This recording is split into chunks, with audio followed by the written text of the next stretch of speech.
Fans speak where the plan runs deep. The team grind hard, don't eat, don't sleep. From best ball dreams to DFS streaks, they help you print money every single week. No cap, no gimmicks, we breaking limits. NFL bets, yeah, we live this business. Name and Steve, that OG vision.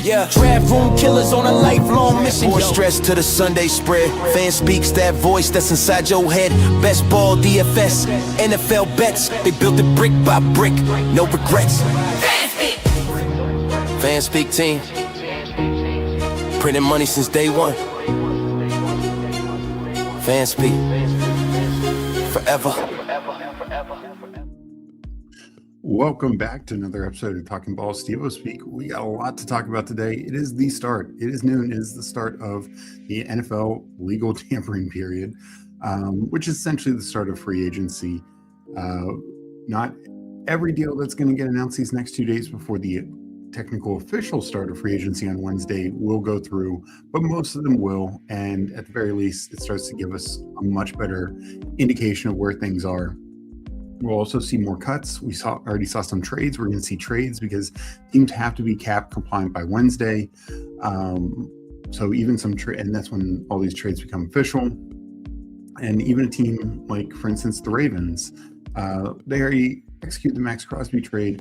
They need to get under the cap to have that trade go through, which they will in these next 2 days. So much is going to be going on.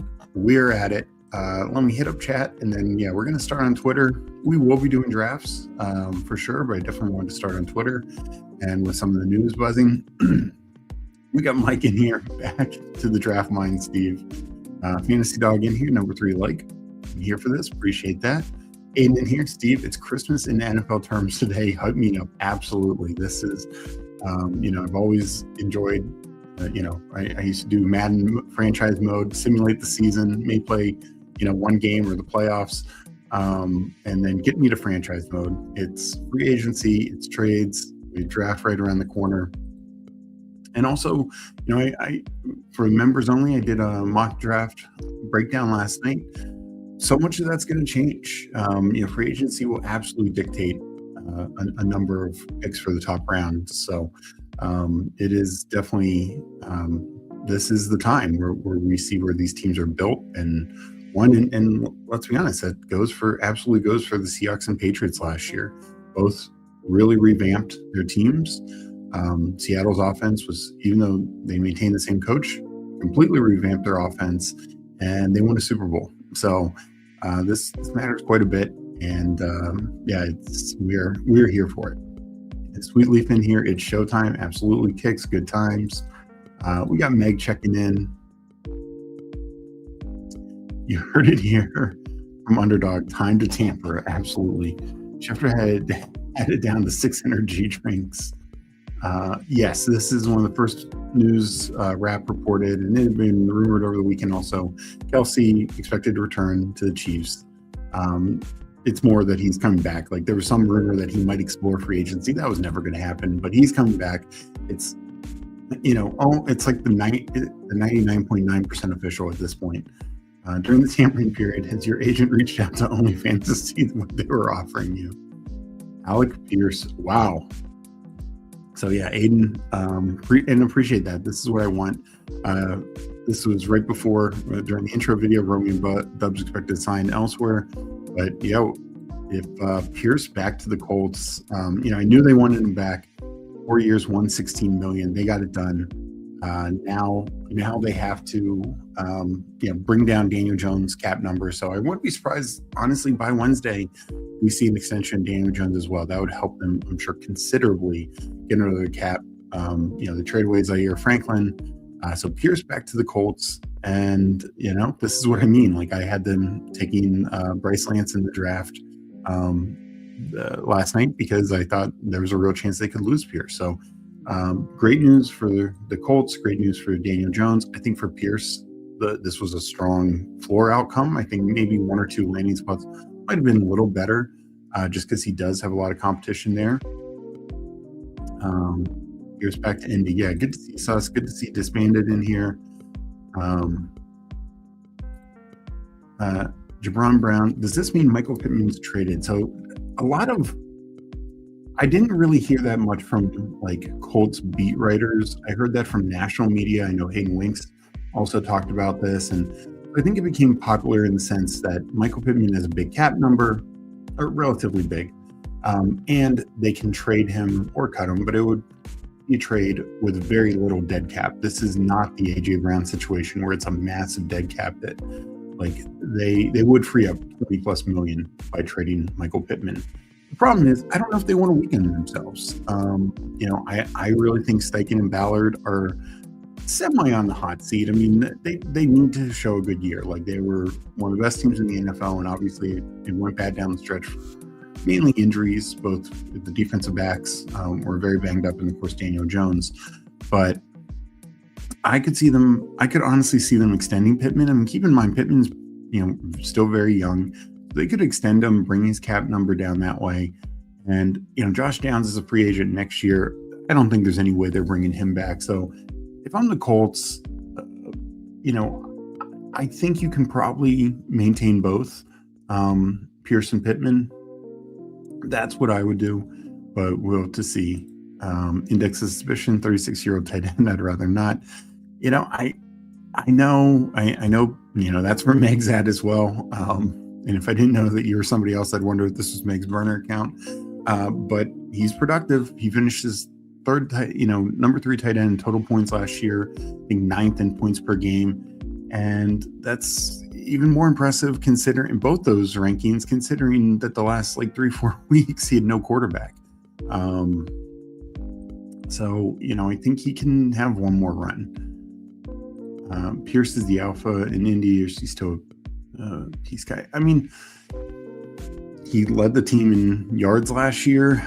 Touchdowns, I think Pittman got him by 1. Pittman will have more catches, but Pierce has definitely grown. He's definitely grown his game. I think he is more than just like the deep ball guy. And honestly, maybe this is one thing that they saw with, he showed a couple, big time vertical shots with Riley Leonard, but with, Rivers and Riley Leonard, he did some more work in the intermediate area. So maybe that just shows it as well. Oh, Zacchaeus back to Atlanta. That, small signing, but I mentioned this last night on the draft show. Atlanta has nobody. It is Drake London and basically nobody. So, that I think makes some sense. They need a reliable slot guy. One of the rumors right before, and Tua officially cut today. Right away, Falcons are going to be circling in on him. Makes sense. He's going to be very cheap for them. Dolphins are taking a massive, massive cap hit, $90 million to not have Tua on the team. This is way more than the Broncos did for Russ a couple years ago. And subsequently, the Dolphins trade away Minkah Fitzpatrick for just a 7th rounder because they need to save cap money. They weren't going to pay him his extension. So the Jets get Minkah Fitzpatrick for a 7th. I mean, Fitzpatrick's play is, fallen off some, but for him to only return the 7th is pretty wild. It definitely felt like a salary cap dump for them. And the Dolphins secondary is just one of the worst in the league. So it literally made it worse and didn't get much in return outside of some cap relief. So yeah, Falcons, we'll see if Tua deal gets done. This report here, Rossini, Patriots, Raiders, Chargers, and 49ers were all interested in Pierce. He turned down more money to stay in Indy. I think this makes things really interesting for the Patriots, especially the Chargers. We've heard Quentin Johnston might be on the trade block. I think that would have been the situation there. Pierce comes in, QJ is on the way out. Maybe a potential domino effect, and maybe the Chargers. There was a report just before free agency started. Mike Evans, teams believe he's more likely to leave. Chargers might say, Mike Evans, come on down. Do you like? You want to spend a year in Cali? I could see it. $29 million for a year who hasn't got 50 passes in a year is crazy, man. Yet there wasn't much out there, but damn it seems crazy for that much money not being an alpha one. Yeah, but here's the thing. I think Wan'Dale's going to get $27 million, and yes, he catches a lot more passes, but up to last year, they were all 3 yards past the line of scrimmage. So I think Wandale's going to get 26, 27 million. Maybe he settles for 25. George Pickens is going to get 32, 33 million. It's not going to approach, Jamar Chase's 40 million. Might come close to, I think, who's number 2? Jefferson. Somebody's 35 million. So Pickens could approach that. But I want to say Lamb is like 34 million. So it could be like right under Lamb or right at Lamb is what Pickens is going to be looking for. So this also, just as a side note, this is why when I say Travis Hunter is going to have a say on whether he wants to be a receiver or not, yeah, I think so, because we just saw Trent McDuffie, one of the top corners, reset the market at 31 million. Alec Pierce isn't coming close to resetting the market, and he gets 29 million. So yeah, I would want to be paid like a receiver primarily. We got Aiden saying 35% Kelsey between 160. Oh, that feels really good. What else does a man need? Yeah, Pierce is a good blocker, and unlike A.D. Mitchell, he doesn't hold on 50-yard touchdown runs that cost me money. Still bitter on that, but no, he's a good outside blocker, and it also opens up JT because you being such a and this is why people saying, oh, they could just roll with Pittman and Downs. Like that's great in the intermediate range, but you want those safeties back. You want to you do not want safeties creeping in the box against JT. This opens up lanes for JT as well. We got Danimal checking in. We'll get into a draft shortly, and let me refresh again. Seems like a lot of news is going on. And Eric Stokes re-signs with the Raiders. Jermont Jones to sign a 3-year, $39 million deal with the Patriots. So the Patriots add to the defense. Still need to figure out their offense. I wouldn't be surprised if Romeo Doubs ends up in New England or San Francisco. I don't think Doubs is really a fit for the Chargers. Raiders could be a possibility as well. But I think Doubs moves quickly now that Pierce is signed, would be my guess. Jermont Jones, New England, that's a good pickup for them. I think you need to view these contracts as a percent of the cap since the cap has gone up a lot. Absolutely, 100%. And that's what I mean is like Pierce, yes, 29 million seems like a lot, but particularly after George Pickens signs, he will be the 10th highest paid receiver. And that sounds like a lot, but it's also, keep in mind, guys on rookie deals, you can't, people said this when, Washington fans who, I'm a Washington fan, and I know Aiden is, and others, but it's like when Washington cut Tyler Biotish, they only saved like 3 million. And yes, he was going to have a cap charge for like 10 million, which would have made him like the 6th highest center. But that's just not a fair thing because they backloaded his deal. He was only averaging 8 million a year, 8.5 million a year. And they backloaded his deal, and what you should care about there is the savings. So, I think a lot of people look at this from the wrong way, and rookies can't have signed an extension yet. And, it also determines when you sign the extension. That's why Dak is the highest paid quarterback right now. That's going to change very soon.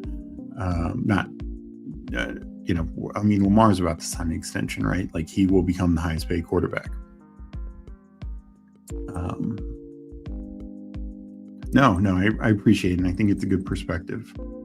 That's what I'm thinking. Pickens is 33 is probably the floor for Pickens. 35 probably the ceiling. Yeah, over under 1 draft for Steve. No, we're gonna at least do 2. And depends. I'll set some goals later. Appreciate everyone for being here. Want to talk ball. Want to do drafts. But I appreciate you guys liking the episode and supporting me in that way.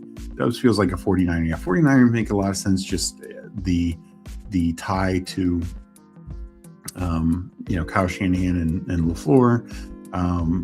Pats make a just sense of he's absolutely the kind of receiver they'd like, blocker, they need a red zone weapon. Like all their other receivers are small. They do have some speed in like guys like Kayshon Boutte and Kyle Williams. So that's like the difference for them versus like say the Chargers, where Dubs and QJ. I mean, I think you can make the case Dubs is better than QJ, but they're very similar stylistically. Well, Dubs can catch the ball better, but overall, stylistically, they're very similar. The one other team, I haven't really heard rumors, but would be the Steelers. If Aaron Rodgers is back, Dubs' rookie year, Aaron Rodgers was with Aaron Rodgers, and Aaron Rodgers actually pushed for him to be on the field. Like I remember comments during the McAfee show and stuff where he'd talk about like the emergence of Dubs as a rookie. And that's why Dubs was playing ahead of Christian Watson, because he was more NFL ready. Man, these agents work fast. As the moment tampering was open, all these contracts talked out, already figured out.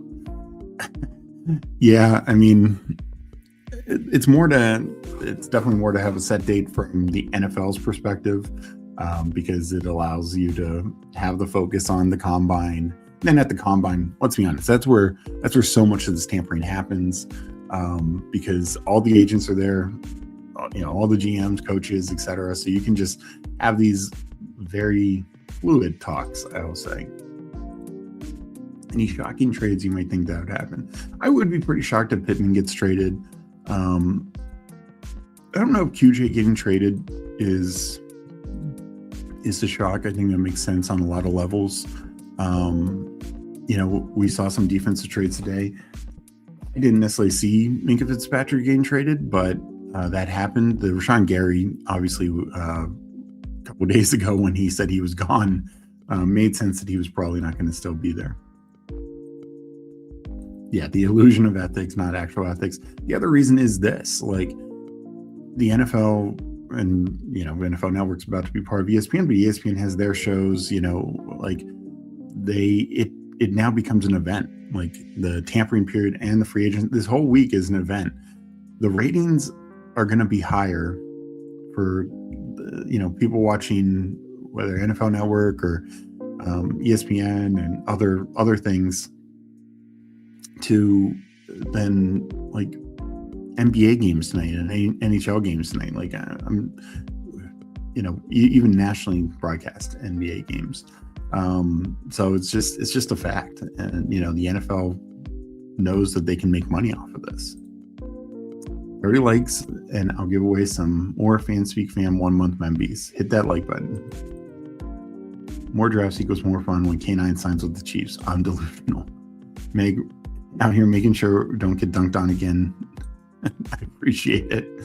Can't believe Dubs is only 25. Same with Wan'Dale. Feels like they've been in the league for a bit. Yeah, both in the league 4 years. I actually thought Dubs was a little older than Wan'Dale because I remember Wan'Dale came out early.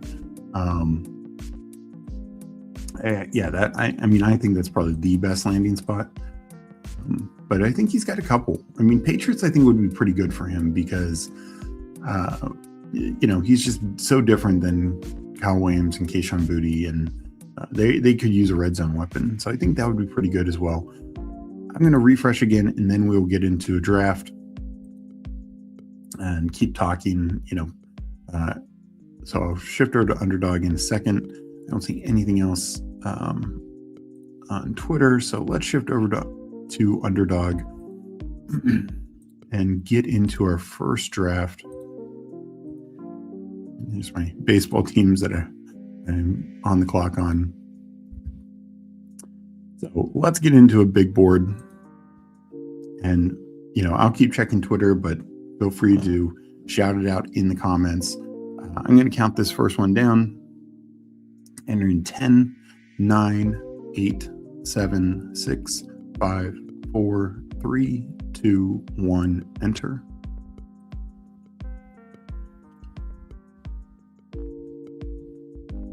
We got Hartman checking in. Hope you're doing well. Just got into our first draft. Reacting to these signings and rumors.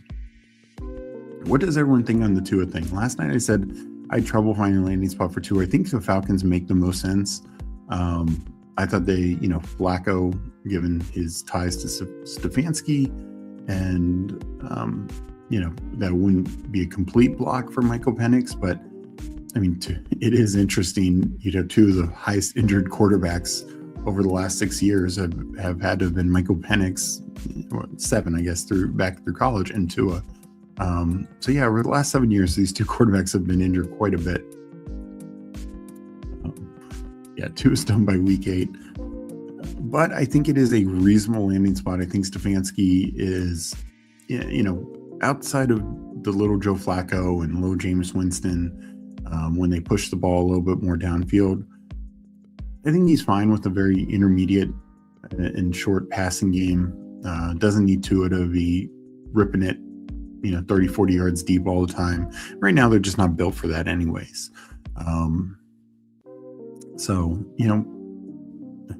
This is a good point. They now have 2 left-handed quarterbacks in the league. And to be fair, there is something to that, to have your, if you do have a lefty, to have a backup who's a lefty also, because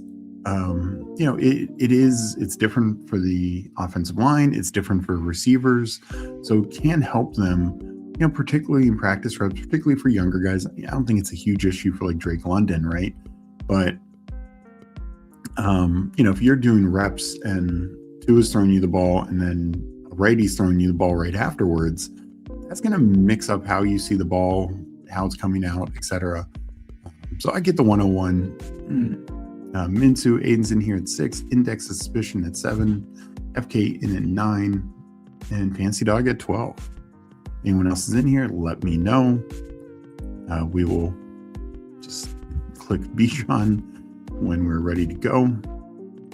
But there is a little bit to that as well.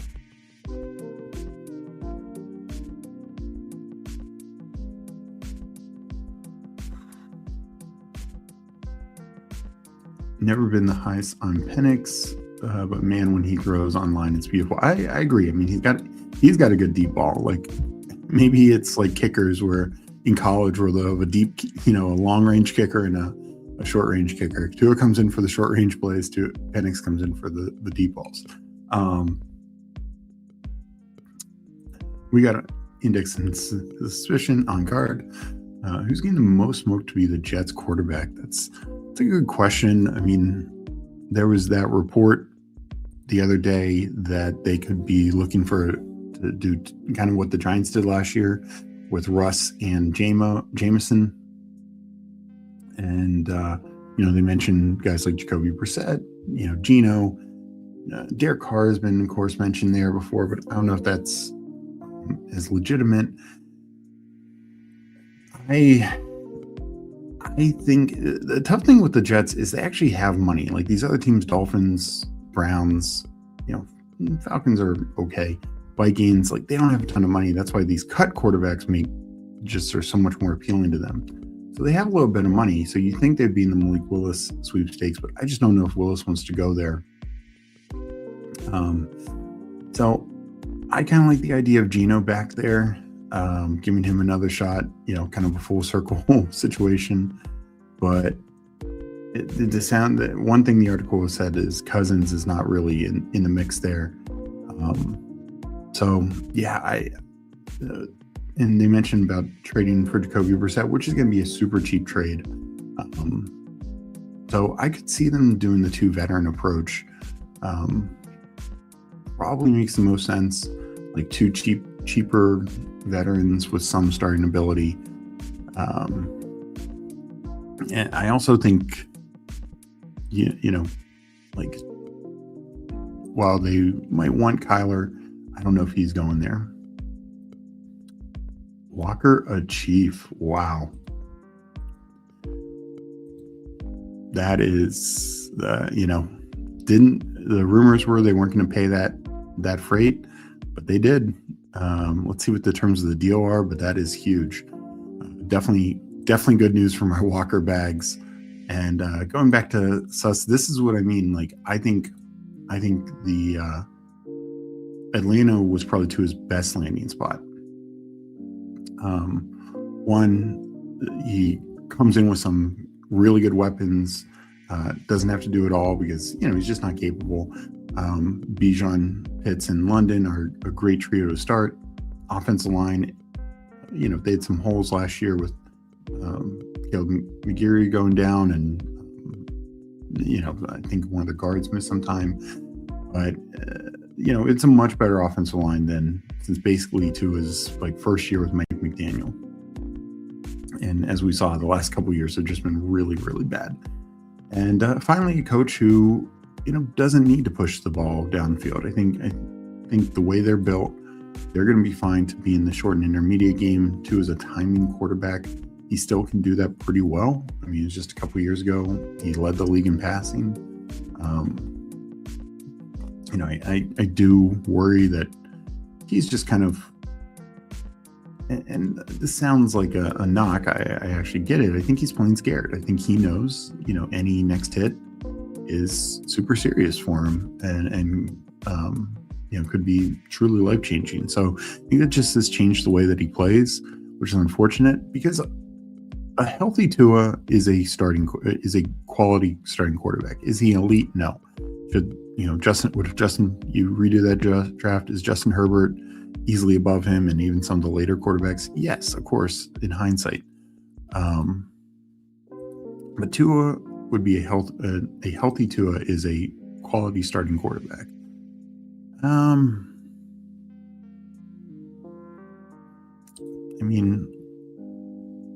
Somebody already pulled up Kenneth Walker. Let's go Nico. I was going to do it. Was that Aiden? Nice.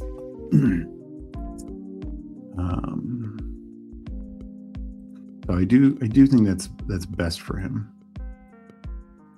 Yeah, Walker to the Chiefs is very good for the best ball backs. Where do you think Walker moves up to the big board? I think at least the turn here, and if not, probably late second round. And that's why I was looking to pull him up in one of these picks. And Aiden took him, 19. I think that's a very defensible. I think that's very. When I probably do my next rankings, I'll probably have him 20, 21. So right in that range. Because the fact of the matter, while the Chiefs running backs didn't produce last year, they weren't good. They still got a fair number of touchdowns because the Chiefs offense was just so good. And Mahomes should be back, and and the other thing I mentioned is Mahomes probably is running less this year, and he had I'd have to double check, but 5 rushing touchdowns himself, 400 plus rushing yards. So some of that is probably going to be going Kenneth Walker's way. Probably not great for the Brashard Smith bags, because Walker can be quite the weapon in the passing game. I wouldn't be surprised if they add a bigger back. Hopefully it's not Kareem Hunt. I mean, for Walker, it's probably good if it's Kareem Hunt, but I could see them doing something. Alec Pierce signed his contract and was immediately on the McAfee show. Colts out here sitting on it, trying to distract from Deion Jones asking for $50 million. That's smart play. Wow. Yeah, Walker to the Chiefs. I did not see that one. There was a slight rumor over the weekend that they were interested, but I just didn't think they would get to that money. So good for the Chiefs for, this is also kind of a fallout from the McDuffie deal. They weren't going to pay a corner top dollar and, reallocate some of that money and get a big offensive piece. Also, think that with now 2 first rounders, they probably feel like we can cover, maybe our wide receiver and O-line needs a bit more in the draft. Looks working on re-signing Cade Otton. I think that makes the most sense. T-Type always goes far. I bet he goes top 18. That is fair. Honestly, I think Walker might go right after Achane Cook. His price would be crazy. Yeah, I think it's kind of similar to the Jeremiah Love thing right now. Is he going to go high? Yes. Do I think it's worth that? No, I'd probably be a little bit more hesitant. Not a fun range here. Let's take Rome.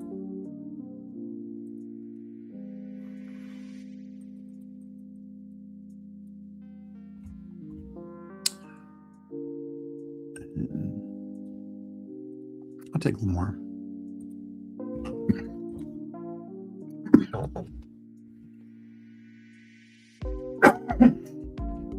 Excuse me.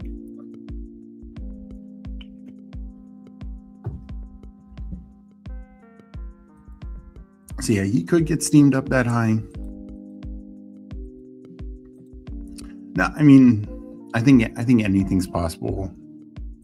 It's just, should we be pushing down? I mean, I think you can make a better case to push down Love than, say, Saquon or Hampton. But K-Dot resigns.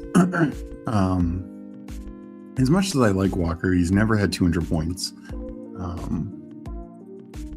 So, it's obviously a great opportunity. Like, I'm very bullish on him this year. Casey will be ready to go this year. Kane Walker is about to get some serious touches. Good to see Tim. Yeah. I think the Chiefs still draft running back, but not use early capital, just young depth. Yeah, and I think they could look for a more physical running back, like fourth roundish range. Somehow Jonah Coleman's still there, or Katron Allen could be a huge fit for them. Like, give me somebody between tackles, and then Brashard Smith's like their three. Guess I wasn't delusional after all. 5 minutes later, dreams come true. At 31% in big board and IRA max. Wow. Then you got tremendous value. Where does this leave Seahawks at running back? I imagine it makes Jaden Price. Boy, I mean, I think Price is very much the consensus RB2, and I think he's very much a consensus second rounder. But most ranks have him outside the top 50, like more in the 50 to 60 range. Or if he's sneaking in the top 50, it's like 45.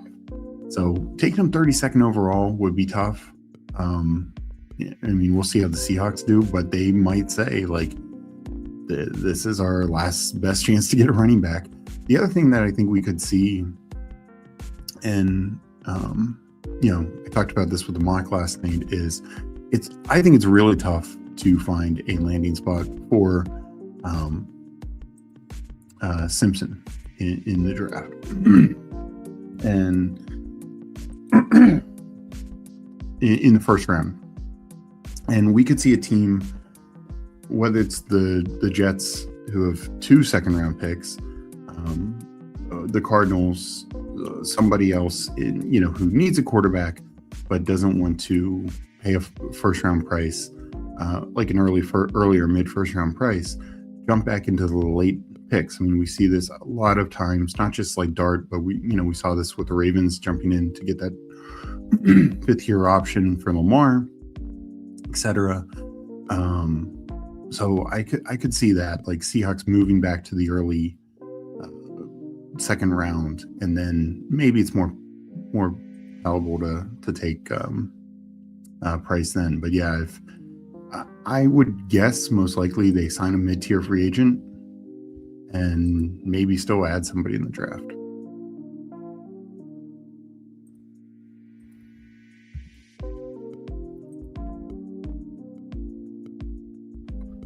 All right. No one.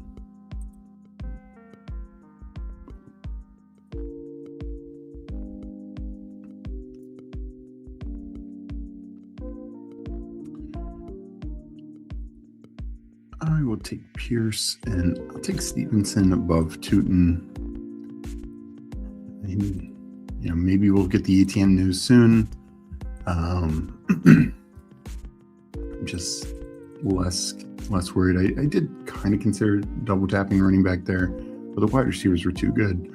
I'd also probably take Elegant Manor now that you aren't drafting with the boxing lady. You said no last night. Slap it up. Would you rather take Chase Brown or Walker? That's my line personally.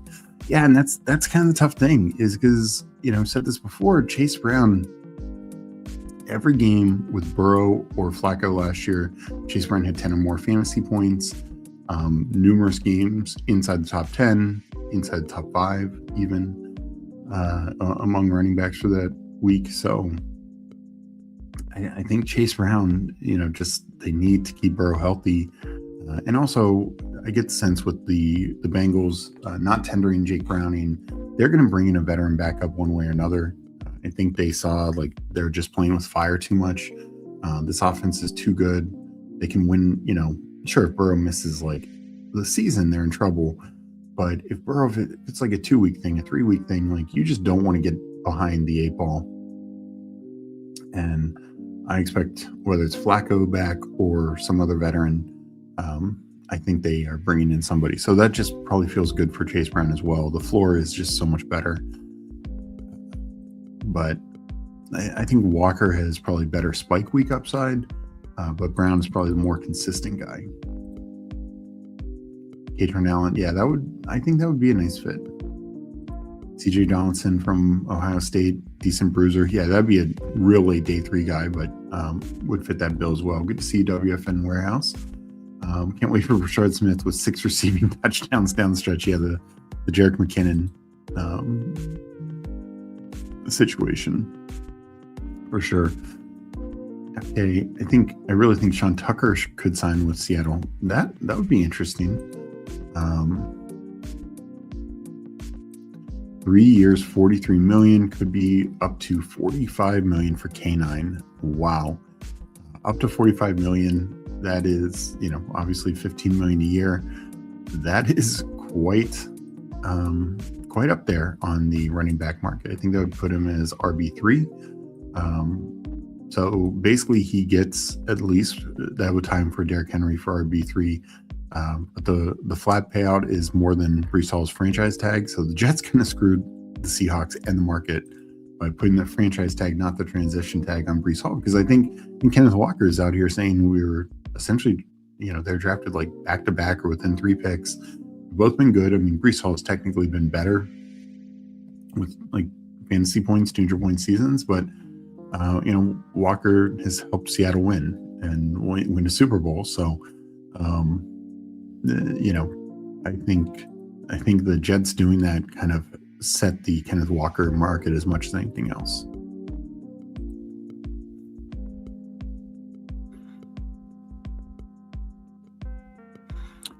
Wow, the Rams are just taking all the Chiefs corners. They signed Jalen Watson to a 3-year deal. That Rams are going for it. They're not messing around. Yeah, that's a big one. And I didn't think the Chiefs would lose him also. I thought they'd kind of made a decision, but now they really might need to take a corner with one of those first-round picks.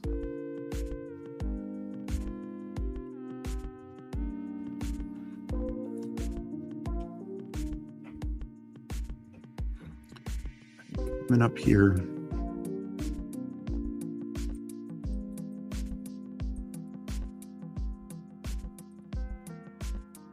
we need quarterback. Want to see if there's a fall.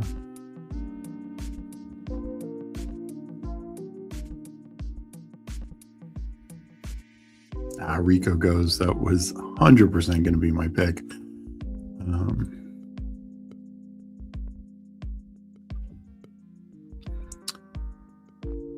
going to take Jadarian Price. And then I think a receiver. Let me take Wandale. Price probably goes up when he actually signs.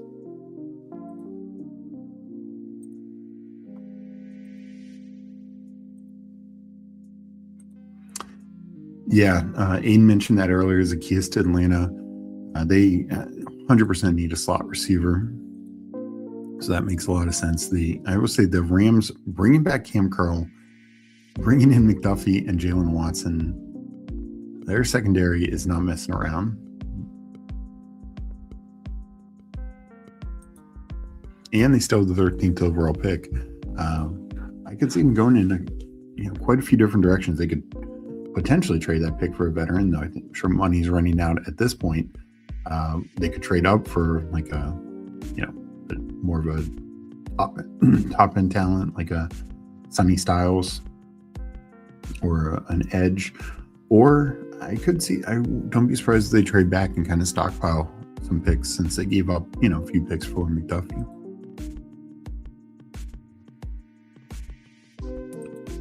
Okay, good.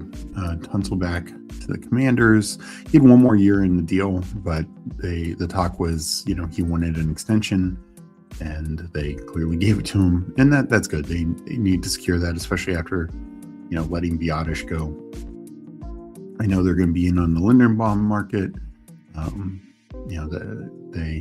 Chris Paul's a free agent, their guard, so they might figure out something there. Imagine most of their money is directed to defense, but they obviously need wide receiver, tight end, and running back as well. So I expect Washington to be very, very busy.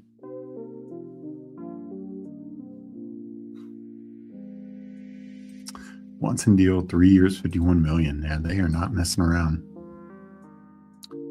And I mean, that team, it felt like any of the three NFC West teams could win the division, and probably whoever won the division, having home field advantage, felt like kind of like the Super Bowl favorite.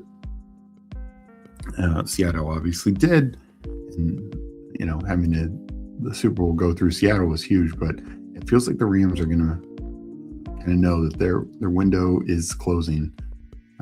Last year, Devontae's contract, Stafford could retire at any moment. So let's go for it.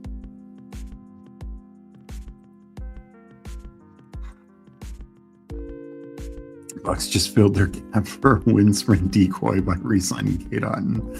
Yeah, I'd be interested to see the terms of the deal there. I wonder if he's kind of like tweener between, like we get these like tight ends, more blocking tight ends, the John Bates, guys like that who signed for like $7-8 million.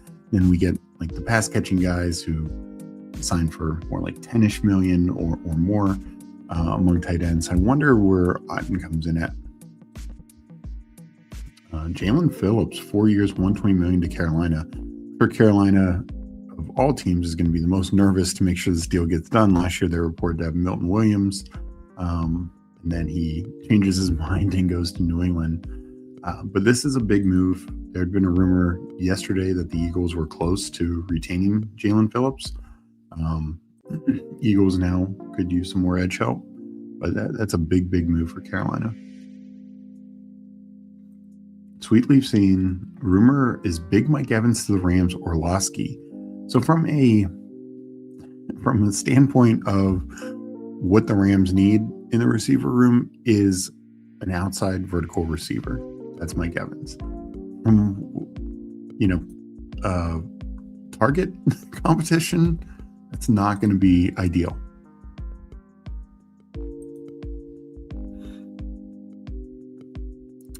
We'll go Concepcion with the first pick.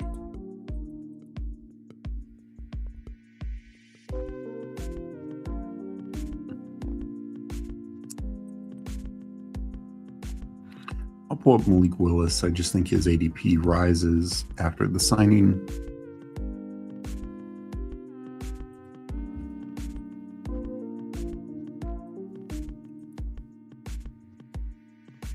Pittman to the Steelers, so trade. Let's see what Michael Pittman Jr. traded to the Steelers, so they do trade him. I'll be interested to see what they gave up.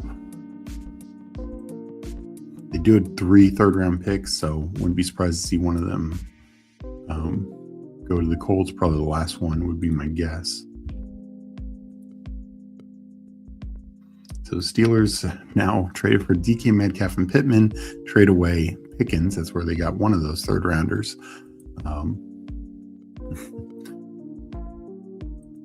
And, from a cost standpoint, Pittman probably comes in a little bit more expensive than like the Romeo Dubs type, but I think that's, a big solid move for the Steelers. Still will probably add to their wide receiver room. It's, the thinness in the league behind DK Metcalf and now Pittman. But now maybe no longer have to go with the first rounder. Will Howard to DK Metcalf and Pittman stacks are going to hit so hard in August when Rodgers runs up to Europe with his totally believable wife. That raises Denzel Boston for me. Most mocks had him going to Pitt. I mean, I actually think, here's the thing, like, I think the Steelers are going to be a good passing attack this year. I know that's crazy, but we have no more Arthur Smith, no more even Mike Tomlin, who I think, was more conservative, very, very content to take a field goal. Mike McCarthy has shown to be aggressive. His passing attacks have generally been among the best in the league.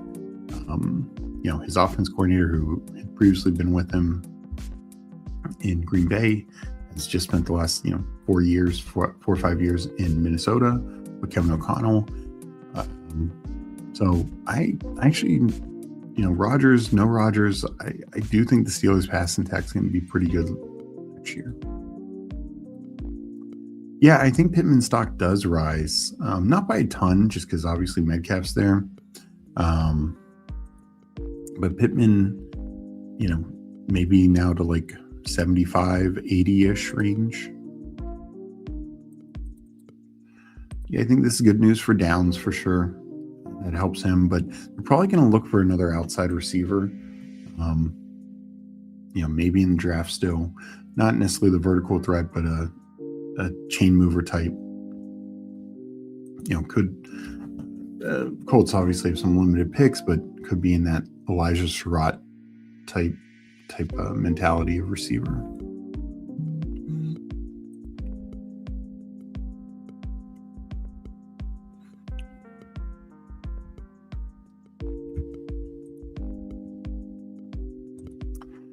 Probably not. I mean, they could still go all in. I think it also depends, like, are they extending Pittman? Because Pittman's in, I believe, the last year of his deal. So if they extend Pittman, then, their long-term receiver needs, they still need to add, but I would guess more second or third round. So Kamar comes up. Let's go Cam Ward here.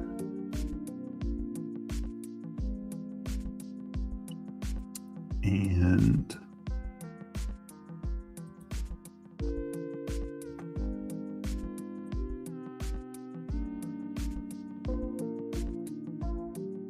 I'll do Rashard White.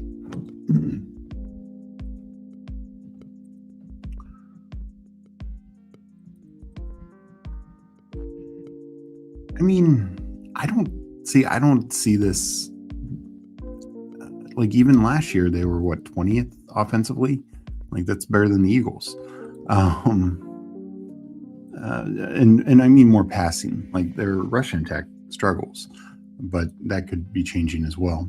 I do worry about Roderick Jones, offense tackle, but and also keep in mind, Rodgers, before that hand injury, was actually playing pretty well. We got Mr. Mufasa here, GM fam. Downs rises to 135, maybe 125. Yeah, I probably lean more than 135. The tough thing with Downs is the Colts, Steichen, and it's been Steichen every year, so it's not like there's a change in mindset. They just don't like playing him outside. like when in years past, when like Pierce has missed time, Pittman's missed time. Last year they were going to Ashton Dulin. So I just worry, like, I think Downs, I want to say, played 80% of his snaps in the slot last year. That's one of the higher ones in the league. And there still can be value there, but it's just, you need them to be in 11 personnel a lot. Thank you, Fantasy Dog. Yeah, Downs is definitely going up. It's just how high. The Tua Atlanta thing makes sense because he's left-handed and it's only 3. Yeah. Good to see you, Dark Side Dev. We talked about that earlier. Like, it actually helps to have both your quarterbacks be left-handed. That can be a positive. Willis is a Dolphin. I did not see that. Like the structure of that is going to be very interesting. So this really opens things up for the Cardinals. To me, they seem like the favorite for Malik Willis. So Malik Willis, 3-year, $67.5 million deal. Wonder if there's any other things on top of that. Oh man, so it was a pure salary dump. Steelers get Michael Pittman Jr., Colts get late round pick swap. Ooh, it might be highway robbery for the Steelers there. And just to the point of the Steelers offense last year's, they only had one receiver. Now they have two. Ideally, they get a third. That will help it also, because we also saw when DK Metcalf was suspended those last 2 weeks, it was real bad. Malik to Malik stacks, yeah. So, I mean, I do think Malik Willis still moves up. I took him in this. Maybe I take Malik Washington late, but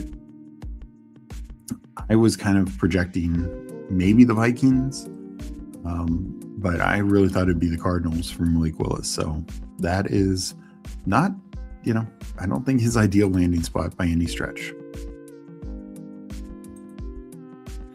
Hunter Henry goes.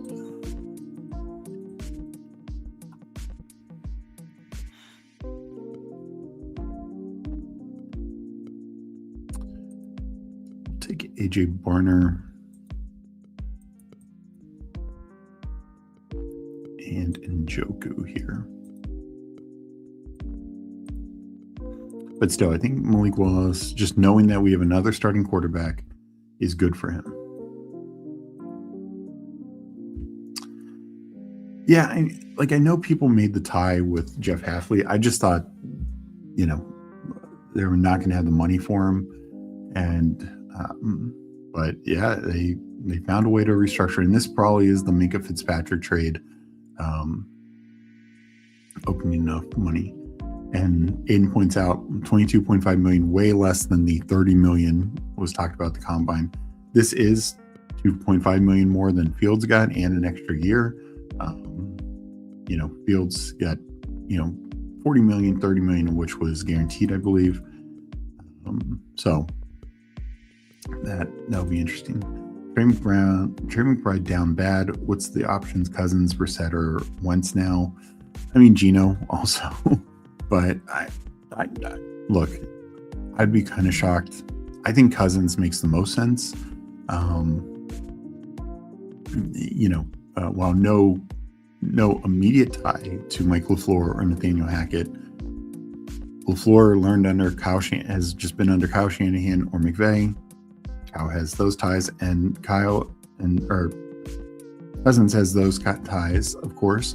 And Kyle's quarterback coach, his first couple years in Washington, was Mike LaFleur's brother, Matt LaFleur. So, just should know the offense. They should know what they had to work with, and will come very cheap. So, that will be very interesting. Yeah, Willis to the Dolphins. That is going to be interesting. Kyler is Steeler. I do think if the Rodgers thing doesn't happen, they could look at Kyler, but I just don't know. Doesn't sound like the Steelers are pressing Rodgers again. What kind of stacks outside of A-Chain? Waddle, obviously, but yeah. Well, maybe Cousins to the Cards. I think Cousins to the Cards makes the most sense. It's the worst team I ever drafted. Was following the news too much. Well, you can clearly see people reacting to things in here. But we'll look at your team, FK. Likely is a Giant. Yeah, that had been rumored. That's quite interesting with Theo Johnson. That's kind of why I considered tapping Theo Johnson there, but didn't. Pittman to sign a new 3-year, $59 million deal with the Steelers. So Pittman, Steelers, that's actually a good, a pick swap. Then they sign him to an extension and he takes less money. That's a lower cap hit than he was currently getting. And as FK said, the cap's only gone up since he signed his extension a couple years ago. So Pittman's still a good receiver, a very good receiver. not elite, not top tier, but I think this is good, and he complements DK really well. Pittman working the intermediate, DK can do a lot of the vertical stuff. So that's a good, fun 1-2 punch for them.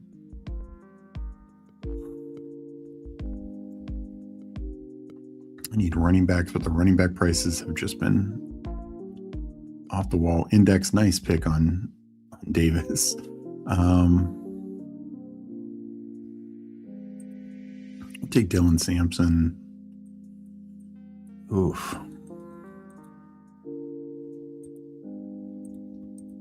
I'll just pull Najee.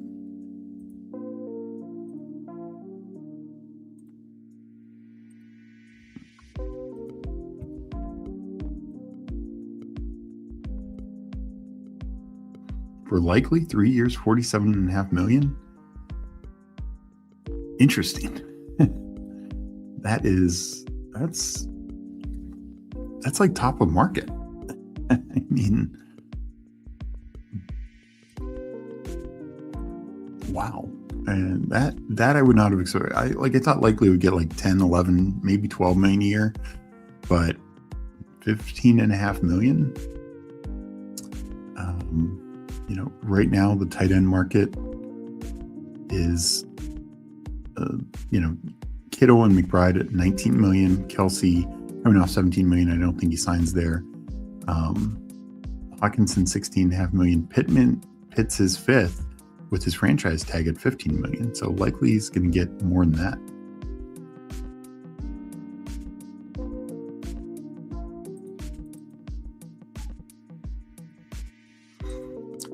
This is really drawn dead as if the NFL had a team in Alabama or West Virginia. They'd be all in on some Cousins. Fancy Dog saying my Brissett share is breathing better. Yeah. I mean, that was the big one, but I still think they move on from Brissett, would be my guess. The Giants probably running a decent number of 2 tight end sets. Theo Johnson's not bad. I think Theo Johnson's still draftable. In this draft, he went 190. I think he's just much more in the 18th to 20th round click now.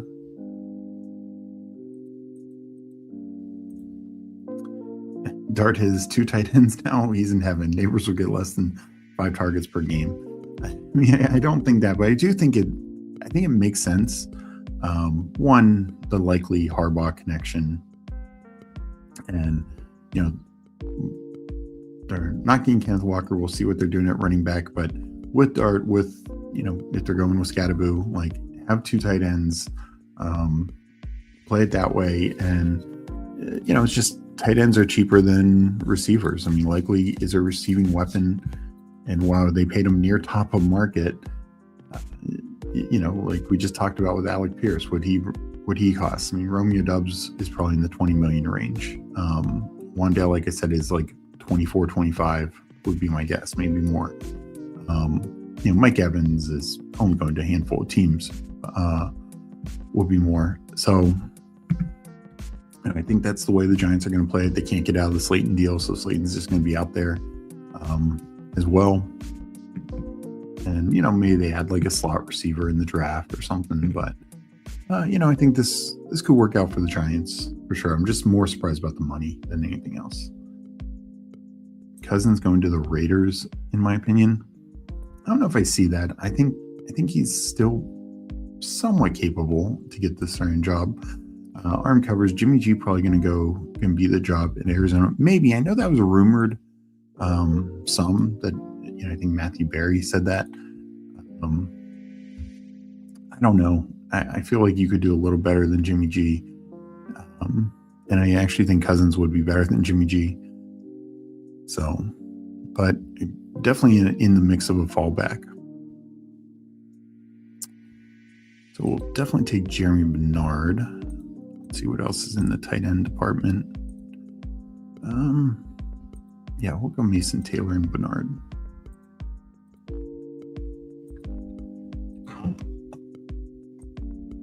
Yeah, Pittman 359.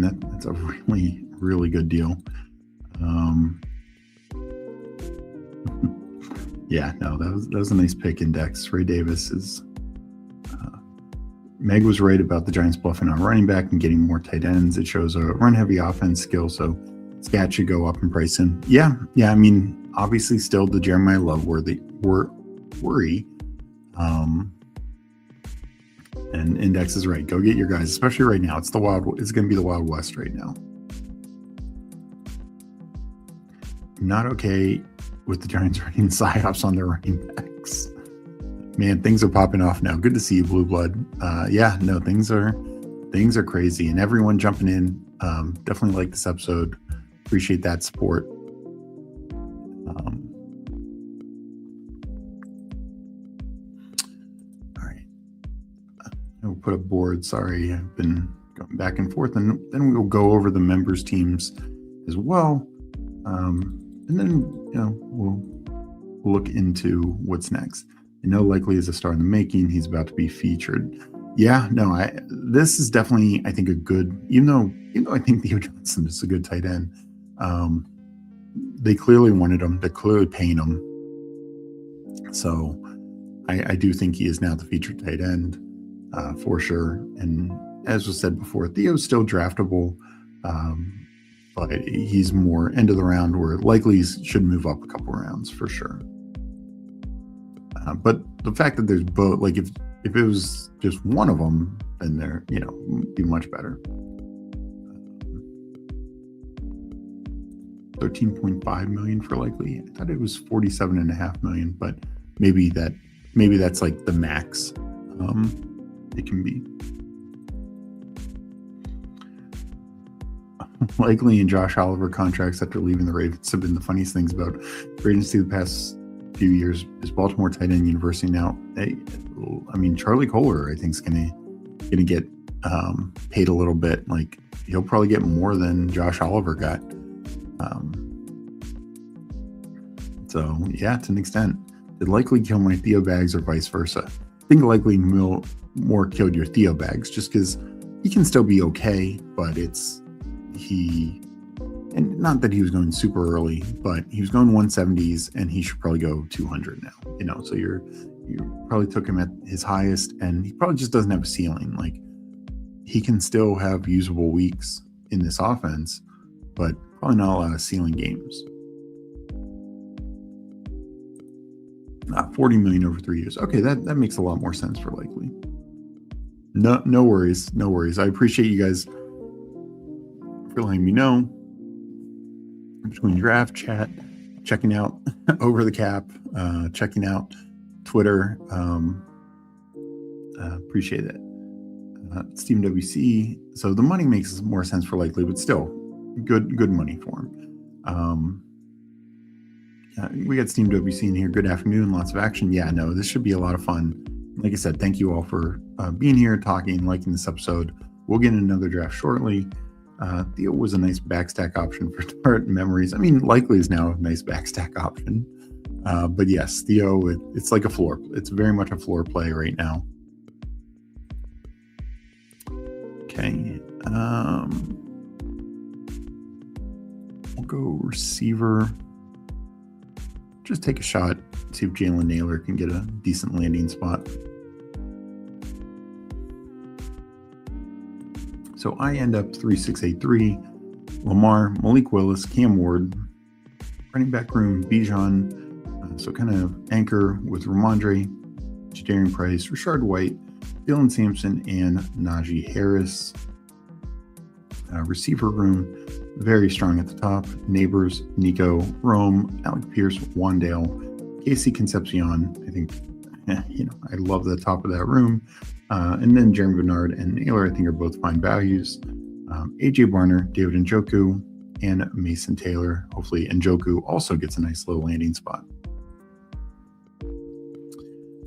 Let's see in here. Yeah, Minsu, who's a YouTube member, 3683, Trevor Lawrence, Baker Mayfield, Michael Penix.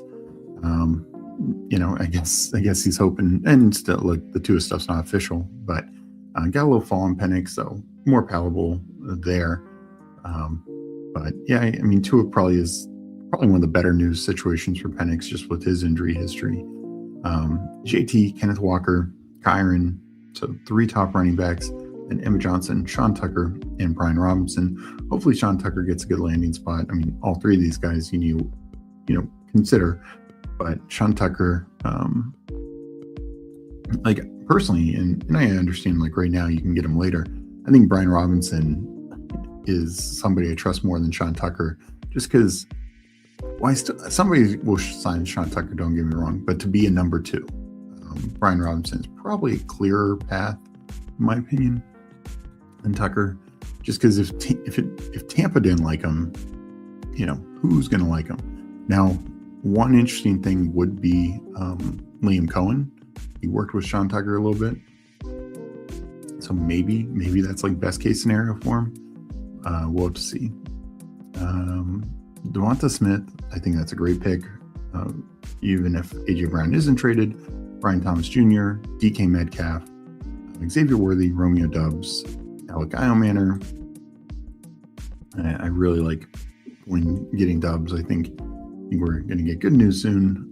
Alec Manor, Malik Washington, and Tez Johnson, Kyle Pitts, Brenton Strange, Kate Otten. So very strong tight end room. I think the receiver room is nice, even though you wait until Devonta Smith. I mean, still Smith, Thomas, Metcalf, I think is very much in play still. Worthy is good. Romeo Doubs, I like that top five. And then Al Manor, I think is a good value, even if they sign a guy like Wandale.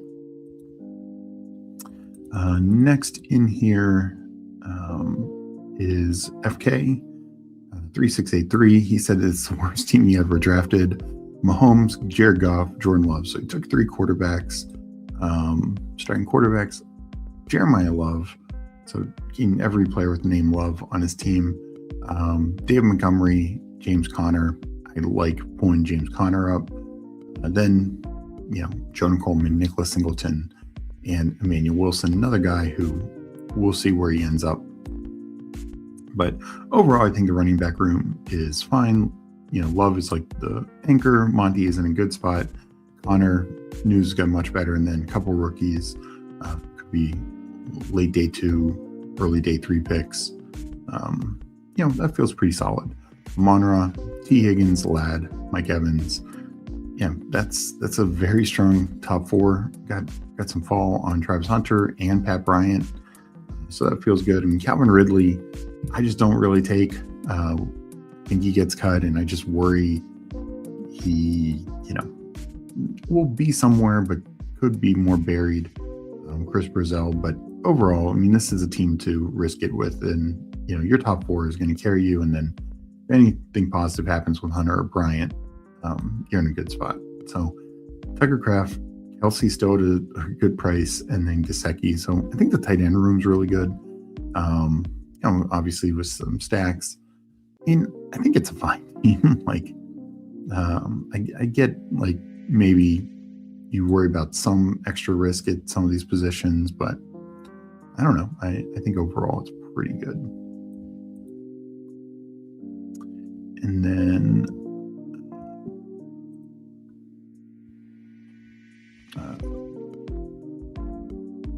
let me Fancy Dog, I believe, is a YouTube member as well. 4673, Caleb Williams, Kyler Murray, Jacoby Brissett, Kirk Cousins. So taking 2 shots at, probably two of the best shots at the Arizona market. And, just maybe even a path to have 4 starters. James Cook, DeAndre Swift, Tyler Algier. Point Algier up, I think is smart here. Jordan Mason, Braylon Allen, and Brashard Smith. Top 3 of the running back room feels really good. Mason is at worst number 2. So I think there's more than enough talent there. Justin Jefferson, Zay Flowers, and maybe Jefferson with Kyler. Zay Flowers, Michael Wilson, Debo, Josh Downs, who should be moving up, and you took him. Jerry Jeudy, Marvin Mims. Jefferson and Flowers kind of like the double anchors at the top. Wilson in the middle there. Debo. So just then you're kind of looking for values, and probably these next three guys are all undervalued. I mean, Browns, it kind of depends on what they end up doing this year, because they could get aggressive in the draft for sure at the wide receiver position. But still, Judy at 156, I think is fine. Loveland, likely, nice taking him there. And then Colby Parkinson. So reacting to a lot of free agency stuff, I think it's good, and it just really shows where we're at. Let me catch up in chat and then check Twitter. Theo is like a Cole Kmet click on a worse offense. Yeah, I mean, it's not. This is more also in 20-round formats. When we get to 18-round format, I don't know if you need to go that deep at tight end.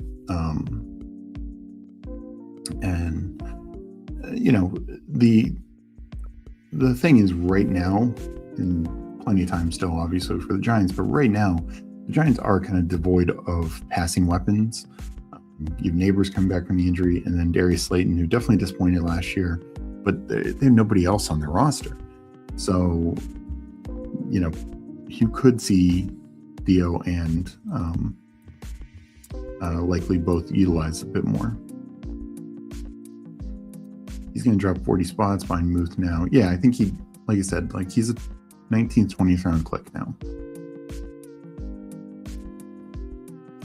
No, I think this is, again, the Harbaugh connection. I think he knew how Harbaugh feels about him, and clearly is going to a spot. Can we discuss how underrated Mark Andrews is? Finally, I agree. Definitely coming off his worst year, but huge path for a bounce back. Likely and probably Cole are gone, and I just think he, in previous years, even the years where he was injured, his points per game were extremely good. So I think going in the 150s, 140s is just criminal for Mark Andrews. Likely gets a few thousand more than Andrews feels intentional. That is kind of funny. Does Willis signing hurt A-Chain? And good to see Brad. No, I think it helps A-Chain. The better quarterback play just helps the offense be better, in my opinion. And probably will have some dump offs. Yeah, we don't actually see that negative of a correlation between running quarterbacks and good running backs.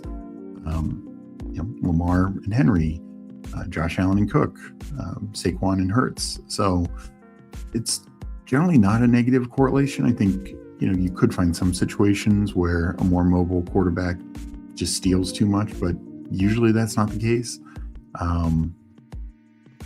And definitely not for somebody like A-Chain.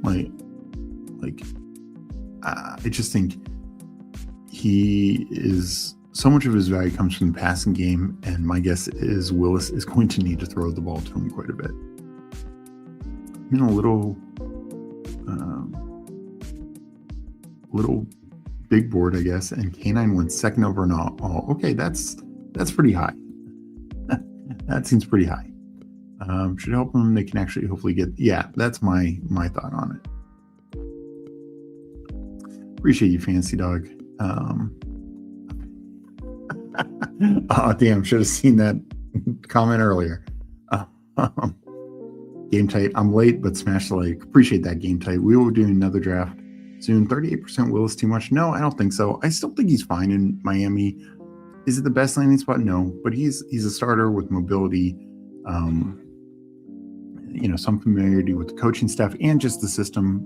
Type Bobby Slowick coming from the Shanahan tree. So I think that's very good. I think the wide receiver was still fine and makes sense. Theo Johnson killed my DFS dreams enough last year. I had 0%. Saw him drop too many easy passes. He did have a drops issue. Likely did as well. If we all remember the Thanksgiving night game. Blue Bud, does Pittman hurt or help DK? I think it's one of those things that it definitely helps the offense in general. They're just going to be in more position to get downfield, get touchdowns. I also think, last year teams could just double up DK. There was just no other threat out there. And I think that changes regardless with Mike McCarthy and company. So I think it's a positive. Pittman, I think, should go up maybe 15 spots.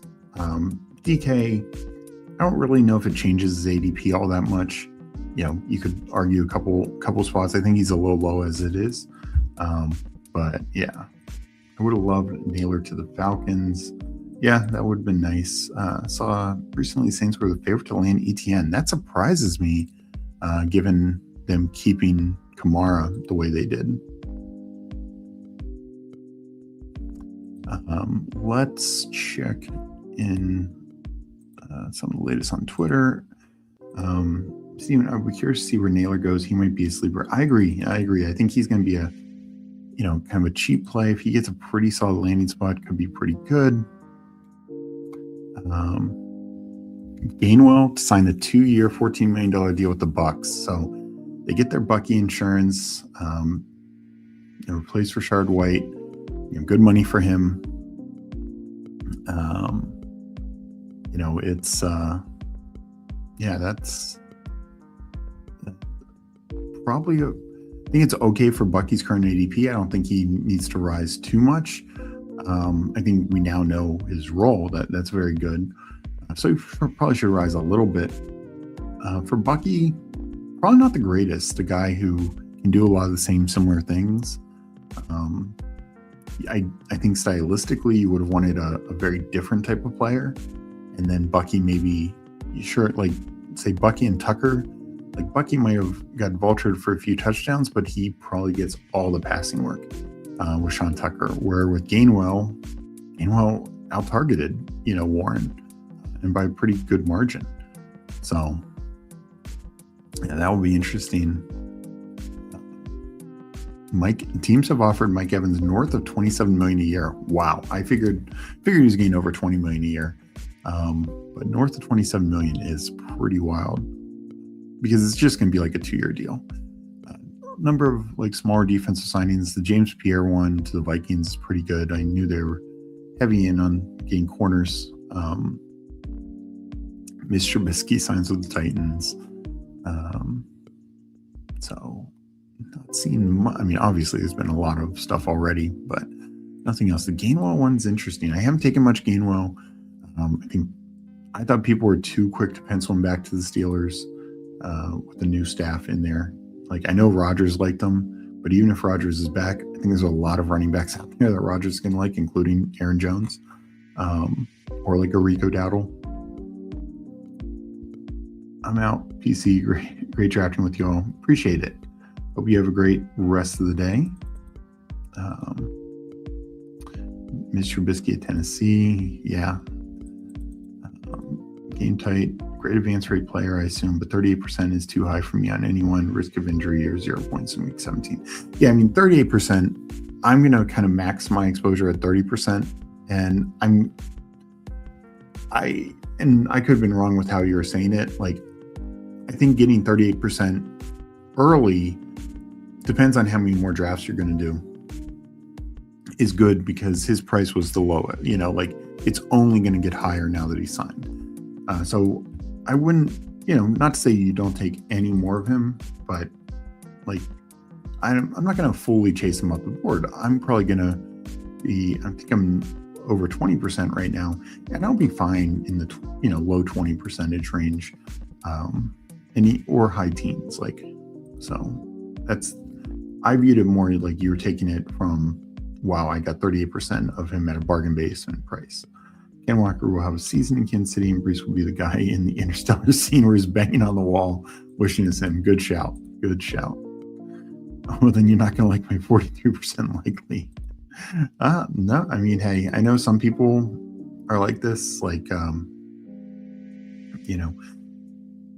some people go more extreme ownership, and I get it. That I think that's a way to approach it. So that's where you're at. But I think it also depends where you are now versus where you are at the end of when this contest locks. Meg saying 7 more likes and we'll gift a few 1-month membies. Gainwell to Tampa. Yeah, I saw that. It's a very interesting report. Giants just paid $12.3 million on a Ravens punter. What? Anzalone to the Bucks. It's a nice pickup for them. Gainwell to Tampa. I do think this is going to be very, very interesting. Let's go Jalen Warren bags. I mean, they have Caleb Johnson, and also do not be surprised if they're adding Rico, who has Mike McCarthy ties, or Aaron Jones, who's McCarthy, Aaron Rodgers ties, and their offense coordinator, Brian Angelico. Caleb Johnson not dead again. Yeah. Right now, I mean, I think he has to survive all free agency, and we'll see. Yeah, Rodgers did help Gainwell get paid. He signed last year with the Steelers for like 1.2 million, 1.5 million, and now he got a 2-year, $14 million deal.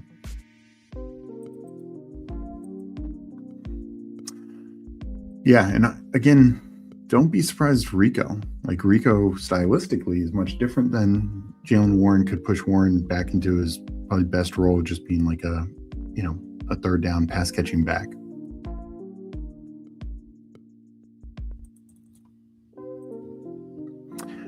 I'm so out on Bucky between his ADP, snap share, no red zone usage, adding another pass catching back, and Gainwell, who's more than competent. Well, the tough thing is somebody has to have the red zone. Somebody has to have the goal line work. So probably leans Bucky, though Gainwell kind of stole that a bit from Warren as well.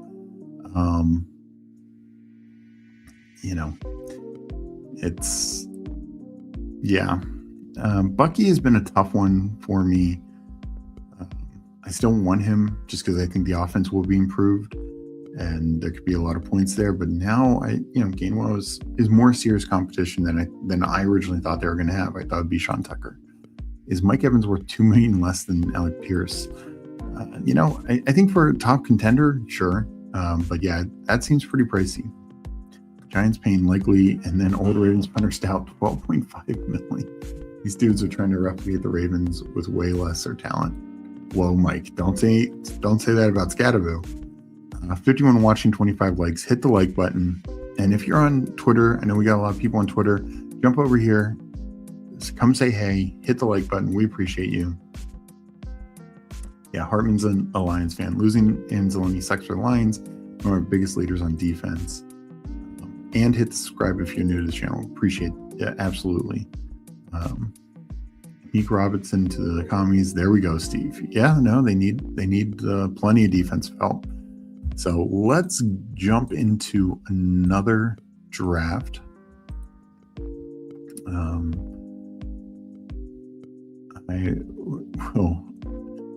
Speaking of Aaron Rodgers for Kenneth Gainwell, I saw this tweet from Underdog. Kenneth Gainwell, career highs last season in carries, rushing yards, rushing touchdowns, targets, receptions, receiving yards, receiving touchdowns. So, yeah, that usage got him paid. No doubt about it. But I think he's a solid player. All right, let's get into a draft. Meg will be doing the YouTube Membies. Let me actually let that go. Let me know who gets it. I cannot see it from StreamYard, so give a shout. Let me know who got them. Good, and congrats to everyone who got them.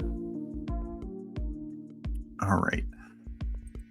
We will enter a new big board shortly in 1 second. So definitely already a pretty interesting start. Plenty of defensive guys, but one top receivers, Alec Pierce, top running back, Kenneth Walker, top quarterback, Malik Willis. Keep in mind, the quarterbacks who have not been officially cut, like Kirk Cousins, technically can't be negotiating right now. Like Tua just was able to start again, technically today, this morning. Gino just the other day. Nice. So looks like Jabron, slap it up. Let me know who else got it. And yes, definitely congrats to everyone. So slap it up, Jabron. Historical anomalies, Gregswell and Eric. Congrats to everyone. Oh, thank you. Thank you. Appreciate that. We are going to get into another draft now. And for these people who got the Membies, let me know. We got King QC in here. Good to see you. Let me know what your Underdog username is, because one of the things we offer is, full draft breakdowns. So if I'm in a draft with you, let me know if you're in this draft or any draft, when we do these, so I can break it down. All right, I'm going to count it down here, entering this one in 10 seconds, and in 10, 9, 8, 7, 6, 5, 4, 3, 2, 1, enter.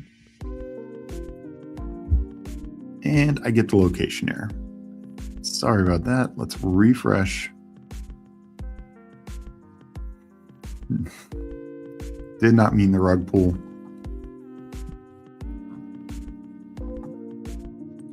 I'm just going to enter. Let's see if this works. Okay, we're in fresh room. Shocking. Sorry about that, guys. Oh my. Shouts are the best. Appreciate you, Mike. And thank you, Fantasy Dog. And yes, emojis, full draft breakdowns, YouTube member live streams every Sunday night, YouTube member shows from Steve every weekend. And for those new members, I did a 3-round mock draft last night, and then we did a draft afterwards. So it was a lot of fun. So you can go back and check that out as well. And I just saw that Kobe Bryant to the Bears in QCNA in the same, because they couldn't find Steve on planet Earth. Yeah. Of all days. I think the Seahawks win 6 to 7 games next year. Yeah, I mean, they have some other key defenders. We'll see. We'll see what they do.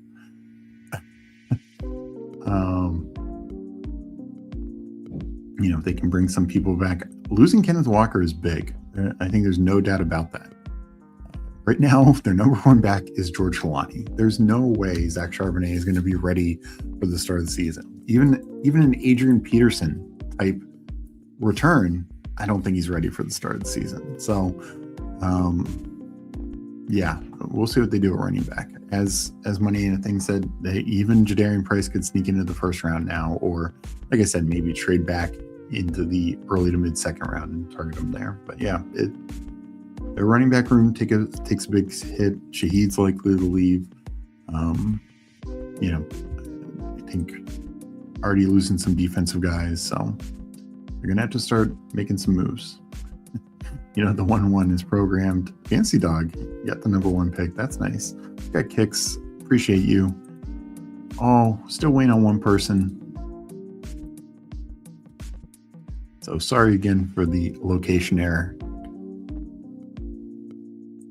Bears are another team, like they had a number of secondary guys, free agents, so they grabbed Kobe Bryant, 3-year, $40 million deal. I just saw, and this is what, these new coaches in new places, Brian Dable now with the Titans, Daniel Bellinger signs with the Titans. That's probably good news for Gunnar Helm, because I think Bellinger is just kind of capped as a solid number 2. So, I think that's pretty good news for Helm, and, makes sense. All right, so I'm in here. FK's in the 2. Game Tight is in the 4. Off the top of my head, I don't recognize any names. If you are, whether you're a YouTube member or not, let me know. I'd love to say hi, and and I'll still give feedback. If you have questions, happy to answer questions. But do the full breakdowns for our YouTube members. Street justice. So FK, you get to snake me. Again and again this draft.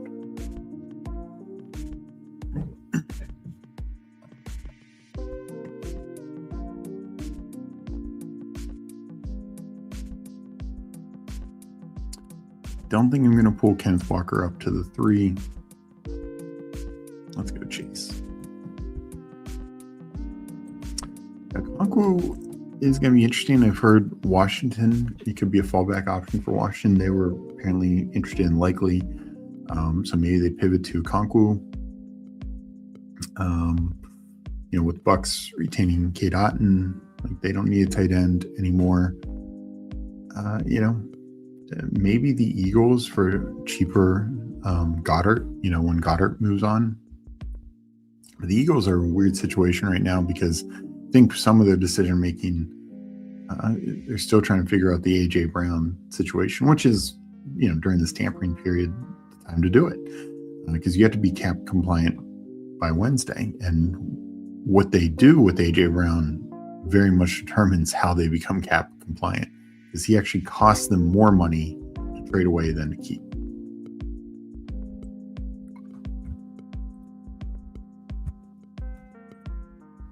Seems like a good draft to pull Zay up.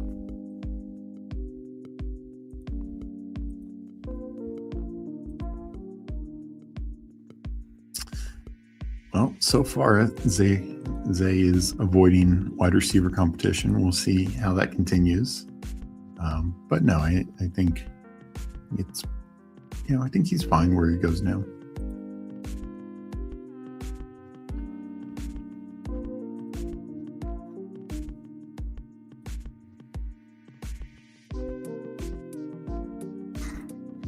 Oh man, I saw on the timeline real quick, Damari Davis signed. I missed that he was with the Jets. And he was still very productive with the Saints last year. I figured if he was going somewhere, it would be like a contender. So going to the Jets is kind of funny. They have a need for sure. But you would have thought he would kind of swan song with a contender. Cade Mays to Detroit.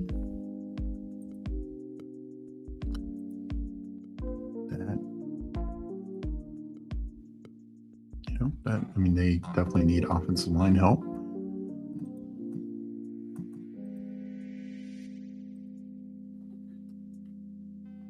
I'm imagining the Linderbaum market is, let me make these picks here. We will go, so Kenneth Walker won again. We'll go Chase Brown. Imagining Linderbaum is kind of what was reported down to the Raiders, Titans, maybe the Commanders, and I think the Patriots, especially the Patriots missing out on Alec Pierce, like you think they could maybe align some money to their offensive line.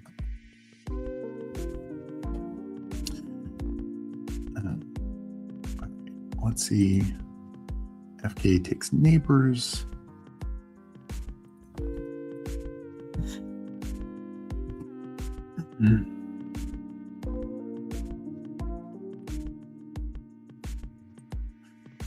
I don't want to do Bucky. I think I'll do Olave. So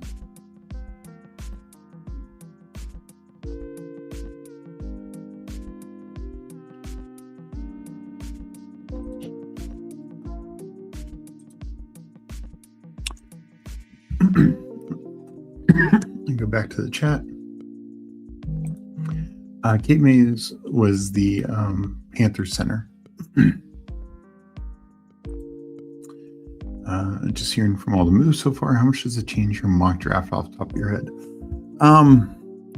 Definitely some minor things. Some still might, like I talked about I gave Zachariah Branch to the Falcons. Zacchaeus going there, I don't think completely eliminates that. Lessens it slightly, but doesn't completely eliminate it.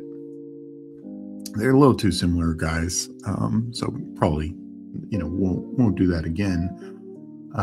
Alec Pierce, I think they could still add a receiver at the pick of a game, but I don't know if it's going to be Bryce Lance type. They could look for a more guy to replace Pittman's kind of level of production. Absolutely changes the Steelers. I had them taking Mekhi Lemon in the first. Don't see that at all. Still probably adding a receiver in the second or third. They have 3 third-rounders and reportedly use a late-round pick swap. I'm guessing even if it's like they give up a 4th and they get a 5th or 6th back, when they say late round, I'm guessing that's a day 3 pick swap. So you probably maintain those 5 picks on the first 2 days. Still probably 1 goes to the wide receiver position, but no longer the first, would be my guess. some others, like I think in a later round, I gave the Rams a corner. Still, maybe I didn't. I might have changed that. Definitely not now with them getting McDuffie and Watson. I think the Chiefs' corner needs go way up. Their running back needs are now nothing. Tampa, I gave them Mike Washington. They're not going to take Mike Washington now. So things like that for sure. Dolphins, I played it. My first round pick for them, Vega Ione from Penn State, I think still makes a lot of sense. They need to protect Malik Willis. And some of the other picks for weapons could still happen, but now might even add more to the offensive line, might make that even more of a priority to protect Willis. So those are some of the ones off the top of my head. ETN to the Commanders would be a lot of fun. Yeah, it hadn't really been rumored, but it seemed to make sense. There's a lot of big names on the market. You got to stay alive, Steve. What a day so far. Hey, I plan on it. I know we're over 30 likes because Meg gave out the Membies. Hopefully those keep climbing. Let me make this pick. I'll do Javante.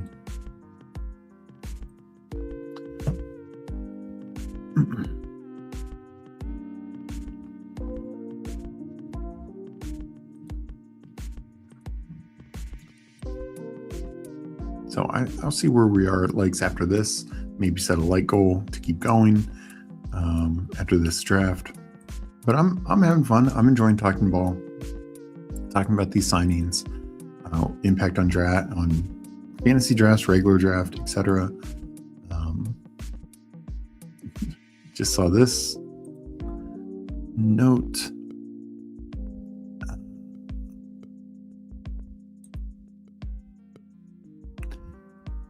Could make a Scatterboo case there, but I'll take Carnell Tate, pull him up.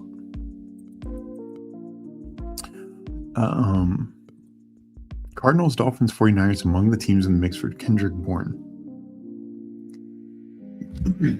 I'm just surprised that it's looking to get done that early. He's not a 1, he's not a 2, he's not even like a guaranteed 3. Excuse me. It seems like a pretty robust market. I still imagine the money's pretty low and reasonable, probably like a small like 2 or 3 year deal tops. Just kind of funny. ETN to Denver. Yeah, the rumor was they wanted to make a splash, and now with the Kansas City making a big splash, maybe they see it as an arms race. Patriots' first signing was a fullback. Gilliam wheels up for the running backs. I mean, that's probably positive for sure. Last year, they'd use defense tackle in the fullback role, also Jack Westover. Now having a more dedicated fullback probably is a good thing. Probably going to be more 21 personnel, two running backs on the field, one tight end, maybe some 22 personnel with only one receiver, 2 tight ends, 2 backs. So that's also likely was apparently considered a Patriots target, like that they wanted a pass catching tight end. Maybe a Okonkwo goes there. I still kind of think they just kind of run it with Henry and find a solid second tight end.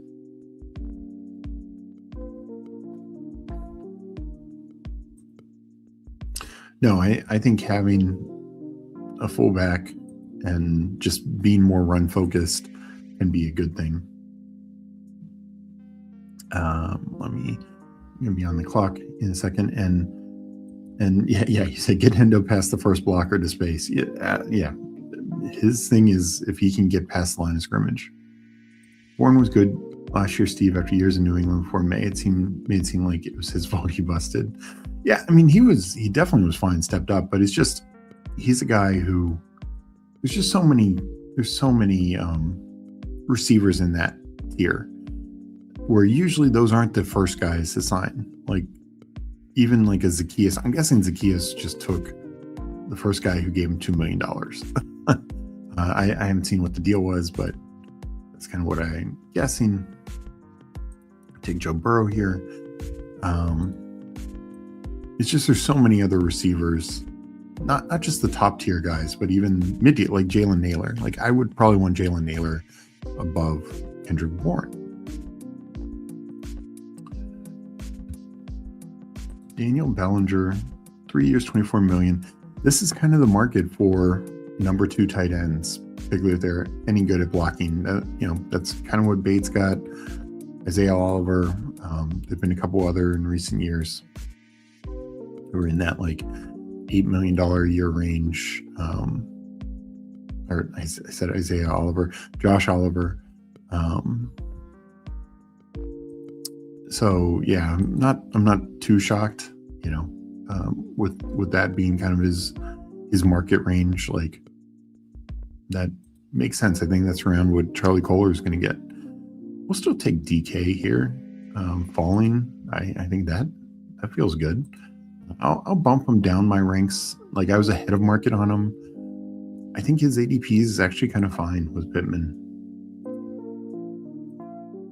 Nick Folk to the Falcons for his 20th season. Hey, Green Bean, good seeing you. Kansas City brought in Kenneth Walker. So yeah, Who Hames, Kansas City guy. How do you feel about the Kenneth Walker signing? Good to see you. Index is back.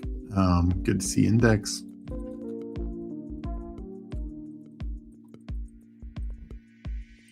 That takes from the first guy offered it too. Fair. Something you would remember if you didn't watch a lot of football is how many tight ends the old Raven system burns through. That you love one, but they split time.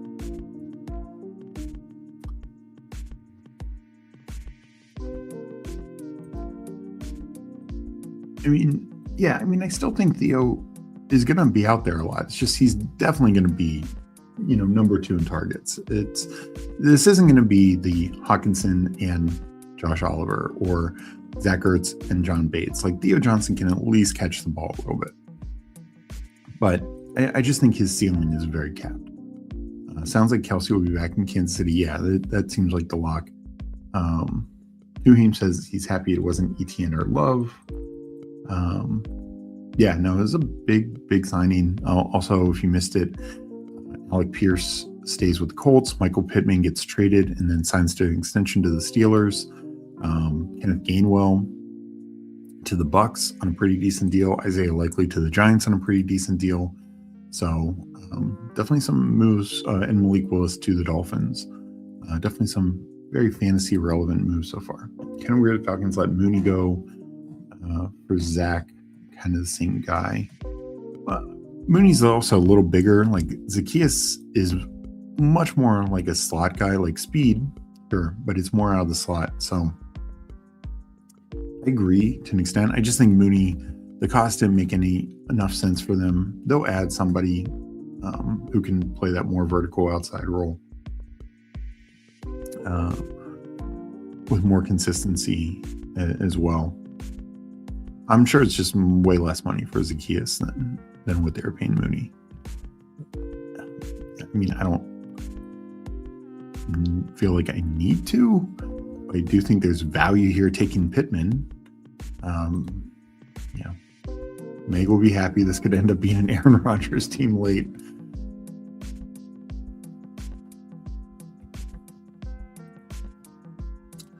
Gainwell stumps me. I said this. I think it. It's just a situation where him and Bucky, they overlap so much, kind of similar to how Gainwell and Warren did a year ago. So it's not great for Bucky. I think it's good for Gainwell's 125 ADP, and I think you can even take him up to 100 and feel pretty solid about it.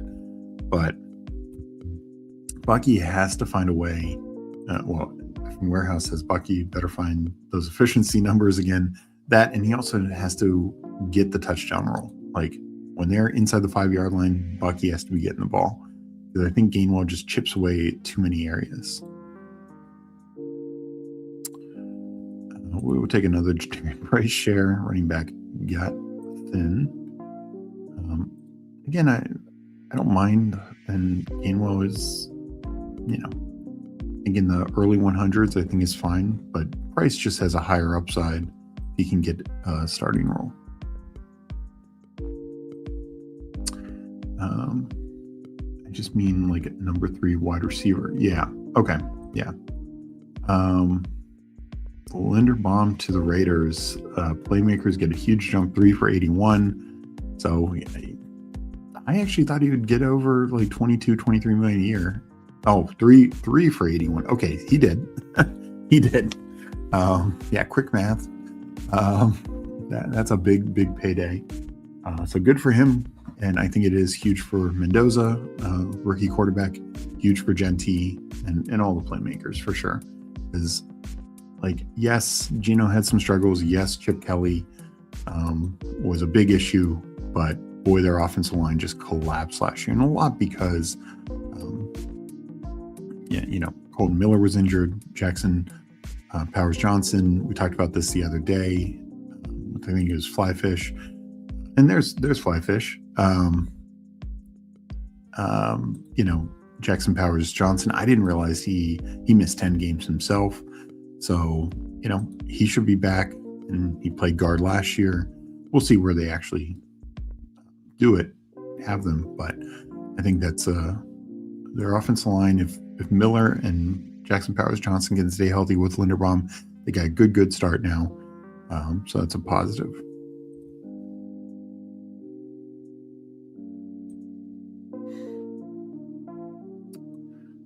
Brees Hall tweet is funny. Don't think he's happy about the tag. I don't think you're getting much effort. What was the tweet? Anyone wants to copy and paste it or something? I'd appreciate that. Algier to Arizona. Interesting. I mean, goodbye Trey Benson. If that is true, Algier, 2 years, 12.2 million. That's smaller than I thought. For Algier, I thought he'd be closer to the 8 million range. So I think it's the Connor Algier show. Kind of interesting. I mean, Connor is more all around, definitely much better pass catcher than Algier. I'm on the clock, so I should probably pay attention.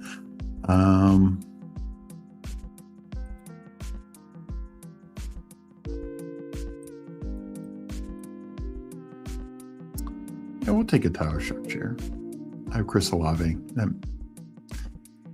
I generally have been taking like Malik Willis and Murray ahead of Chuck, but with Chris Olave, makes sense.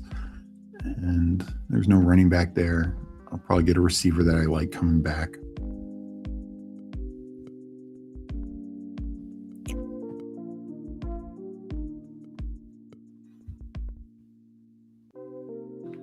So yeah, I think Trey Benson should fall quite a bit. I don't see him having a big role with Algier and Connor kind of locked in.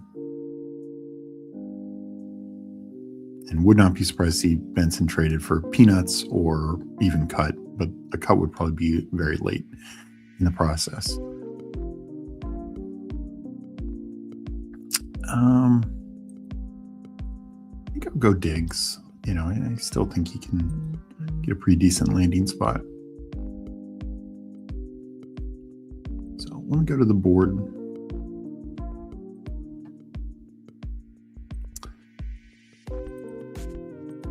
Better get post by Mendoza impatient. Yeah, I know John Spytek has talked about not wanting to start a rookie. I think it's we'll have to see where their buy is, because some buys are like week 14. We don't want to wait that long.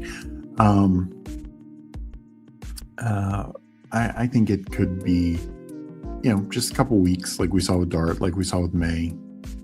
Doesn't kill his value, but I do think Mendoza should move down, especially now that we are getting landing spots for some of these other quarterbacks.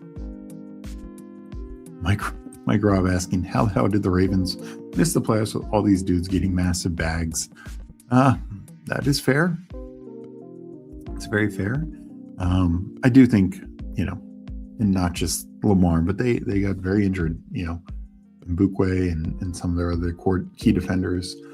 Missed a big spot at the time in the middle of the season at the same time when Lamar was injured. So it's like they were just had no shot of winning those games, even even when you have Derrick Henry and Zay and Mark Andrews and everyone else.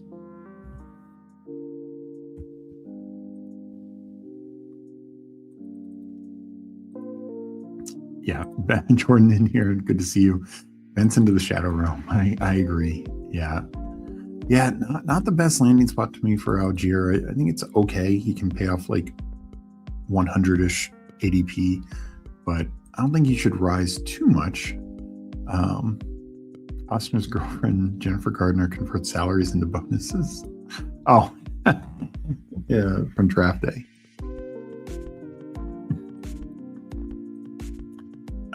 Backfield is going to be a headache. Honestly, I think it's those two guys.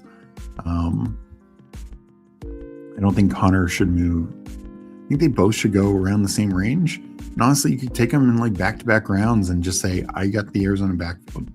I don't think Benson ends up being much of a factor.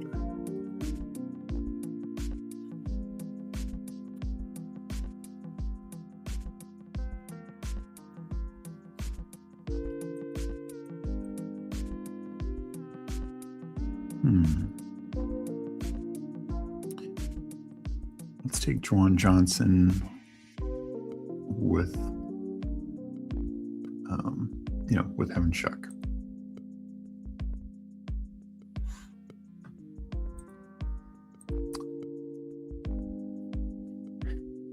Yeah, I mean, I don't think the Cardinals, it's not so much that, I mean, yes, that's a factor, but it's, when the idea is that Algier could have maybe landed with like the Chiefs or the Commanders or one of these other better teams and have a much more clear path, I think that's a bigger thing. Is I think Algier kind of stays in the role that he's in.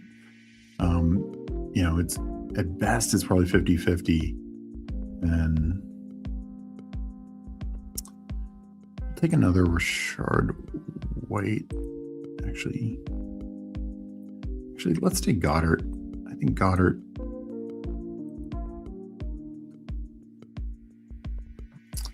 Goddard will move up when he signs. I think he's been going lower and lower. Doesn't make sense.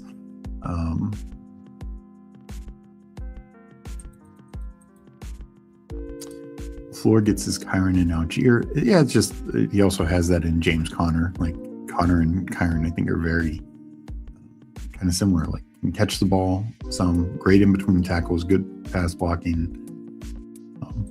kinda. Like the thing is, though, I think there's a real chance. I think Conner definitely should move up. I mean, he was, already his ADP started to tick up, but it should be like Algier 100, Conner 125-ish. And Conner has a real chance to outscore him, I think. I would probably give him the higher odds there.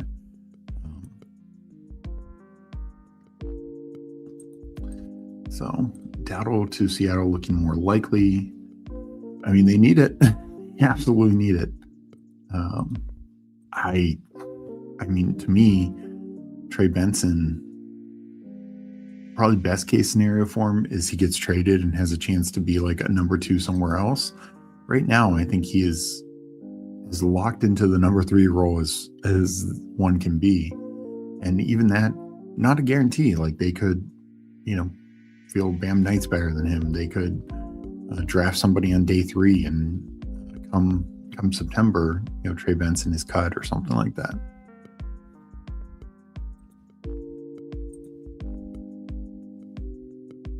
I think there can still be fantasy production there. I understand Arizona's running backs last year were terrible, but it's because their top 2 get hurt, and then they're just down by 25 every single game. And yeah, their defense could still be pretty bad. But I don't know. Like we just saw the years before that, Conner was a very good fantasy weapon. Not saying he's going to be top 8 in points per game like he had been in previous years, but I think you'll get a lot more productive weeks from their backfield this year, especially with the LaFleur offense. Shanahan, McVay, like usually generally pretty good for running backs.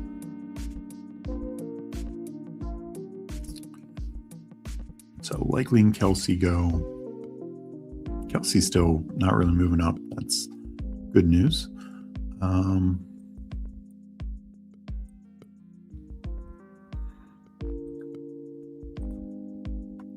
Go Aaron Jones. Hopefully he gets a fine landing spot. Kramer saying, where does Sharp go now?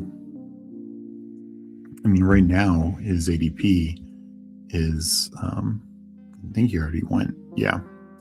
So I think it's too high because he is definitively starting the year, or not definitively, he's too strong, but he's most likely starting the year on the PUP list, as Mike says, on IR all season. I mean, that's the extreme, but I would not be surprised if he misses half the year.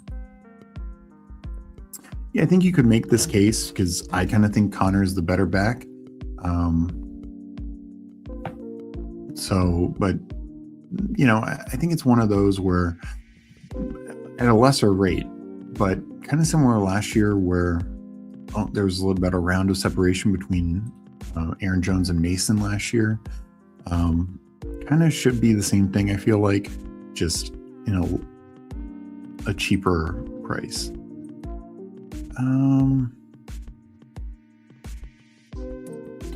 Go Vidal. Need to catch up more at running back.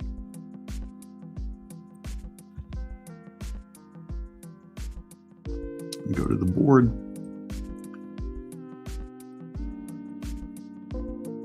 Benson to the 230s. Yeah, I mean, I think if you're taking them, it's 19th, 20th round, and just like praying. And honestly, I think you're praying that he gets traded.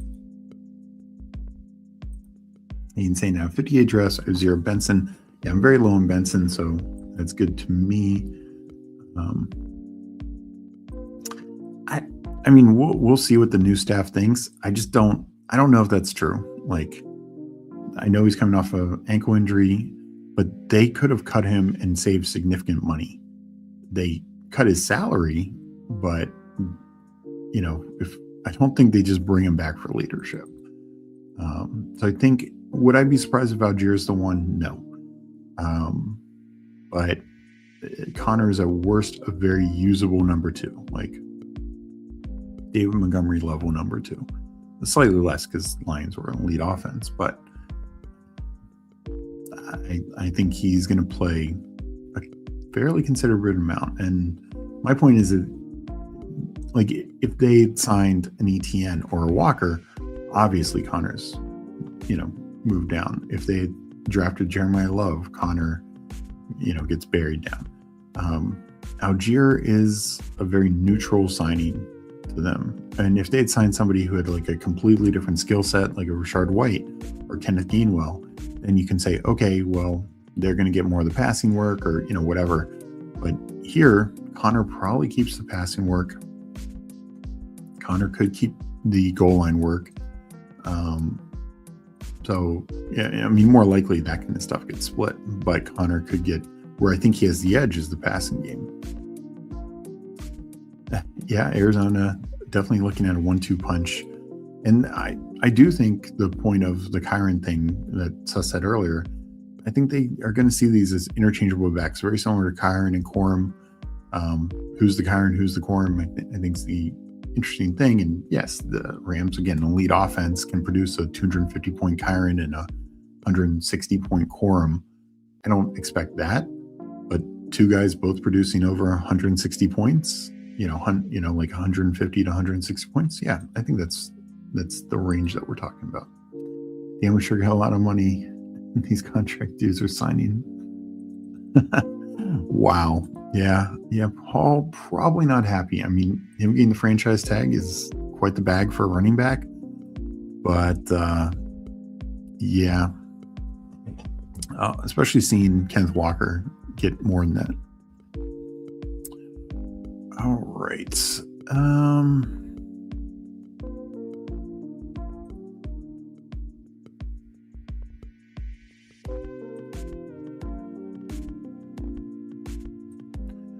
take Katron.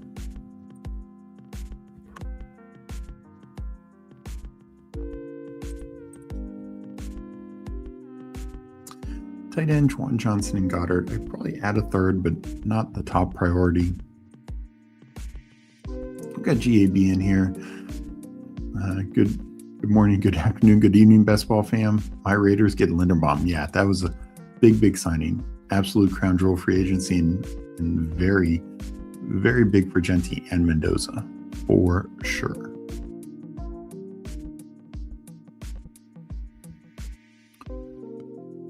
All right, let's see what FK does. He takes Surratt.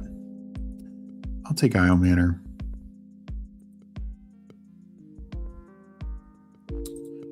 And let's go to the board. Is that changing this year?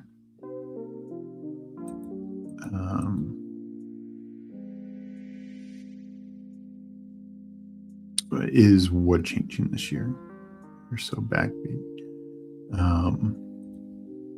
Yeah, elite veteran center. Good. This is a good shout. Reminiscent of the Rodney Hudson with the young car. No, I mean, I do think adding a center for a young quarterback can be very, very helpful. Insane. I was just thinking if Seattle was willing to let K9 walk, even with Sharp's huge injury.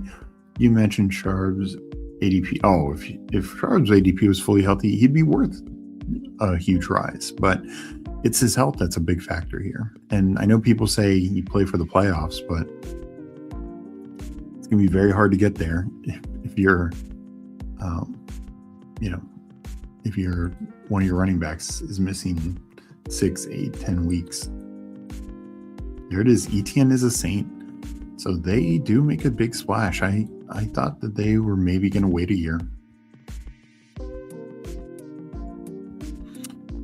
Wandale signs with the Titans. I see ETN to the Saints. So we'll see what the Jags now do.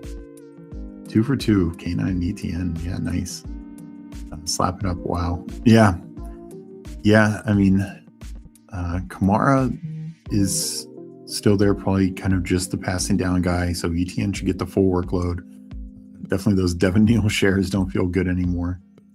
Finally, my 20% Kamara paid off. The aftertaste forced me to fade this season. He will be. Yeah, I mean, Connor is historically dealt with some injuries, so there's no doubt there. ETN to the Saints just confirmed. I think that's a pretty solid landing spot. I mean, Kamara will continue to take more of a role than someone, but ETN's never going to be, the Christian McCaffrey role. I honestly think it's very similar to what he was with the Jags. Like early down, Kamara kind of consolidates the Tootin, LaQuint Allen role. And as we saw, that was very, very useful. Aaron Rodgers goes. That's unfortunate. Let's take Geno. Let's hope I get a starter.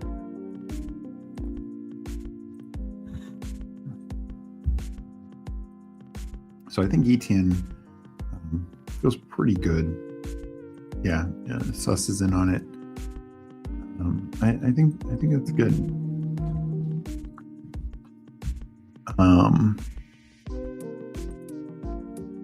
Tootin to the moon. We'll see. We'll see what they add. Maybe. I mean, I probably should start taking them. It's just that seems like a huge jump for a guy who pretty underperformed last year. I feel like some way they add competition. The mock draft I did last night had them taking Jonah Coleman. So we'll just have to see, but I will start taking Tootin some now that it's official. We'll go Jeremy Bernard here. Another share. A little surprised he's still going so late. He's routinely mocked in the second round and usually high second. So yeah, Wandale to the Titans. That has been like the worst kept secret I think, out there, but it's now official. And what did I see? 4 years, 70 million. So he got a pretty good bag.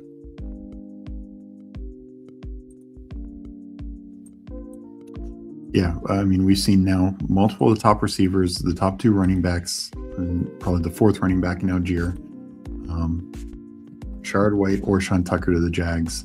I mentioned Sean Tucker earlier. I think Rashard White makes a lot of sense, and that's the kind of thing. Something's going to happen with the Jags. It's just not going to be the Tootin show, in my opinion. Up to 78. That's huge. Poor Cam Ward. I think Wan'Dale helps. I do worry. I've taken a lot of DK. They're very similarly used players last year. I do think DK can play a little bit more outside, so maybe that's the route they go.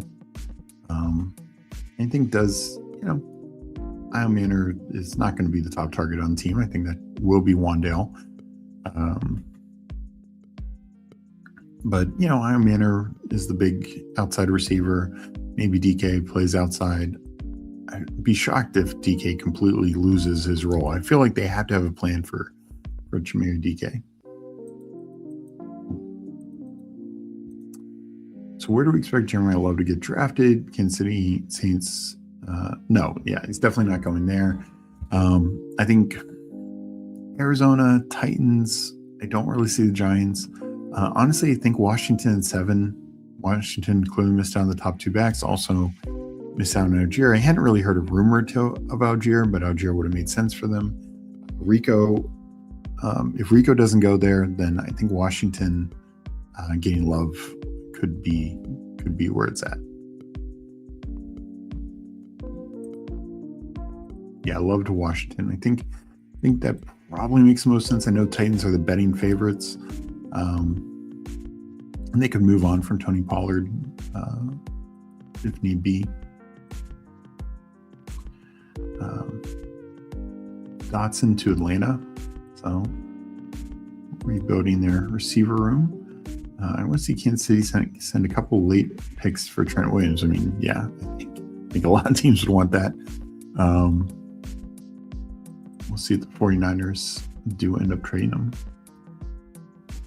Tootin to the moon. I'll be more hesitant. I mean, I would definitely take them now.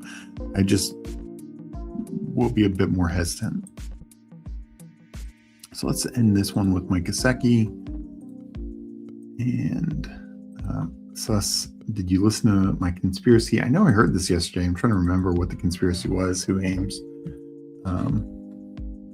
Jags might make another big move on draft day. I mean, they're not going to come up for Love. I think that, they don't have a first rounder, but could they take Jadarian Price in the second round?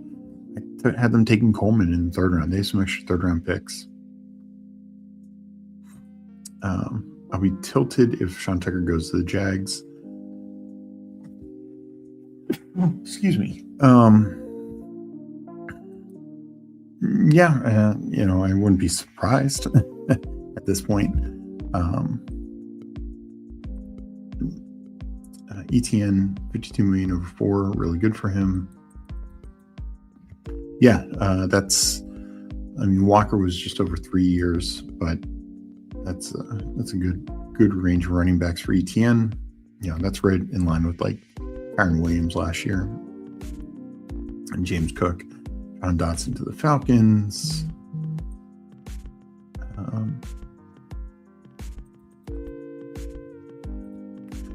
Love to the Giants, really in on K9. Yeah, they were. I mean, that was the rumor. I just don't know. So far this is good for the Giants backfield. DK is, I agree. So hopefully they find a way to utilize both him and Wan'Dale for sure.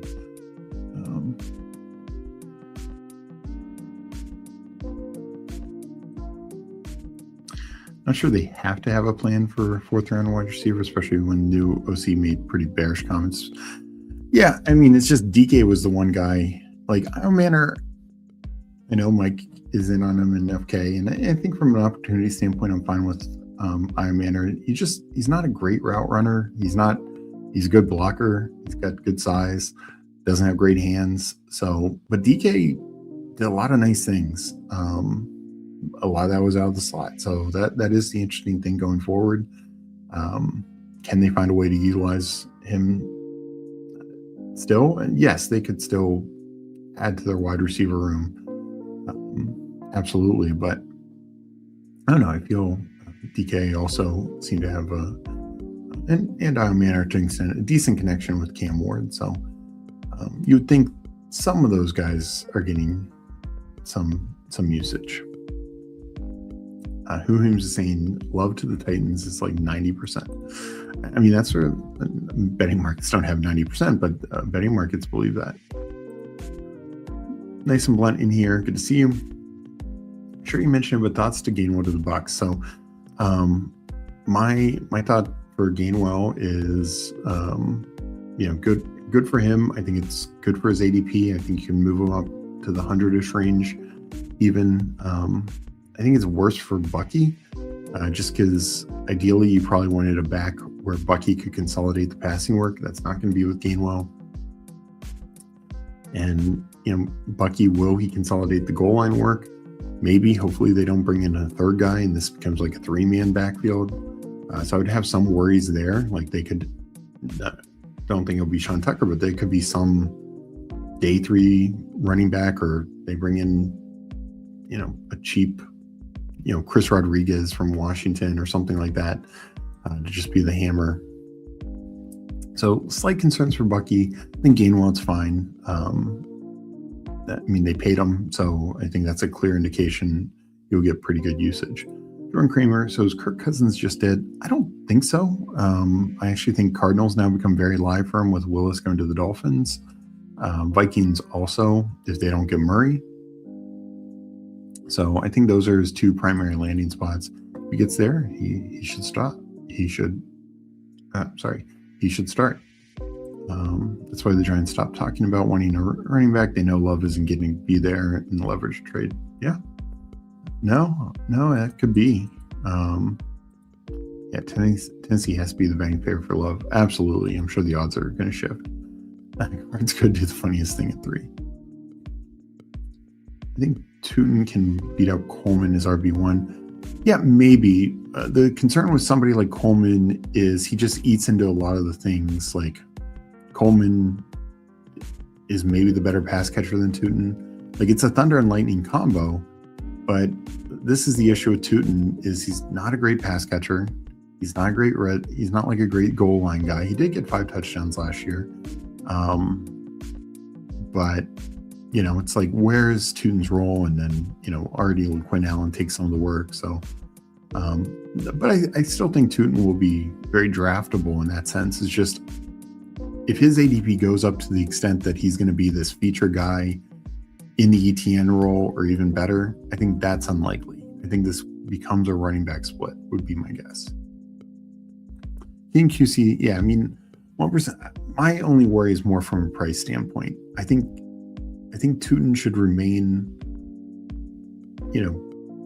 60-ish range. Like he should move up, but it shouldn't be that high. It shouldn't be like if people start taking Tootin above Swift, above, Javonte. Scadaboo right now is dodging guys left and right. Scadaboo was clearly a better back in the draft last year. And they were drafted essentially back to back. And then Scadaboo just dominated what Tootin did. So, I just worry he moves up way too much. Aiden says, we need the AJ Brown trade. Come on, Howie. I will review my team and the other teams, but I do want to catch up a little bit.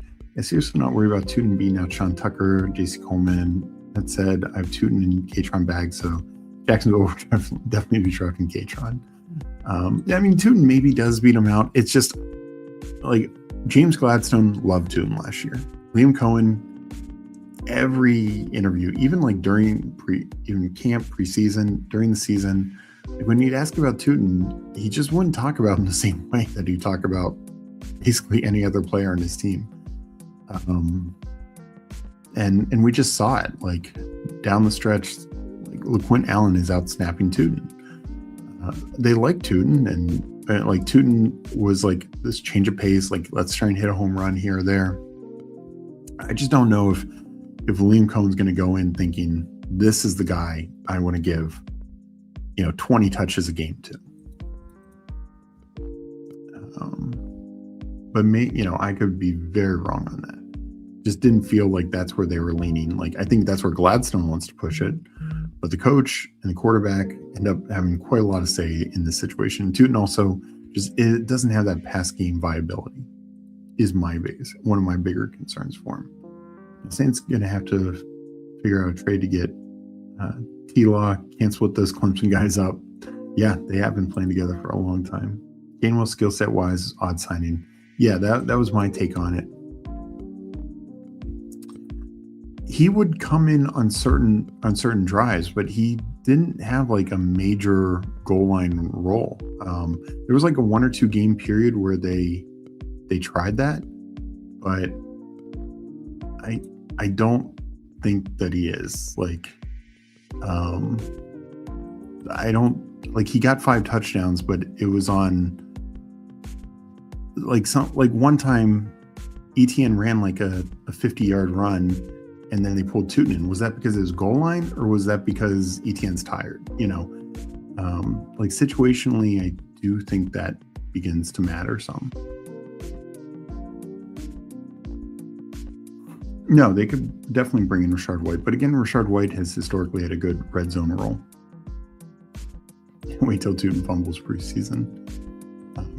Yeah, like Sam Sherman said, like this is a guy who didn't get snaps, 4th round pick, and had a 3.7 yards per carry. I think the hype is a little too much. Something's going to happen. And look, sometimes he earns it. Like we see guys in the second year just have jumps. I mean, Rachaad White being one. Rachaad White's rookie year was awful. Year 2, he got more of an opportunity and had a really good year 2. And then year 3, Bucky came in and outperformed him. But Rachaad White outcome, like year 2 outcome for Tootin, that's probably what we're looking at. That's a high hope for Tootin.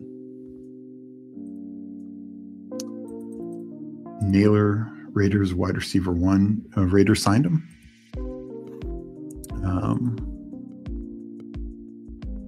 And then I will review the teams in here. Jalen Naylor, 3-year, $35 million deal for the Raiders, $23 million guaranteed. Wow,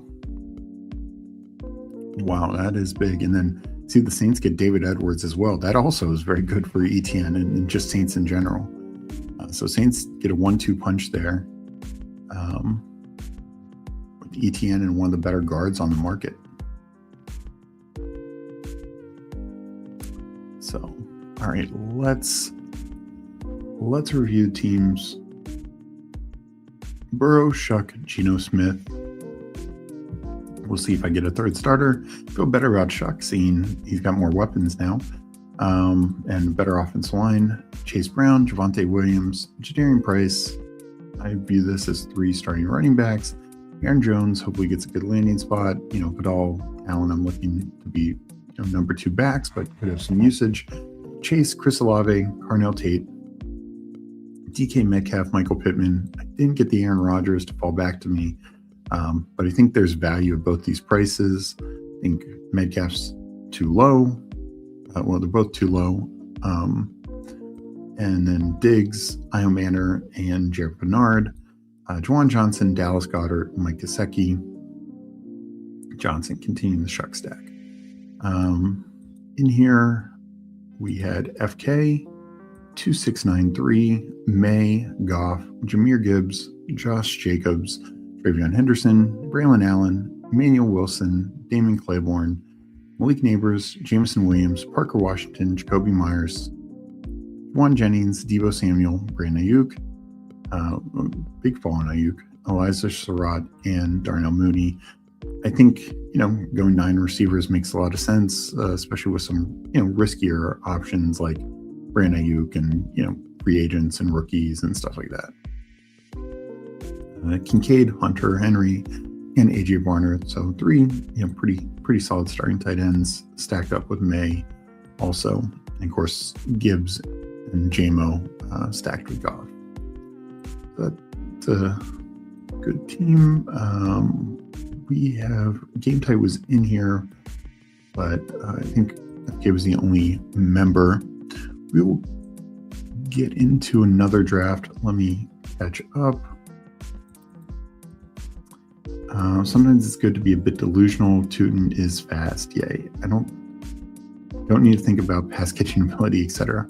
I mean, Tootin has spike week ability. There's no question on that. And I think has a much bigger role than last year now that ETN's gone. It's just, is it feature back? Like top end feature back? And that's would be my only concern. Jalen Naylor, Raiders 335.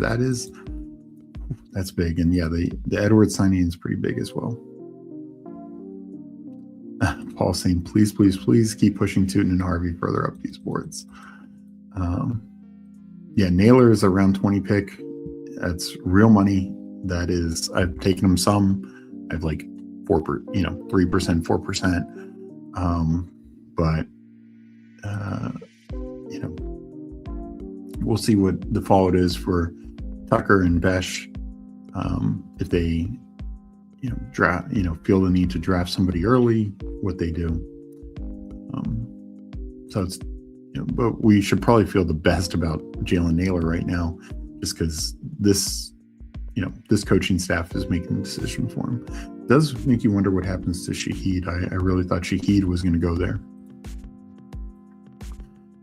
I think Naylor is a good signing.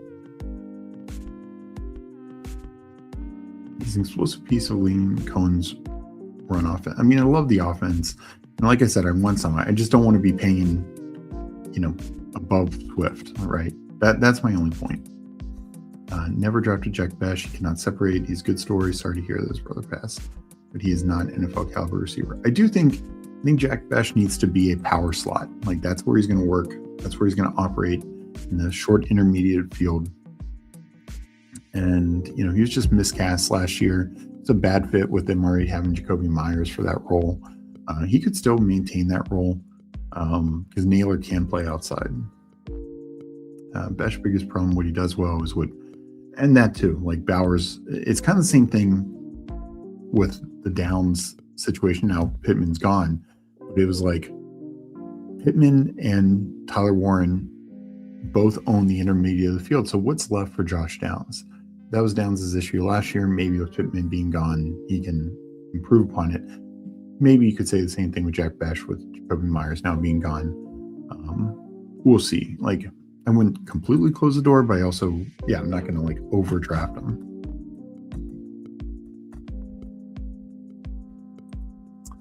I don't know if I go to that extreme. Like, Jalen Royals had some more vertical ability, but really he's probably better as a slot as well. I think Besh's last year was pretty good. He's a contested catch guy, short area guy. I just think, he went to one of the teams that could use him the least early on. Leonard Baum, crazy money, may have just gotten the Ravens a 3rd round comp pick. Update the mock draft. Well, it's not going to be this year. It's for next year. Comp picks are for the following draft, not this draft. But yeah, that should be in the 3rd round range for sure. And that is crazy money. I mean, that's very, very good. Naylor getting that 2-2 Outwell money. It's more like the Josh Palmer, Darius Slayton money. But yeah. Love the 20th round price on LeQuint. I mean, if you don't believe they're adding anyone, then yeah, you should be drafting LeQuint Allen as well. If Richard signs with Washington, Love 100% going for. Is that being rumored right now? Sorry, I've been.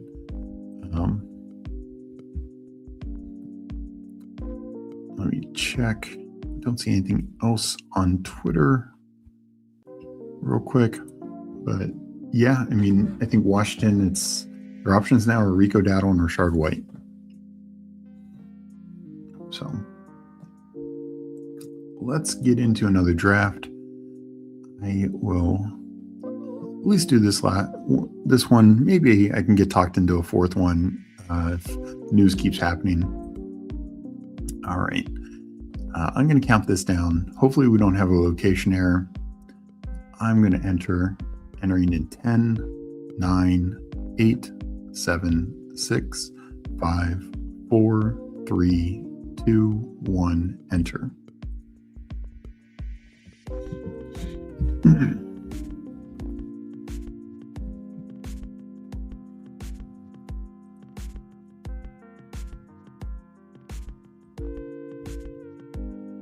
Okay. I just didn't know if there was anything more breaking today. Yeah, White has been, Washington's been tied to just about every running back. No,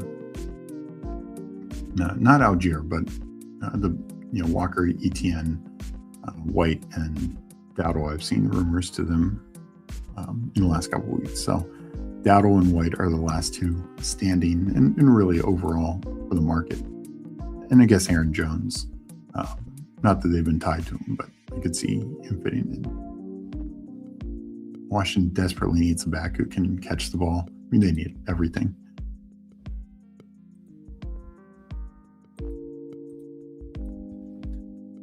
All right, still waiting on two people.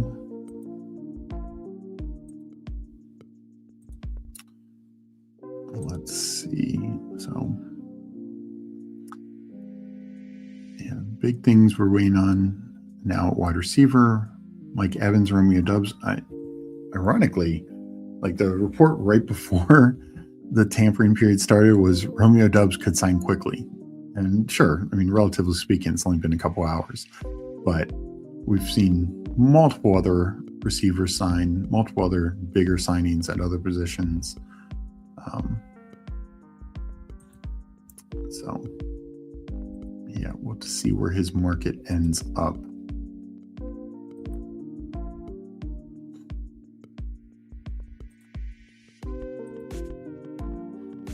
I think him and Mike Evans are the two biggest receivers still out there. Shaheed also, and then you have like the cut, like Debo, Steph Diggs. So receiver market still has quite a few names. Running back kind of really Dowdle, Shard White, Aaron Jones. Quarterback, some of it is the cut guys, like I mentioned. I think Kyler's the same way.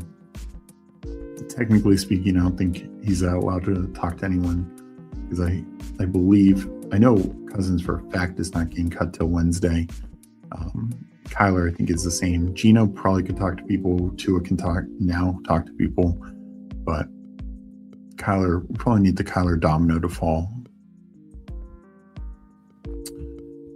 before we get really any other quarterback news.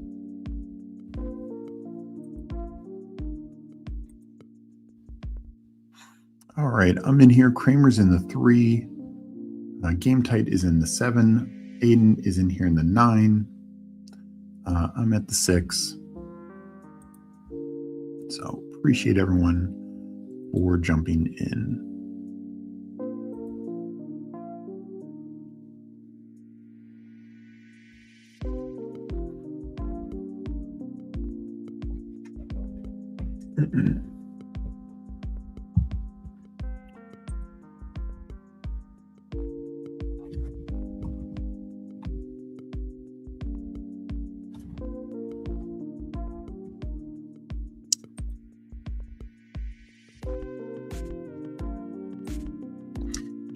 Was next Raven, he would have already signed. Fair. The Ravens moved the market pretty quickly, even their punter.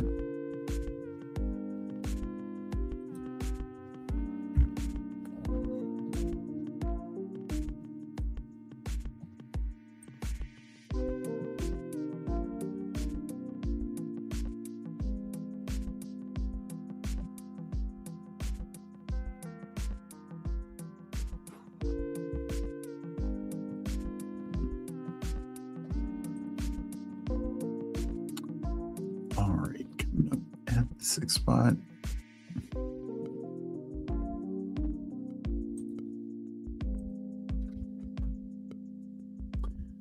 I would just go Jonathan Taylor.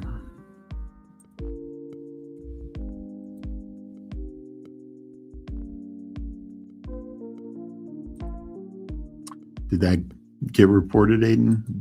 Well, I mean, if his market's 27 million, hard to see the Bucks matching that, because I think Chris Godwin, and coming off an injury himself,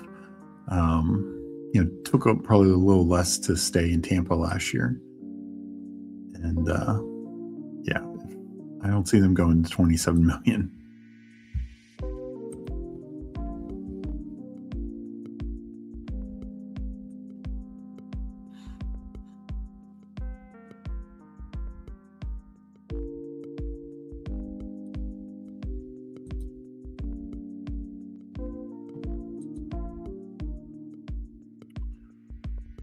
All right, let's see here.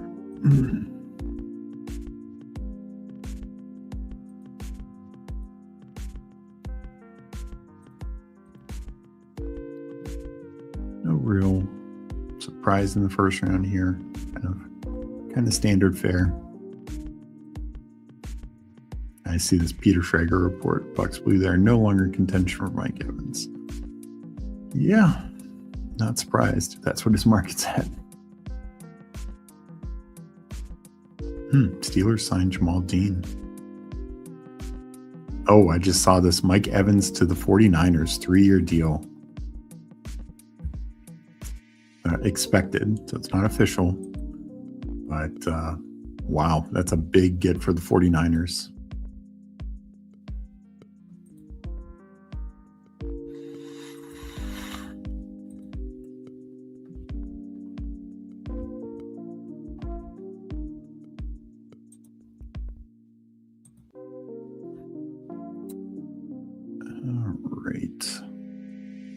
So Walker still goes ahead. We'll take Saquon. I like Kenneth Walker.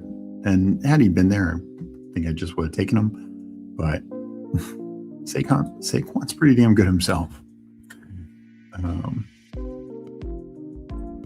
Not sure it was 27 million to give it a 32-year Waters. I mean, I think it's just contenders. You're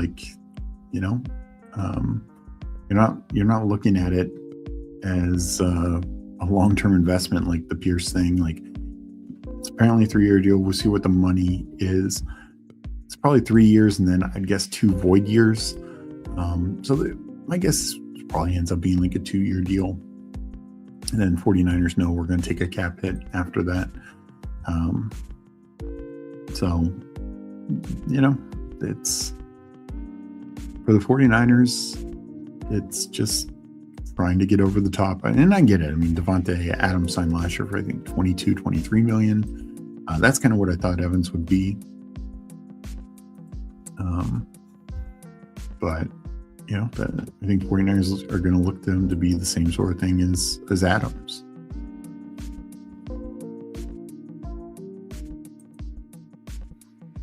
And that's why it's still totally okay drafting Evans all this time, because it was only going to be a contender that could pay him enough to pull him away from the Bucks. It wasn't going to be, and they could be fine offenses, but it wasn't going to be the Titans or the Raiders. It wasn't going to be the Browns. So it was only going to be a contender. He wasn't going to the Jets or the Dolphins.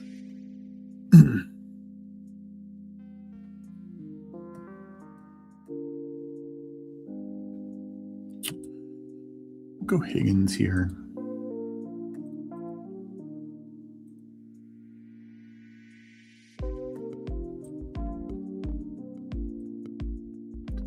So Meg saying, a couple reminders, all YouTube members get team reviews, Sunday YouTube members only streams, weekend members only shows that I do, just $3.99 a month here. So we appreciate all your support. Everything you do, watching us, drafting with us, liking this episode, commenting afterwards. Those who aren't commenting, come in, give us a sub.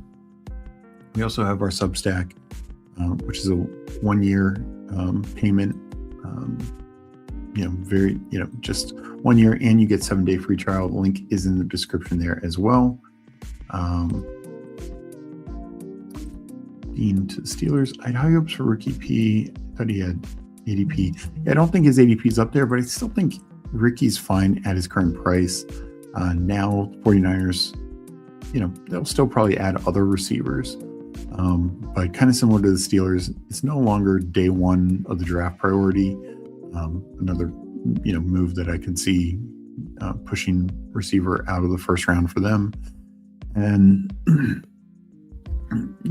Evans should go up. I think Ricky is still fine in his current range. It should be those two guys, especially early in the season without George Kittle. Like those two guys should get plenty of opportunities.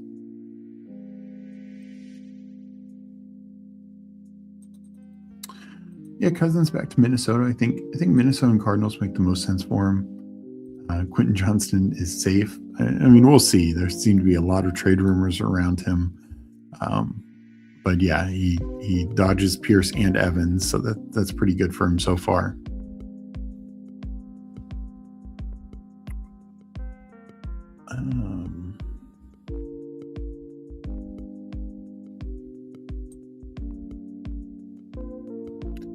I'll take Zay.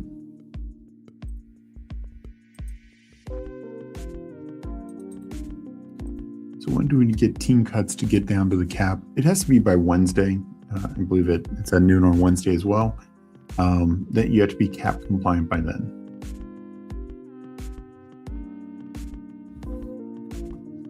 So I'm thinking tonight and tomorrow we just see a lot more cuts, restructures as well. Some guys extended. Ravens, I'm sure, are trying to extend Lamar, though I don't know if it's going to be that easy and quick for them. Mike Evans, 3 years. Yes, thank for that. Yeah, again, I don't think he plays all 3 years. But Who Hames, I took your advice and drafted 27 Mike Evans teams on DK. Nice. Nice. Yeah. Well, no, I think 49ers, I think it's a really good fit for him. I agree with this. I think he's really good. It allows Ricky to operate out of the slot more. I think, yeah, very good. Peanut Punch, enjoying watching the stream as free agent news breaks. Appreciate that, Peanut Punch. Yeah, glad to do this. This is fun. I wanted to see what DK is like. Kenneth Walker goes 13 in this one. Wow. Who Hames, will the Mahomes ADP rise with Walker? Yeah, I agree with this. Tackle is absolutely, but Chiefs now with 2 first rounders. So Chiefs 49ers receiving calls on Fred Warner, Giants in the mix. Interesting. Don't think I take Scattaboo. I think I'm going to go Brian Thomas here.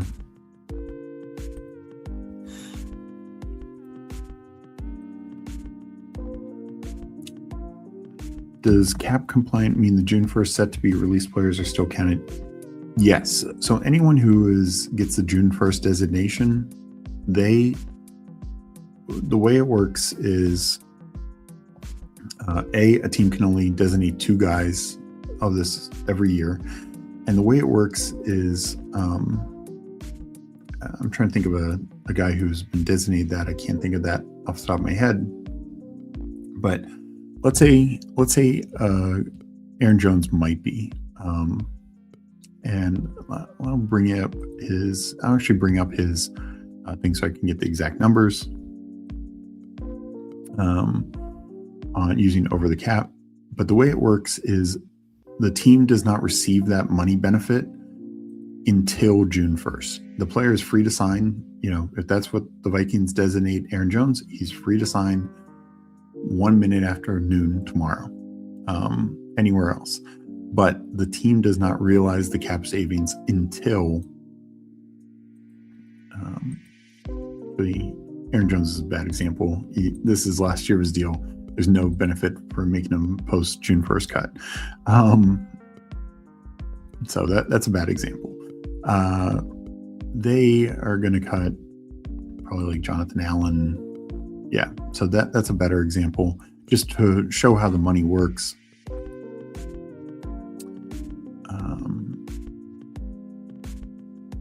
I'm about to make this pick. But so Jonathan Allen, if the dead money, if they cut him tomorrow and it's not a June 1st cut, their dead money cap charge this year is 17.3 million. They immediately get 6.5 million of savings.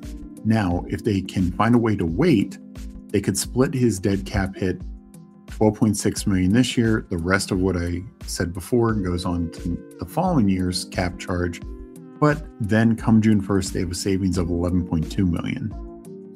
Now, why do teams do this? Hold on 1 second. Let me make my pick.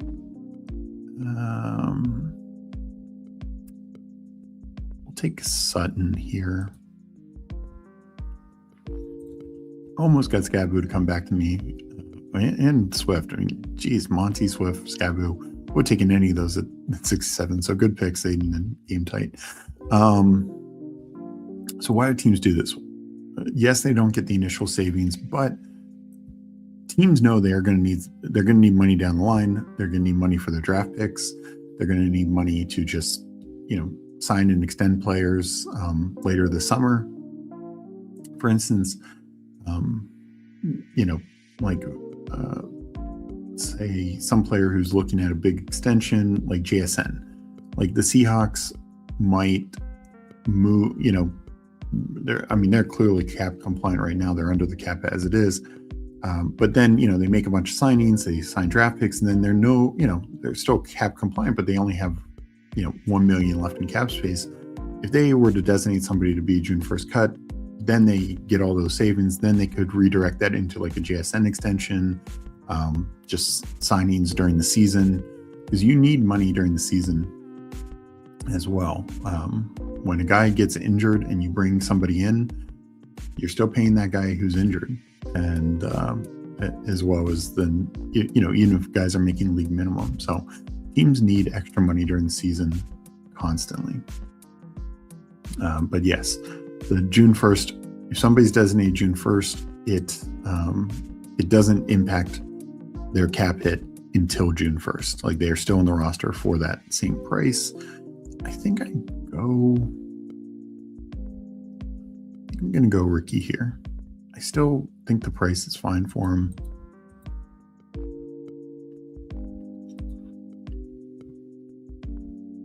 That's a very strong wide receiver room, went double anchor.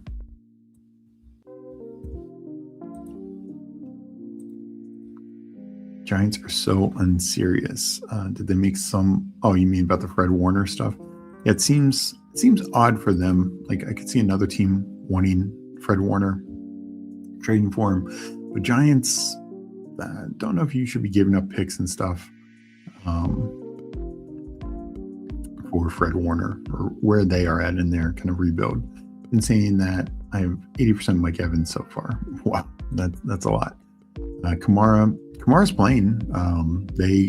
With the way they extended his redid his contract, they pushed money to the future. So I fully expect Kamara to be back.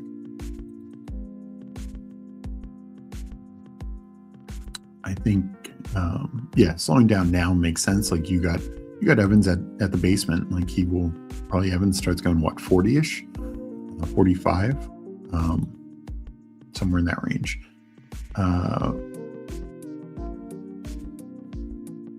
That was clear after the Matt Nagy hire. Yeah, I don't know why they went Nagy. I was hoping Naylor would go to the Commanders. Appreciate that, Leo. Yeah, Commanders need receivers. There's no question there.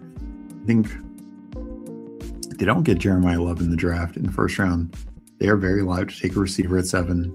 So maybe Carnell Tate is on the way. Hopefully their plan is not Brandon Ayuk. I don't know what you're solving with that. WFN saying, surprise Kyler hasn't signed. I don't believe he's officially cut yet. I believe that will be tomorrow or Wednesday. It could be tomorrow, but I believe it won't be until Wednesday.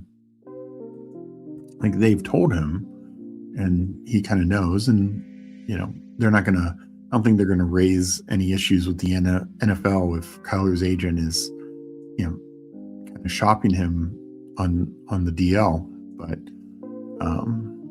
he definitely cannot sign until he's officially cut. And I don't believe he's been officially cut.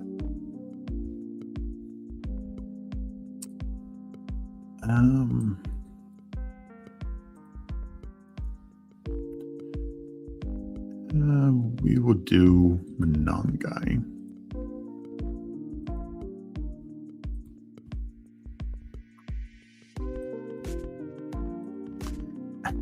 Meg wanting me to take Scatterboo. Shocking. You're the best analyst out there, Steve. The cap stuff is so confusing as hell. No problem. I'm happy to answer questions. It can be very confusing. Like, is the June 1st stuff. Like, so many other things out there. Like, what a person's cap hit is versus what the savings would be are vastly going to be different in basically any case. Why not draft Sonny Styles, Giants? Yeah, no, if you need a linebacker, it seems like the way to go. A young 22-year-old, you can be the center of your defense. Maximus asks, does Mike Evans take any of the Kittle work? I mean, Evans is no doubt a touchdown machine, and you already have McCaffrey is a big touchdown weapon. So I think it does. You do worry about Kittle a little bit in that sense, like when he comes back, because Kittle's going to have to get there on touchdowns. I mean, that's generally been how he gets there. And two, I don't think Kittle's running down the seam. Every now and then Kittle will have that like 80-yard game, 100-yard game. Probably not happening coming off the injury, even when he does get healthy. So here, let's go Bo Nix, get a stack going. So we do, I'm more wary on Kittle as it is, but there being another touchdown weapon there probably isn't the best news for Kittle.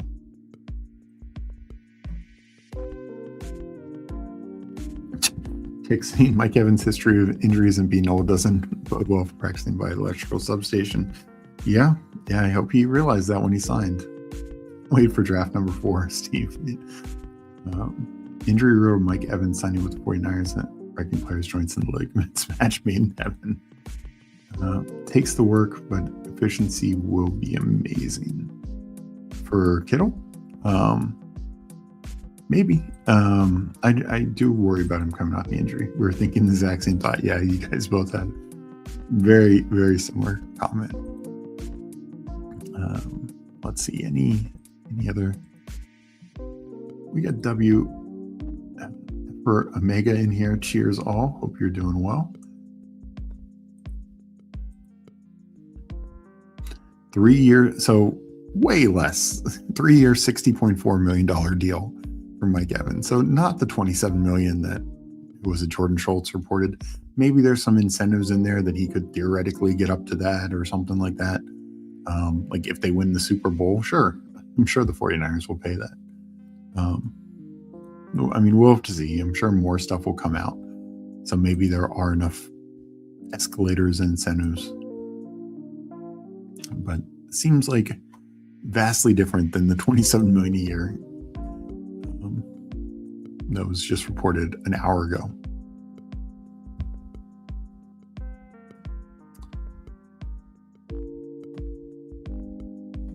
So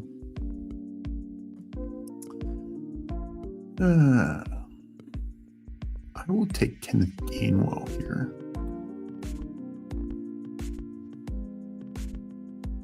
I think that's a fine area for him. I think he's got a high floor now. Goes to a Bucs offense that hopefully is going to be pretty good. And even if it's not the split that he was getting with Warren, I think he can produce. Yeah, Bucs wide receiver bag's not named Evans, looking very nice. This helps. Biggest winner from the Bucs fallout, Mbuka to an extent, but he was kind of going high as it was. I think it's McMillan, because McMillan, if Evans is back, like how's McMillan getting on the field, right? Like you have Evans, Godwin, Mbuka there. It's going to be really tough for McMillan to get on the field. Now McMillan should play quite a bit. All Bucs receivers win. I think McMillan goes from without major injuries, which I know have happened to Godwin and Evans, it'd be tough to see McMillan getting more than 30, 40 targets. Now he could get 80 targets, and I would not be shocked. Winners and losers so far. Are you talking real life, fantasy, both? Because I think some are different, for sure. I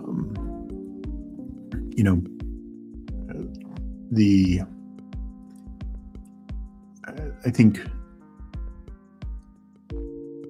how should I say this? I think Malik Willis is good for real life. I think he still can pay off mostly where he's gotten him for ADP, but I don't think it's a great landing spot. So, I think he's more capped than I would have liked. I think I take the fall on Boston here. A 6 receiver. This could be a 7 wide receiver build.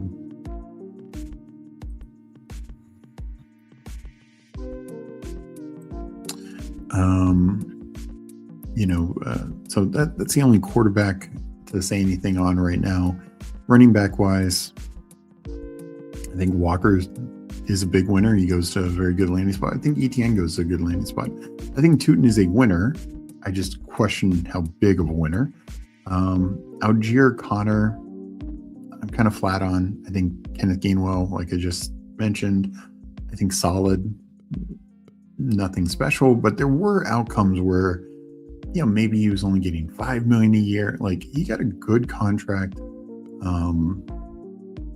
goes to a good offense, goes to an offense that has a lead back, but not much else there.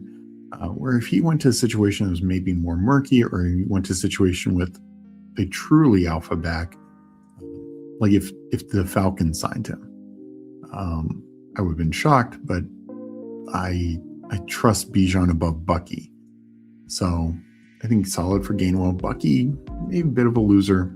Again, not massive, but a little bit.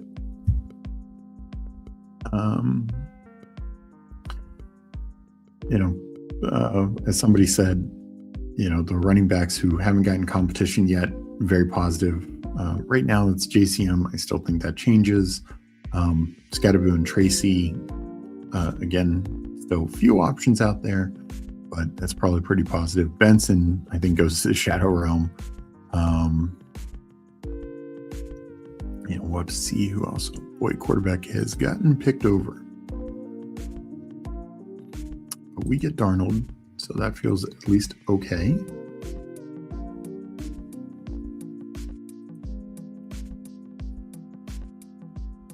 Fantasy, that's all that matters, yeah. And that's how I'm mainly looking at it. Receiver, I think becomes very interesting, because I actually think it's a positive for Pierce. I think it's a positive for Pittman. Maybe the slightest of negatives for DK Metcalf, but honestly, I think his ADP I think it's fair. Mike Evans, I think very big positive and can be fine for Pearsall. Wandale, good for Wandale. I worry a little about DK just because they overlap skill set wise. Good for Jalen Naylor. I think a little bit of a knock for Trey Tucker and Jack Besh. Honestly, one of the biggest things is, I think, the mock I did had, I think, 6 first-round receivers. It's a talented first-round talented receiver draft, but this could push some to the second round. Steelers were a team I thought were kind of a lock for a receiver. Bills were, then they trade for DJ Moore. Now 49ers get Mike Evans. Could some of these teams still add receiver? Yeah, but I just doubt in the first round. We'll take James Conner here. Daniel Jones would have been interesting as well, though I don't have Pierce in this one. So, maybe we only get 4 first-round receivers, 4 first-round receivers, maybe 5. Raiders, could they take one at 14? Maybe. I think the Ravens would have been much more likely now. So yeah, I do wonder a bit about what the first round receiver market is.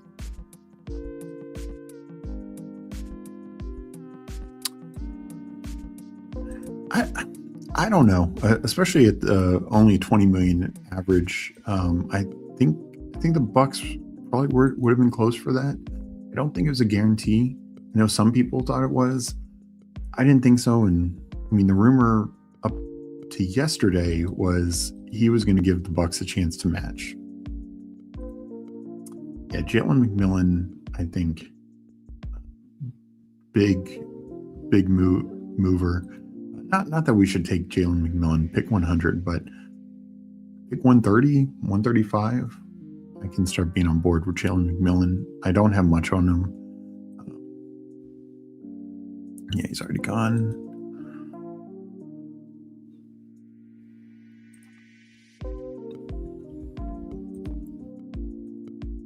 Yeah, the Tracy Malik Willis getting paid is a big one for that young man. Yeah. And it's good for the Dolphins. I was worried they just weren't going to get a quality quarterback. We'll take Hunter Henry here. Need tight end. So I think it's good for like Waddle and A-Chain quite a bit. They forgot about Dubs. Yeah, he hasn't signed yet. It's a little surprising. But now with Pierce and Evans off the board, Wandale as well, you think Dubs would be the next one. I just saw the report. Patriots have shown an interest in Romeo Dubs. So that would make sense at this point. Meg saying Scattaboo. Tate definitely a commander now. Very possible. You think Jordan Tyson could drop to the Bills? I mean, I think I could see a receiver falling there. I just don't know if the Bills still pull the trigger on a first round wide receiver using their second on DJ Moore. They have some other needs. Defensively, could use a guard. They just lost David Edwards. So, yeah. But maybe they say it's worth it. Busy day, Steve. Will you update your ranks tonight for the Substack subs? Mike, Meg, aka Bossy Betsy. Yeah. I'll do it tonight. ETN a huge winner. Also my dude Tootin, been rooting for Tootin, who will be scooting and shooting straight to the moon. Yeah, that's my fault. Mistype Cam Tracy.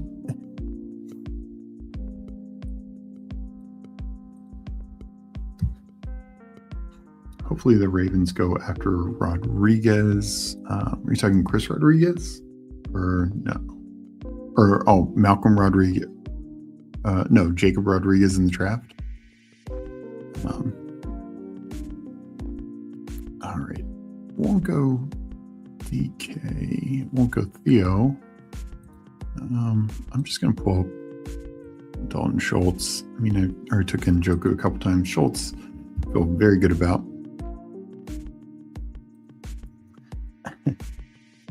Yeah, no, I'll update today, probably update Wednesday when everything's like official, and I'm sure by then we should know pretty much most things. But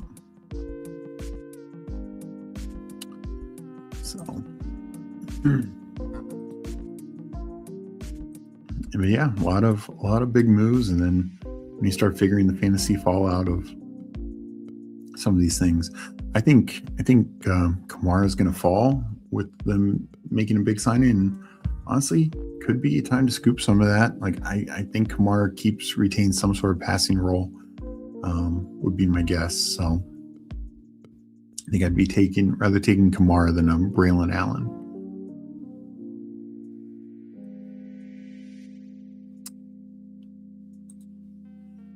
Zion Johnson to the Browns. Okay, they needed offensive line. Makes some sense. Chargers have already gotten Biotish, but need to do more. So I'll be interested to see what the Chargers do. Like saying ranks updated in Substack, but won't be on Meg's UT next time they draft. Yeah. She always pushes me to update the ranks, but then she doesn't care, Mike. I think we all see how it is.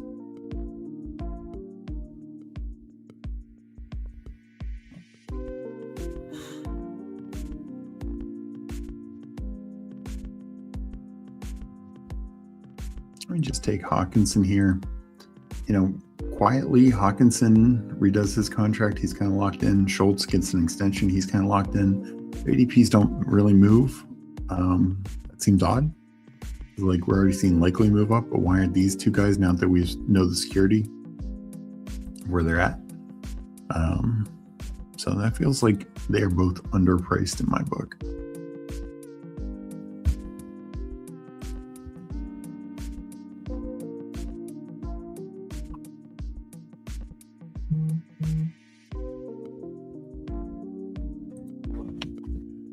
And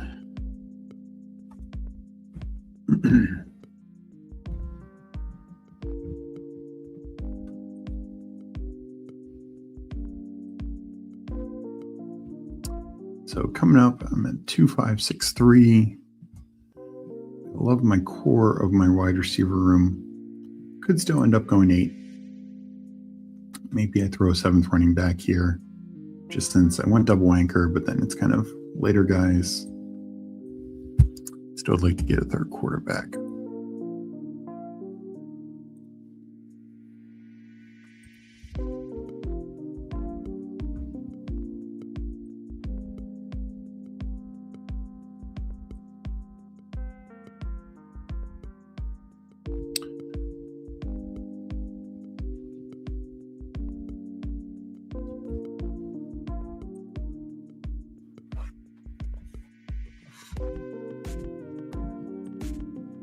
All right, up in one more.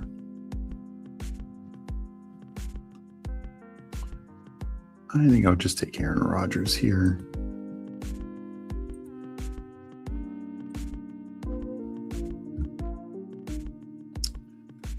And let me go to the board. Got 3 more picks to go.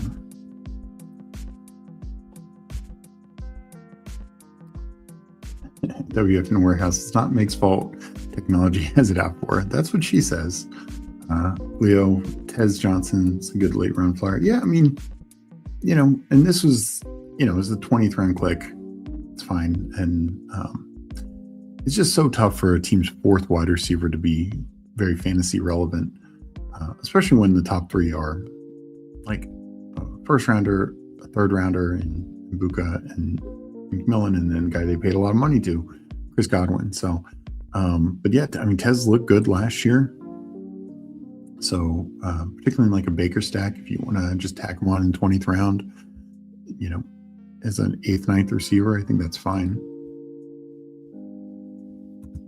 Because any injuries happen, and Jalen McMillan has dealt with injuries both of his years. Of course, Chris Godwin has a long history of injuries. So, yeah, any injuries happen, and Tez becomes the guy. So I just saw the Zion Johnson, 3 years, $15 million essentially to the Browns.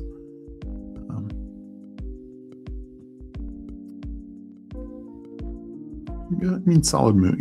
Zion Johnson had his best year. Up until last year was kind of considered a bust, but he had a pretty solid year. One of the few bright spots along the Chargers O-line.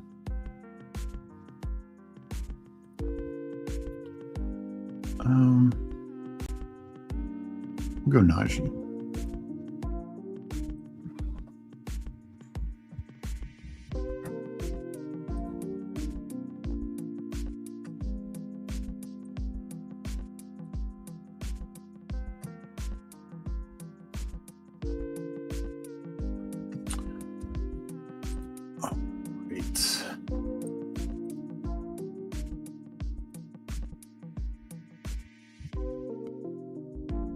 Somebody let me know in chat, what are we at for likes right now?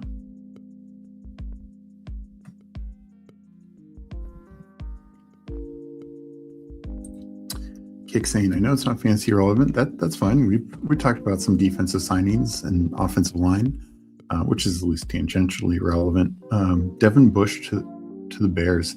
It's a good pickup. Getting rid of Edmonds, in another athletic linebacker in Bush, Devin Bush. Kind of had a resurgence with the Browns last year, so this is a solid pickup for them. Are we opening our hearts to Caleb once again, or do we expect Aaron Jones to come to Pitt? Right now, like if you're in a draft, take that Caleb Johnson shot, but be wary. It's not just Aaron Jones, though that makes a ton of sense. I think Rico Dowdle could be very live for the Steelers. Keep in mind, Mike McCarthy had him in Dallas, and so did their current running back coach was in Dallas with McCarthy.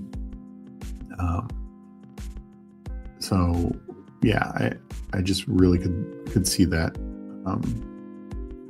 as another option as well. And this would be later in the process, but if the Titans are serious about taking Jeremiah Love, then you have to think Pollard's on the way out. Tony Pollard, another back tied to McCarthy and the running back coach. So just a lot of paths for Pittsburgh to go if they want to. But they could just run it with Warren and see.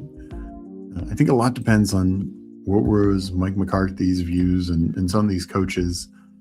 McCarthy wasn't in the NFL last year, but how does he view Caleb Johnson? How does Angelico, the offense coordinator, the running back coach, can't remember his name right now, etc. How do they view Caleb Johnson? Do they want to give him a shot? So I take him some just because he's essentially free, very late. All right, Kick saying 45 likes. Can we get up to 50 likes? I'll do one more draft. So I'll give some time. I'll break down teams, do a little bit more. Let's get to 50 likes. That's a very limited goal. We're already at 45. I appreciate that, but let's get a few more in there. All right, about to make my last pick. And then I'll give it a bit of time. I've actually had a lot of fun, but we're 3 hours in. Want to keep the train rolling though. So I need to go. I could go running back. I feel like I could go running back or receiver with this pick. Running back seems to be pretty picked over. So I think I'm going to just go receiver. Cup, Bell. Actually, I changed my mind. I don't have, I've actually moved George Kalani up. I actually don't need to have my latest ranks up. So I will give Meg a pass. Why not take George Kalani? My God, right now, Seahawks don't have anything else. All right, we had 46 likes. Appreciate that. We'll check back in a few minutes. Let's check any more Twitter news.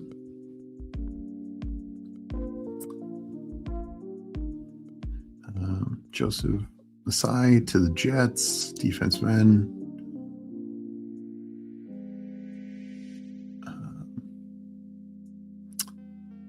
Devin Bush, 3 years, $30 million. That's pretty good considering what they're paying Edmonds.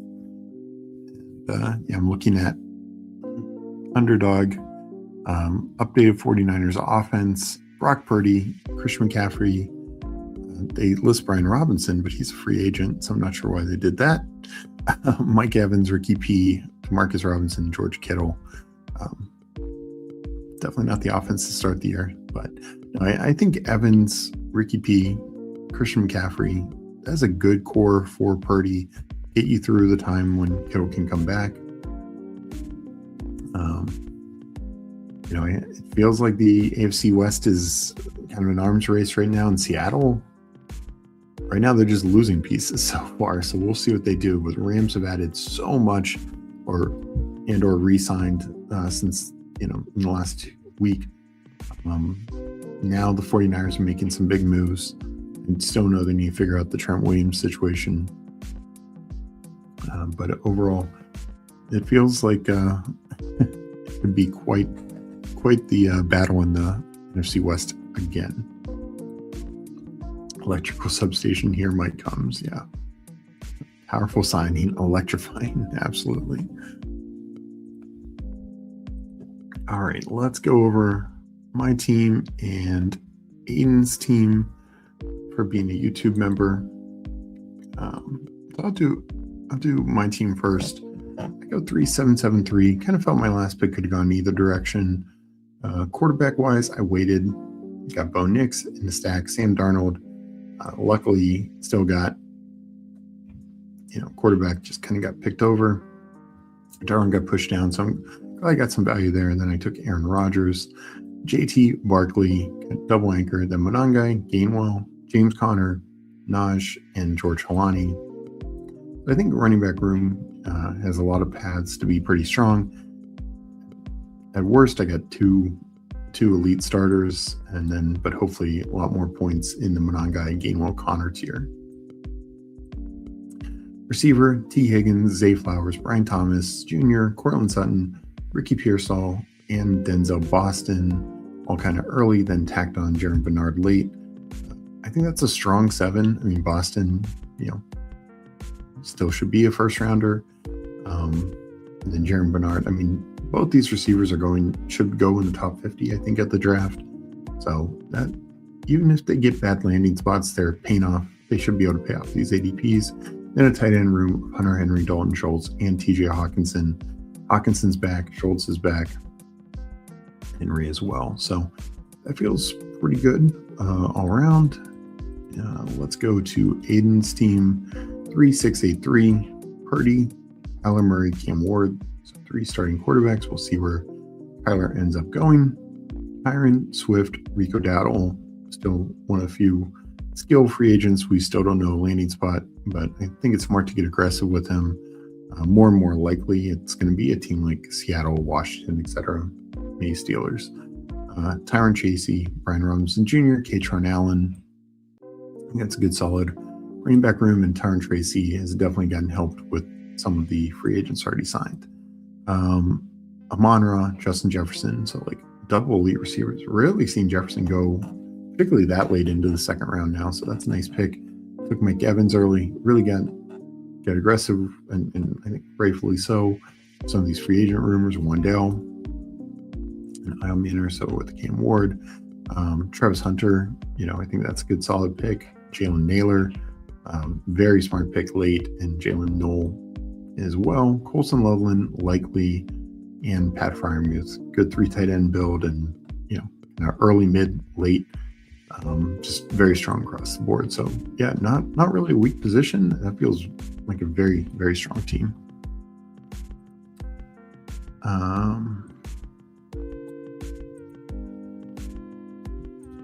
3 more legs, 48, 49. We'll get there. Keaton Mitchell, Bags hurting. Did they sign someone? Joe Mixon to Foot Doctor, $1 $50 copay.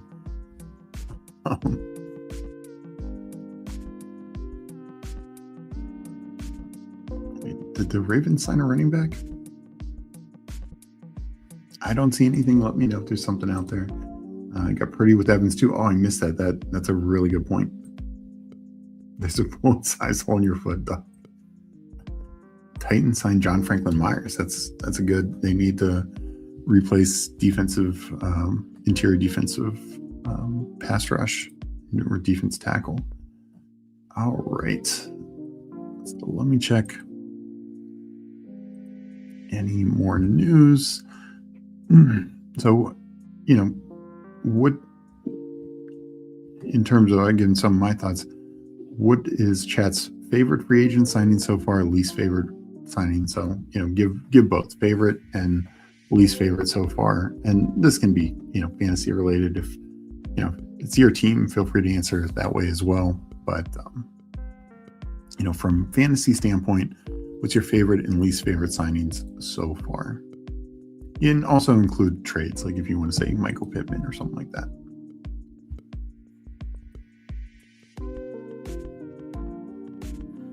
All right, let's just check and see how many active drafts I have going. Still 4 hours, so still plenty of time. All baseball right now. Want to see if I had any football come up on the clock, take advantage of it. But I will have to be doing that for sure.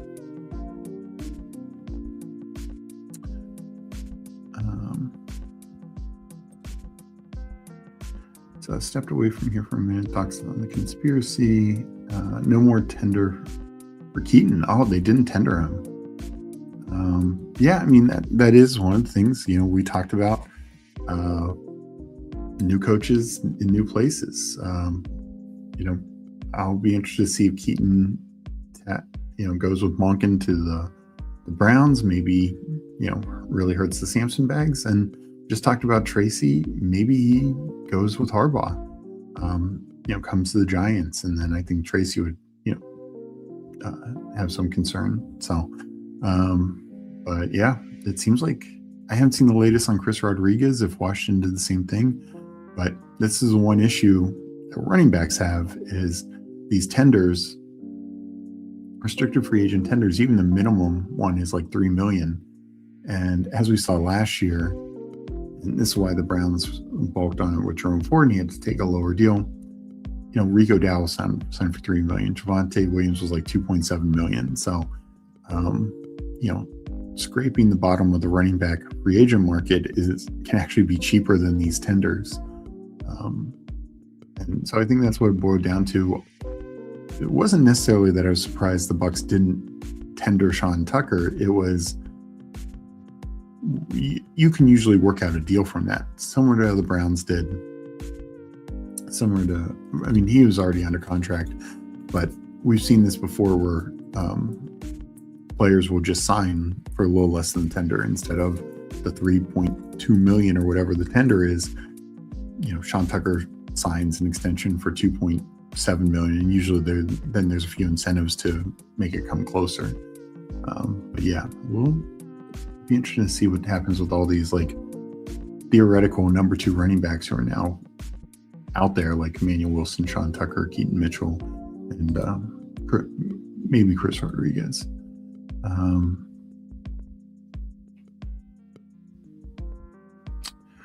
Does that make it more likely that they take Love since they trade for Jermaine as a pass rusher?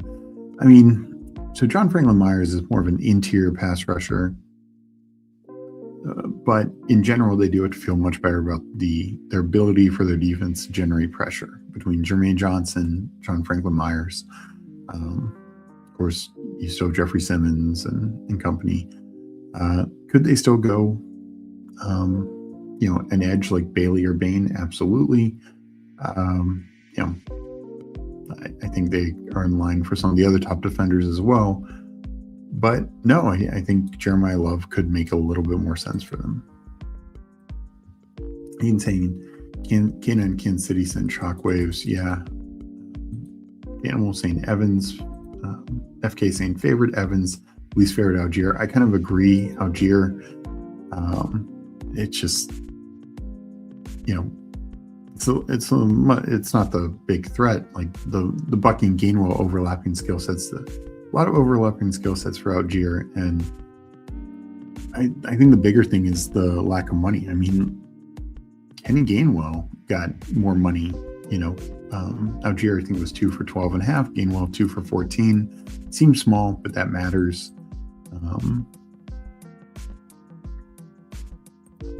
Arden Key to Indy can be a solid signing. Agree with Coolers. Evans the best, Algier the worst. Yeah, that's kind of where I'm leaning. I think you got to like Wandale with Dable for sure. I think likely to the Giants is good, but Evans with San Francisco, Purdy, like that feels to be the best. Kicksing, we are at 50. I will do another draft. I'll keep it going. Okay, so I don't think they're going Fred Warner if they just bring in Tremaine Edmonds. Might take them off the Sonny Styles train. So that'll be interesting to watch. We got S. in here, ETN to the Saints. If you're saying favorite, I think that is a really good one. I think both running backs are great fits, especially with the Saints also adding a guard. Their offensive line should be really good next year, and Kellen Moore is, I think, a brilliant offensive-minded coach. So I like that quite a bit. Meg saying she's in a drafters draft with S. Anyone who I'm in drafters drafts with, sorry, I have not been able to make picks, so I will be on the clock. Charlie Kohler to the Chargers. Interesting. I mean, I don't think that hurts Gadsden too much. I think Kohler maintains being the blocking tight end, but he's now the clear number 2 tight end for the Chargers. Steve is warming up for the 24-hour live stream. Yeah, gotta get some practice. Kohler got 4.3 million. That was up, man. Yeah, I told you that. It was it 3 years. I figured. I mean, that's, Bellinger got 24 million. Charlie Kohler is going to get 24 million. I mean, that's 2 years. It's pretty expensive, but 3 years, that makes sense. And 4 years, it's a great deal. Yeah, that's what I figured. Yeah, that I think makes the most sense for his market. And I actually low-key kind of wanted Washington to do it.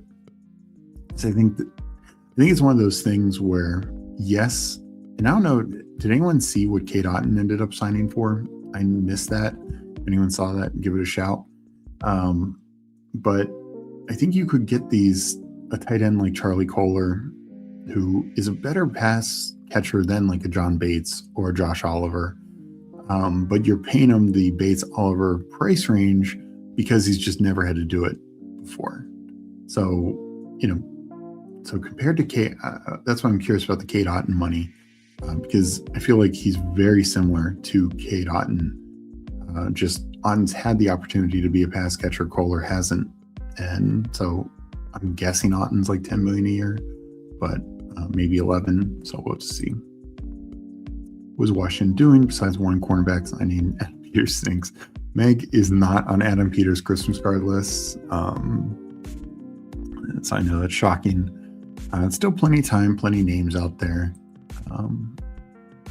So we will have to see. I don't know why I clicked on that again. But yeah, let's get into another draft.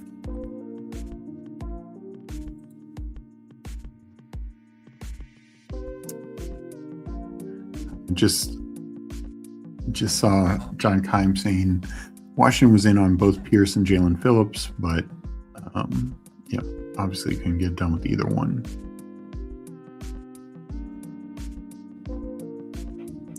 John Franklin Myers signed with the Titans for 3 years, $63 million.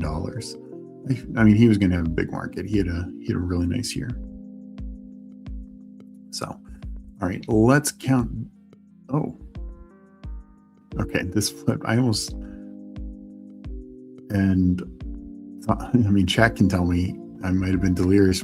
Did the last draft we do was a little board or a big board? Because I'm pretty sure it's been the big board all at the first one of the featured. But here I see it's a little board. Why don't you just refresh? So I'm assuming it was a big board, but I just noticed that. All right, I'm going to do a big board. I'm going to enter it. All right, big board. I'm entering. I'm going to enter in 10 seconds. Enter in 10, 9, 8, 7, 6, 5, 4, 3, 2, 1, enter. Okay, no location error.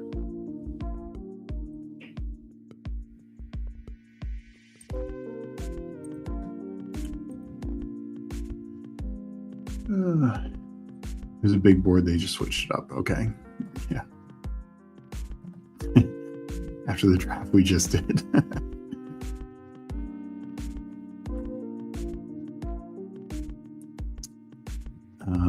Otten got 3 years, not sure the money was released. Okay, yeah. Commanders, I mean, I'd be fine with that. Chig also, either one. Honestly, I'd be fine with Goddard. Yes, I mean, him and Njoku are roughly the same age. But I have no problem with them taking an older tight end. Like I would take Goddard over Okonkwo. He's just a more all-around tight end. And, they need to give Jaden weapons. Like, let's not,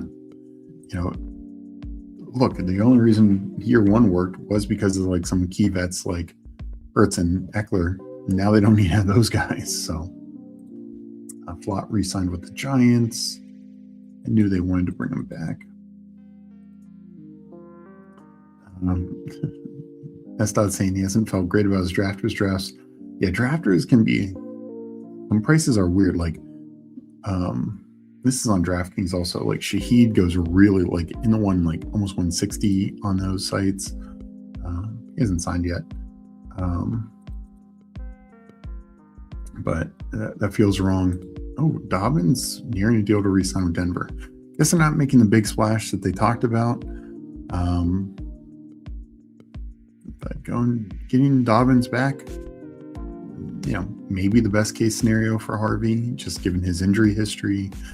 And, we kind of know what it was. Like if they went even like a Rico Dowdle, that could be more of an issue for Harvey. But Dobbins, if he's back, I think his ADP is pretty solid. Let's go JSN here. 2-year deal for Dobbins. Makes sense. It's now a multi-year deal. If you're doing 1-year deals the last 2 years. Also, side note, the Charlie Kohler Chargers, because he was cut by the Dolphins, signed Alec Ingold, with Mike McDaniel. Don't be surprised if the Chargers are in more, 21 personnel, 2 backs, or a lot more 12 personnel. This year now having a blocking tight end like Kohler, Ingold. I think it's very, very bullish news for Hampton, in my opinion.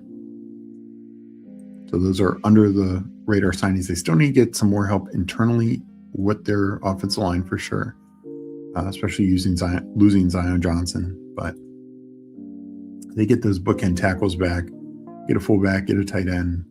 Very positive, I think, all around for the offense, but definitely Hampton.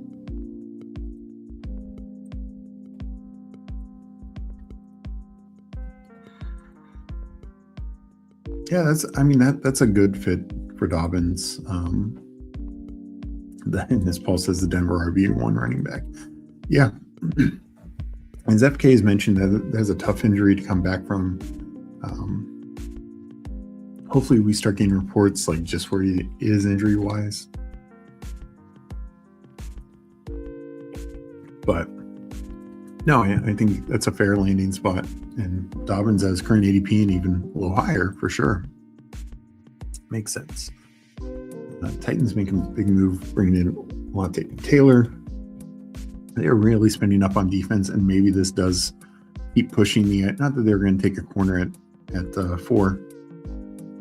But with them spending all this defensively, this could just push them to go Jeremiah Love, in the first round. Because their defense, which was horrendous last year, now is starting to come into more shape. Still need to fill their center hole with Lloyd Cushenberry being cut.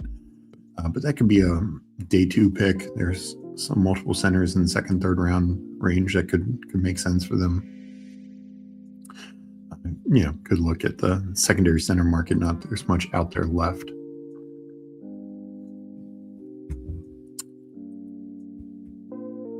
All right, coming up here. Yeah.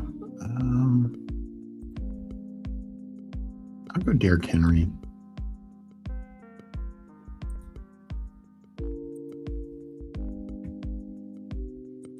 So Seahawks at least retain Josh Jobe. That's big. I know they still have who's the other corner that's also a free agent? Terry Gwolin. So Brian Cook to the Bengals for 3 years, $40 million. Ooh, that is going to be quite the. I think that's a good signing, but we'll be interested to see the fallout there. Titans go Love. What happens to Pollard and/or Spears? I would think. You could technically keep Pollard and have him as the David Montgomery to Love's Jahmyr Gibbs, but you could also cut him. Or honestly, I think there's probably enough of a trade market.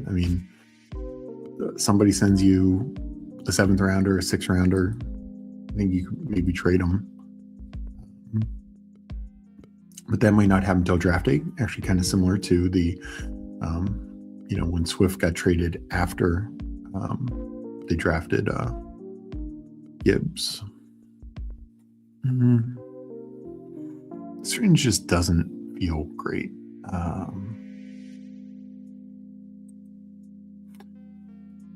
go AJ. Be interested to see what happens with where the trade rumors are. What the trade rumors are with AJ Brown after all these other moves. So as for Spears, if they trade Pollard, they could keep Spears as like the satellite back for, number 2 back for Love. I think that would make sense. He's cheap. Seahawks saying Josh Jobe. Is this Davis Maddock in disguise here, picking K9 at 11? Yeah, I mean, we saw in one draft he went like 7th or something. So WFN Warehouse on 2% Harvey, 15% Dobbins. Very low Harvey, more Dobbins. So that is it. And JB asking, Chiefs homers going nuts now. Ahu. Yeah, for me, I don't know if you heard it when the sign happened, JB. I said, I think Kenneth Walker should move up to like 19, 20. And Chad pointed out, and they're so far pretty right, that people are going to take him in the first round. And that's not been the case in every one of these drafts, but we do see that here.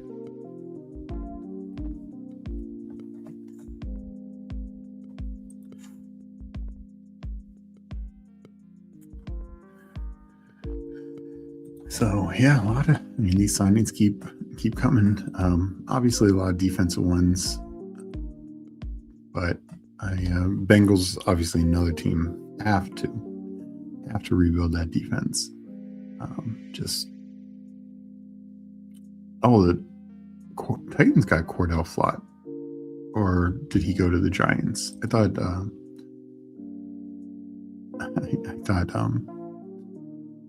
chat earlier said Giants, but I saw on Twitter he goes to Titans, but maybe that's wrong. Chiefs secondary is now a mess, losing obviously the trade for McDuffie, Watson, and now Cook. I did not think they were losing all that, particularly after the trade. So Chiefs really have to prioritize secondary going forward. No worries at all. So Titans really are making a big push. 2 corners, defensive linemen. They're filling in their defense. I believe the Chiefs signed Walker to back up Kareem Hunt. I do hope they don't bring Kareem Hunt back to be the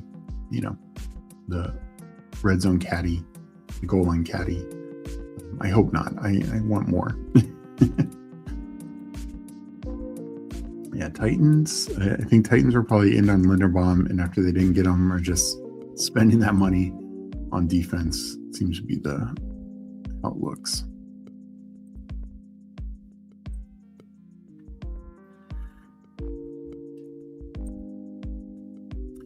So yeah, Chiefs are going to be very interesting to watch defensively, because the last couple of years, one of the other things that is not only, since the Tyreek thing and the Matt Nagy thing, those were factors in the Chiefs offense not being as good, though this year for a long stretch it was pretty good, even without Rice,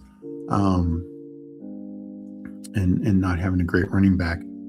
But the other thing that was occurring was, take another Lamar, just, give me all the Baltimore touchdowns, Lamar and Henry. Let's go. The other thing is their defense was just too good, and Andy Reid was, he doesn't care about your fantasy. Like he's content winning 17-14. He's content winning 20-17 or 20-14, kicking field goals, holding on defense, etc. And a couple years ago, that worked great. All those one-score games. Last year, not so much. Those games are going against them. But now that defense has really taken a hit. And they signed and traded. So yeah, they scooped them up both. That Rams secondary looks great. But then losing Brian Cook on top at safety, plenty of time. Chiefs have 2 first rounders, other picks, like they can rebuild it. But, that defense is no longer, I think, anywhere near the elite category.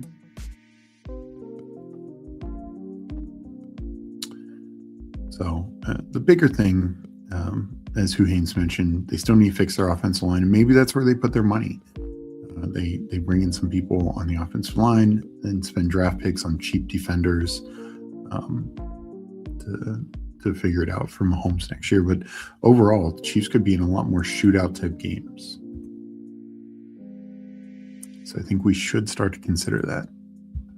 Still, don't know what to do about Rashee Rice, but probably a good thing for Mahomes, probably a good thing and the offense just got better with a capable running game. Good thing for Kelsey, good thing for Worthy, for sure.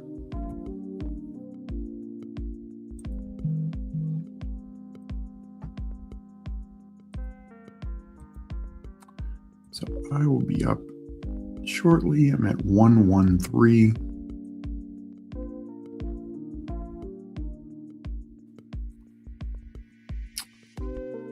Let's see if I can get anything I like coming back. Mike Evans goes.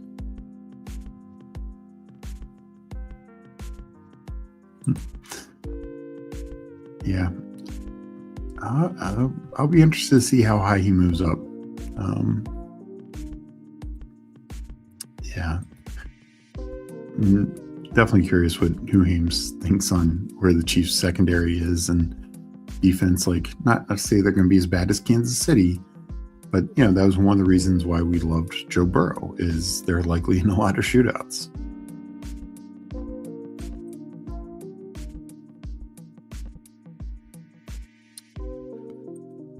Yeah, let's just take Courtland Sutton here.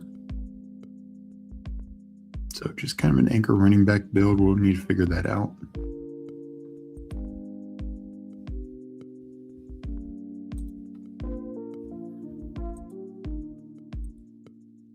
Could be a 7 RB team again, for sure.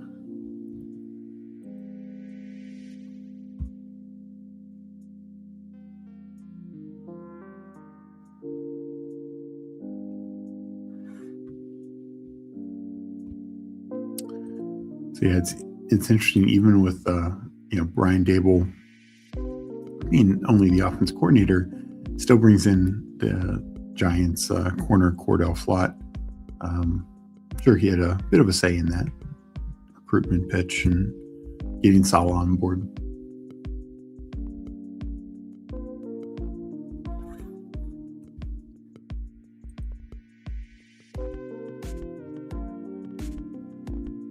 Yeah, I would imagine. I mean, I'm not sure if anyone's looked recently where the odds market has it, but I don't know how you're picking somebody else at this point.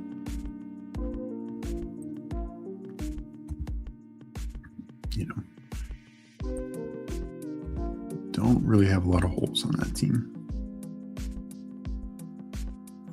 And they still have the 13th overall pick.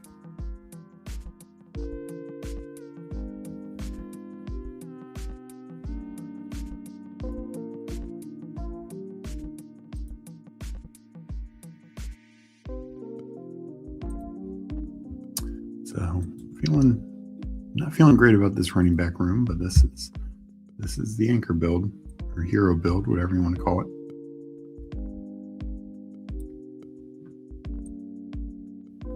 We're already seeing the running back prices moving up.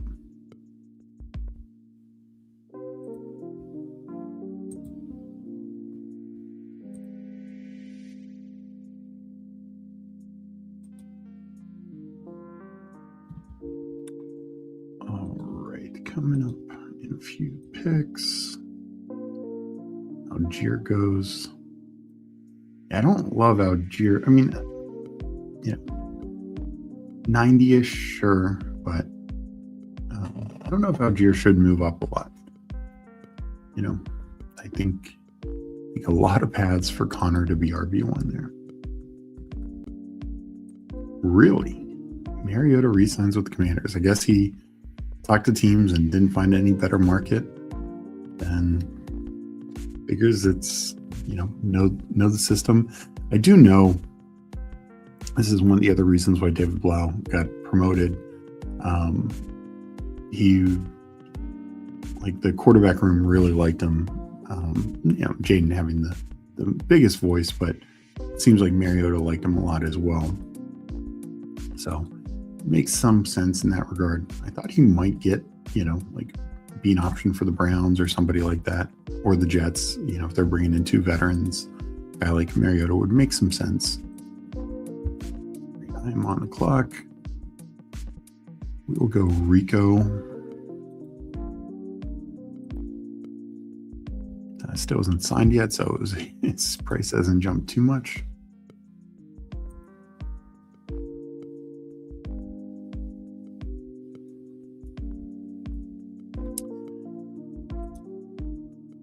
So, I'd taken a few Mariota teams. Those don't feel great, but it's always in a 3rd quarterback build.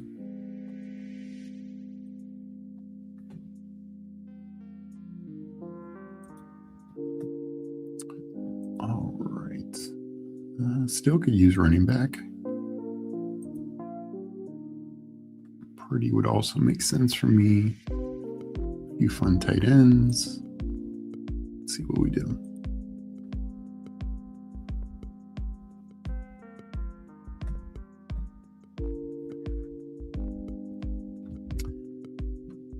So yeah, like in terms of like the Algier situation, like Dobbins, I don't know. Like, I think Dobbins, we kind of saw this already. Given where I'm at running back and price, come on down. I'm going to end up with a bag of him.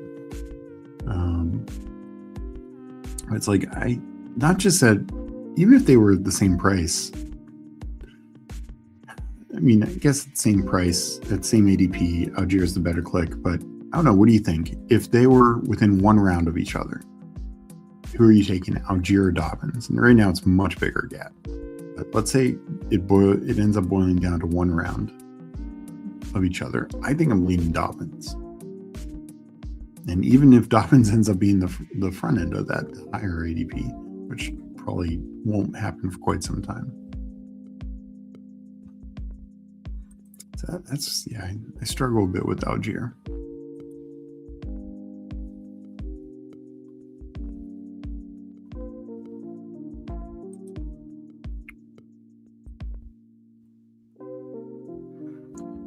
I'm sitting 135. Young Mullah is 0341. We got sometimes Op Luke has been in the chat before, but he's at 1341. Haven't seen him. Minsu Aiden is at 1251. Let me know if anyone else is in here. I appreciate you guys. This is what, our 4th draft of the day. We're rolling in it.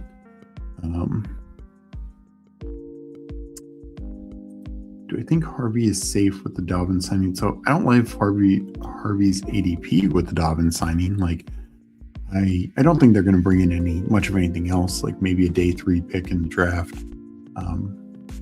for depth. But yeah, I don't. This was always the issue with Harvey, is they were going to bring in something like, it's better for Harvey than had they gone out and gotten Kenneth Walker, ETN, probably even Rico Dowdle.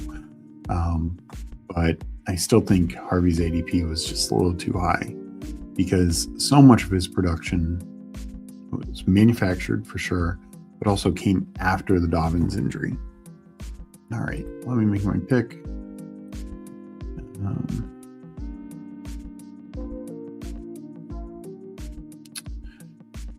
I'll take another Gainwell share here.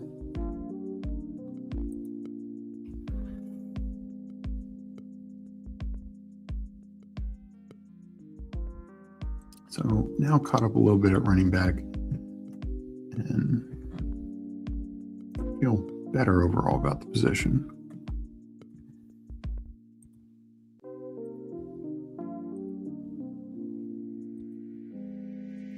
But, just back to Harvey, like, I hope Harvey slides a little bit.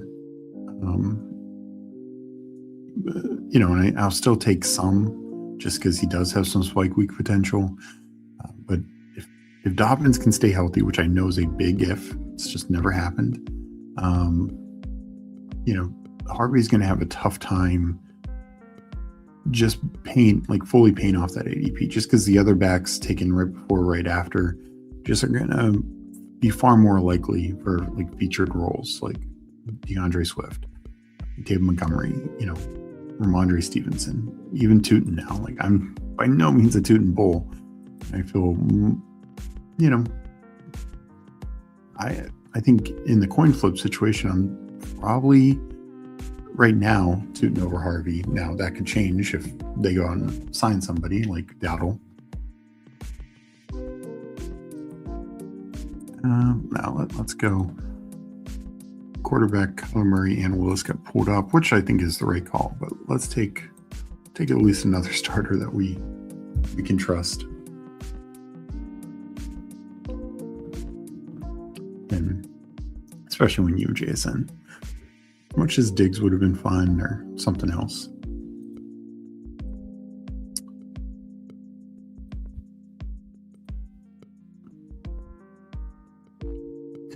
He'll be safe for the 16 games Dobbins is injured. Yeah, I mean, here's the thing. Like, we should count Dobbins missing some time, but if it's 3 games, 5 games, that's one thing. If it is big time, then yeah, Harvey will probably be fine. You like the Algier landing spot? It's just, it's okay. Like, I think Benson is totally done. Connor gave back money, but he's still on the team. Like, if they wanted to save as much money as possible, they could have cut Connor. They did not. He conceded some money, but he stays with the team. And so I think that locks him into the one or the two. They go out and get Algier, don't give him big money. So I think it's going to be those two guys. It could be 1, 2, or they can both be essentially equals. I think right now, with Connor being the cheaper price, like, that's the way I'm going to want to go. And the other issue with Algier is he didn't sign for, a lot of money. Like, even Gainwell signed for more money. So that's not a great sign. The market wasn't, I thought he'd be looking in the, Javonte Williams got slightly over $8 million a year. That's kind of what rumored to what Dowdle's been doing. I thought Algier was going to be in the same frame, especially when you see Gainwell get $7 million a year. Him gain less than Gainwell, does that mean it's the end of the world? No, of course not. Opportunity will drive it more than anything else. Last year Najee Harris signed for, it was like $5.75 million, and then potential incentives that could take it up to $9 million was 1 year.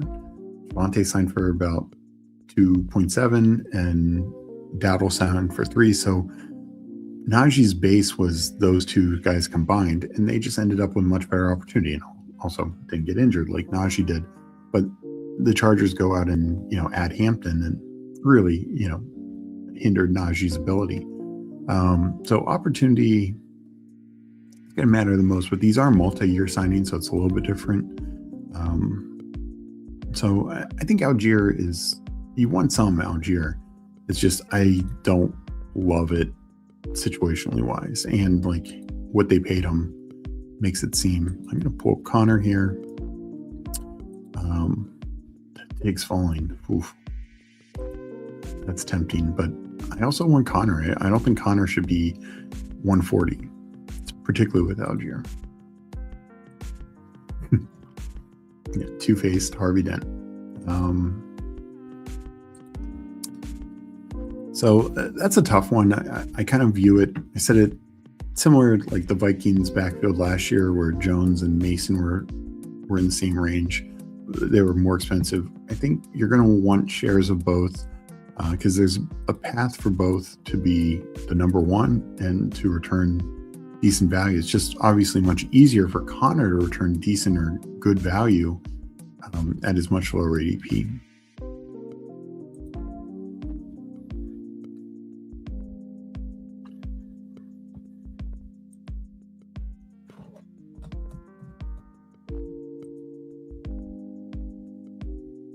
So yeah, I think a lot will depend on how healthy Connor is as well for that situation.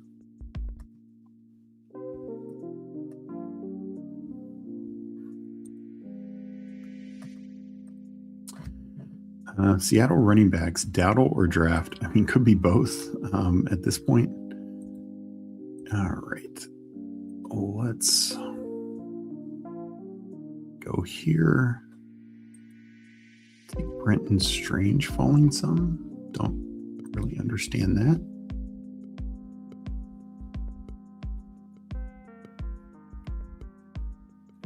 And like Alvin Kamara, similar to Connor, he's being retained, veteran running back, etc. But Kamara, ETN is a big signing. Like we know ETN's going to get like a 60% workload. Can Kamara still pay off a lower, 150 or lower ADP? Yes. But it just shouldn't go higher, where Connor has a path to still be the RB1, I think, with the Algier signing.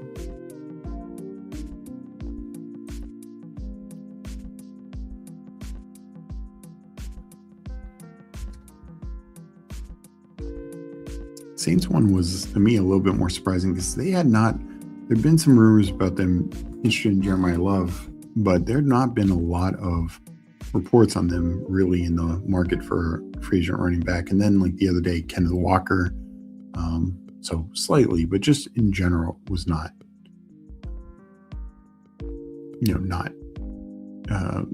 them highly tied to, at least that I'd seen. Walker will get the 16, 20 carries we always wanted. Let's hope so. I think the bigger thing is, will they take him out inside the red zone? Because that was such the other factor. Is Walker would do all the work, and Charbonnet comes in. And again, Charbonnet is a good back, so that's part of it. Hopefully, that won't be the case for the Chiefs. I'm not saying like at the 1 yard line, 2 yard line, Kenneth Walker should be getting those rushes, but at the 5, at the 10, yeah, give me Ken Walker.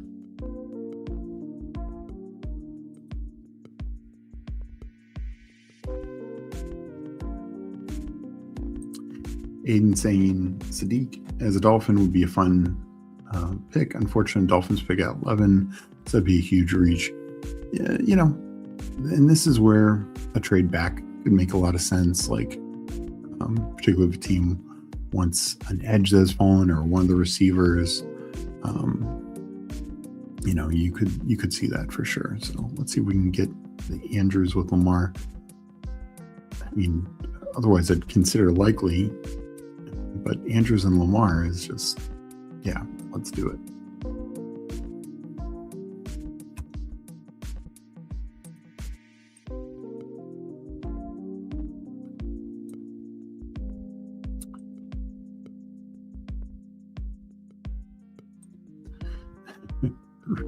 Rip, R.I.P. Pacheco. Yeah, Pacheco's a guy, free agent, has gotten zero buzz out there. I'm sure somebody will bring him in, but he might be much more in line of like a number 3 back at this point.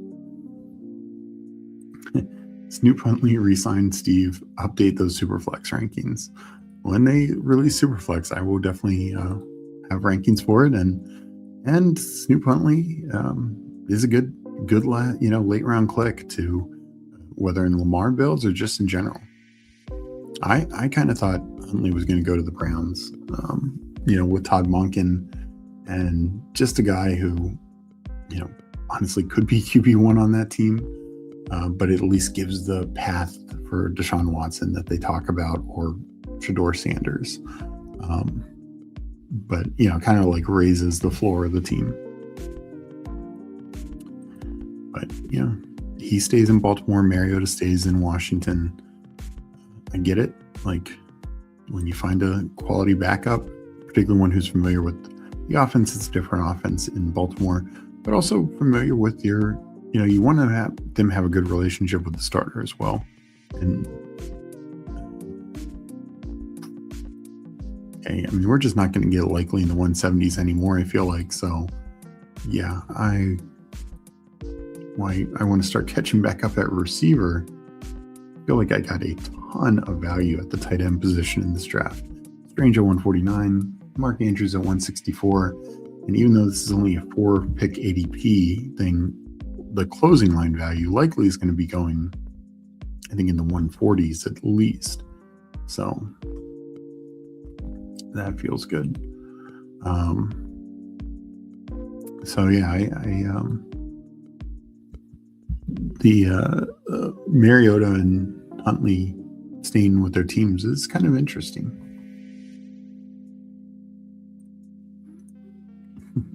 Yeah, Mariota is another great superflex handcuff.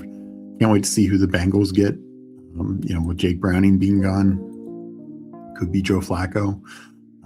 I will take a lot of 19th, 20th round Joe Flacco, in Burrow teams or just in general.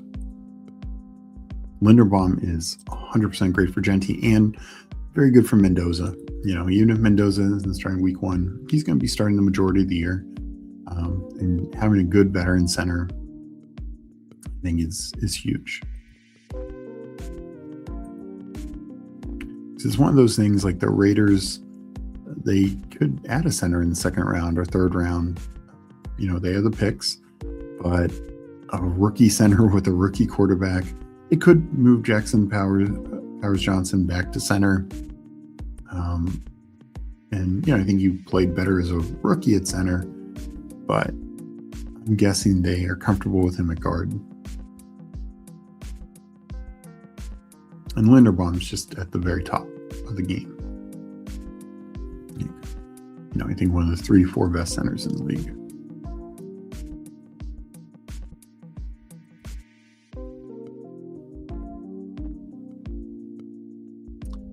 So, Paul said it earlier. I see the Patriots agree to terms with Reggie Gillum.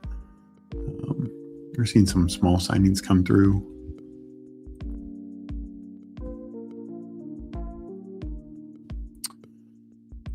No, I still think Andrews, like my rankings,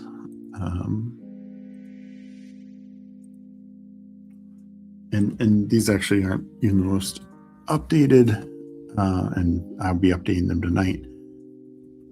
Andrews, I had him ranked at 135. I'll probably rank likely like 140. So they'll be very close, but I think Andrews is the better option. All right, we are just going to backstack, get 5, late receivers. I had the strong core, so I can wait. I'll take Katron here, finish out the running back position. Went with Anchor and Henry. I still think this ends up 3-6-8-3. We'll need to find another quarterback late as well. So they'll be close for me, but I will be Andrews over likely.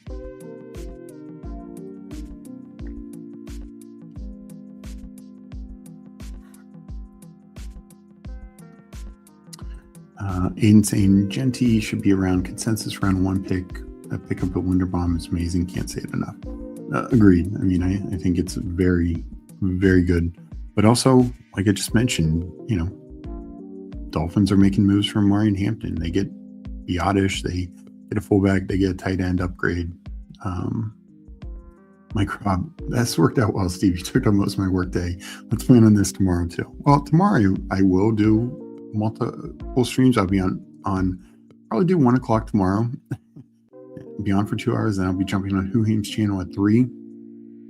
And so I'll be on plenty tomorrow as well. We'll see about Wednesday. Maybe I'll do a longer stream Wednesday, since I think what hasn't happened, will happen then.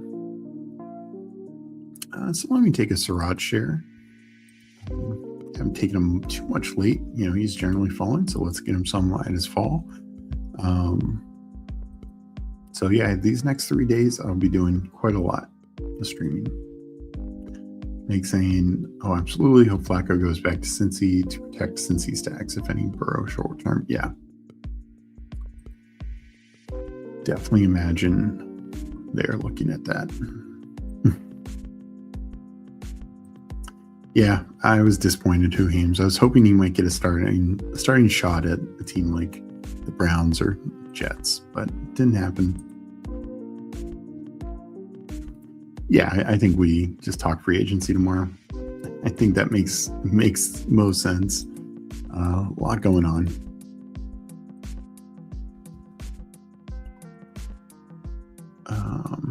All right.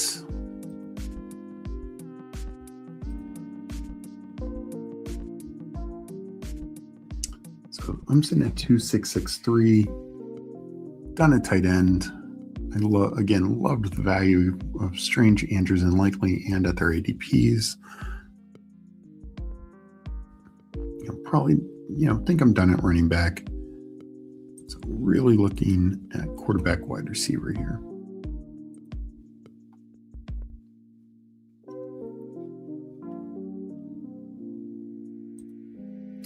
Rodgers with weapons. Yeah, I mean, I think the Steelers' offense is going to be sneaky good. I do worry about the Broderick Jones injury.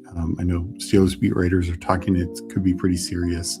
There's a neck issue, and their offense wasn't, and that was the other, around the same time, Rodgers got injured, I believe.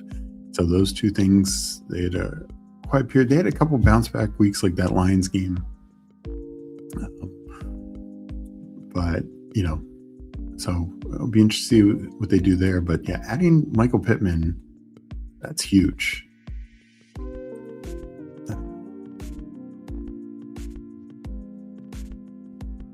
I need not take Jeremy Bernard every draft. Let's take Kyle Williams.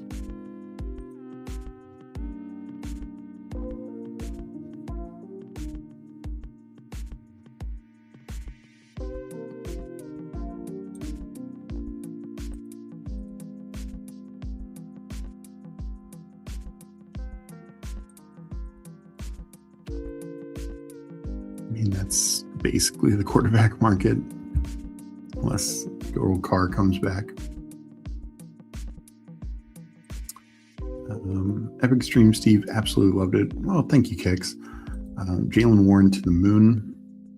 I don't know. Should I do another draft? No, I probably shouldn't. But maybe. No, Jalen Warren. You still have the Caleb Johnson factor, but there's just so many other running backs out there that make sense for the Steelers in particular. Dowdle, Aaron Jones, Pollard if he's cut or traded, all have ties to Rodgers and or McCarthy. And then, I just think the tough thing with Jalen Warren is we saw this last year. He was easily he paid off his ADP and he's fine, but he got a lot of work stolen from him from Kenny Gainwell. Like, it's not like some big signing. It wasn't some big draft pick. Yeah, I'll take Cooper Kupp. Let's get a stack. Let's finish it up. Maybe I get boxed out of this quarterback market. I'll throw Justin Fields in here just to. Not great, but I spent up for Lamar. I have Darnold.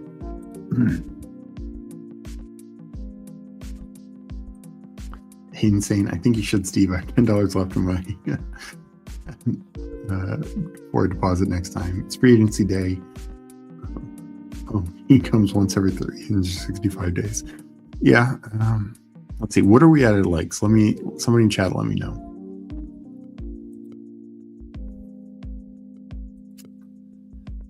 All right. Coming up here, we'll go quarterback if it's available. I don't even like Shador, but I'll take it. Flournoy would also make some sense. If he falls, if I wanted to go just bodies that could have some value. 55 is really good, man. Would be perfect. I have a meeting at 5. One more. I don't know. I think I might have I think I might be able to get talked into it. Uheems, I think you're going live at 5, right? So I could get one more in, not overlapping with you.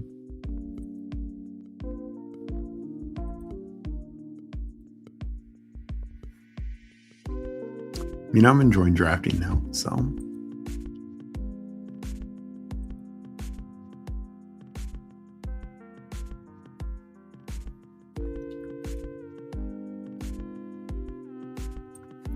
Well, I mean, if you were going live at 5, or if you're going live at 4, I'd probably say, I'll just pass. But if you're going live at 5, then I can get another draft in. And nice, you have Neil Orfield coming on. That should be fun. That's gonna be a fun show. I appreciate that, Aiden. Paul Bunyan, aka Neil Orfield. No, Neil's such a great guy. So we'll go Geno here. I mean, Geno or Tua, most likely to be a starter from this pair. So I'll just review this quick. Lamar, Darnold, Geno, Derrick Henry, Rico Dowdle, Jadarian Price, Kenneth Gainwell, James Conner, Katron Allen, JSN, AJ Brown, Devontae Adams, Cortland Sutton, Ricky P, Liza Surratt, Kyle Williams, Cooper Kupp, Brenton Strange, Mark Andrews, Isaiah Likely. Again, love that tight end value. I think every room is fairly strong. Core of the 5 wide receivers, and then 3, took some upside shots and then another vet. Running backs, need Dowdle, Price to have good landing spots. I think Gainwell and Connor are fine at these ADPs, and maybe even some surplus value. Katron Allen, probably like a 4th round pick. So we'll see there. In this draft, I think we just had Minshew and Young Mula among, we can speak, Membies. Mahomes, Malik Willis, Kirk Cousins. So, I like that. We just talked about the Chiefs' offense. Could be more shootouts, so that could be fun. Malik Willis, Cousins as well. Bijan, Chase Brown, Tyron Tracy, Rashard White, Emma Johnson, Brian Robinson Jr., Jalen Waddle, Terry McLaurin, Jordan Tyson, Parker Washington, Xavier Worthy with Mahomes, Alec Eilmanor, Jeremy Bernard, and Rashard Bateman. I think, Waddle with the stack here with Willis, so I get it. He's not my favorite ADP, but in a Willis stack, I get it. Terry McLaurin, Jordan Tyson, Parker Washington. So I think that turns out to be a very, 5 in the top 100. And then a couple of fun, late guys. Brock Bowers, Travis Kelce, and Pat Freiermuth. So very strong tight end room as well. Yeah, I think this is kind of just strong across the board. Double anchor with guys who should get some usage. And Emma Johnson, look at that fall. What a fall that is. And point up Brian Robinson, who's a fun one. Young Mula, 4-5-8-3. Oh, this will be interesting. So Jordan Love, Cam Ward. Then he takes 2 young guys who maybe get traded. Anthony Richardson, probably much more likely to get traded. But, potential ways to, sneak in a 3rd starting quarterback. I've done 1 or 2 4-quarterback builds, so I get taking some upside swings there. Genty, who we talked about with the Linderbaum news, really good. Then hitting Swift, he took Tootin again. Again, the 60 range for Tootin, I'm fine with. Jonathan Brooks, Keaton Mitchell. Not sure if you heard GB. He's not going to be a Baltimore. Not that you're stacking it up, but they didn't tender him. Still could find a landing spot. I actually would not be shocked if he goes to the Giants. That's their big running back move. Justin Jefferson, T. Higgins, JMO, Michael Pittman. I like that value there. Matthew Golden and Josh Downs, so point him up with the news. Omar Cooper Jr.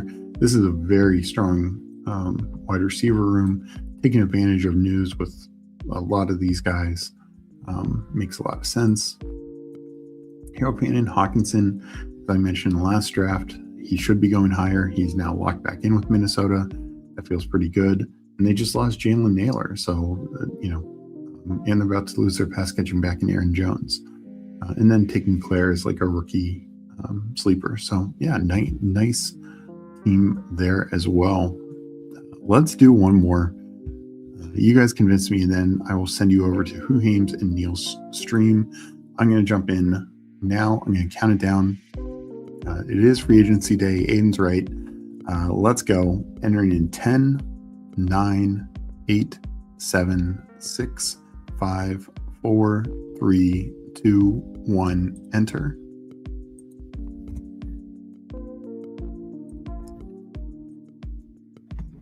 And as Meg says, and you get ready for this 24-hour live stream. All right, let's catch up in chat.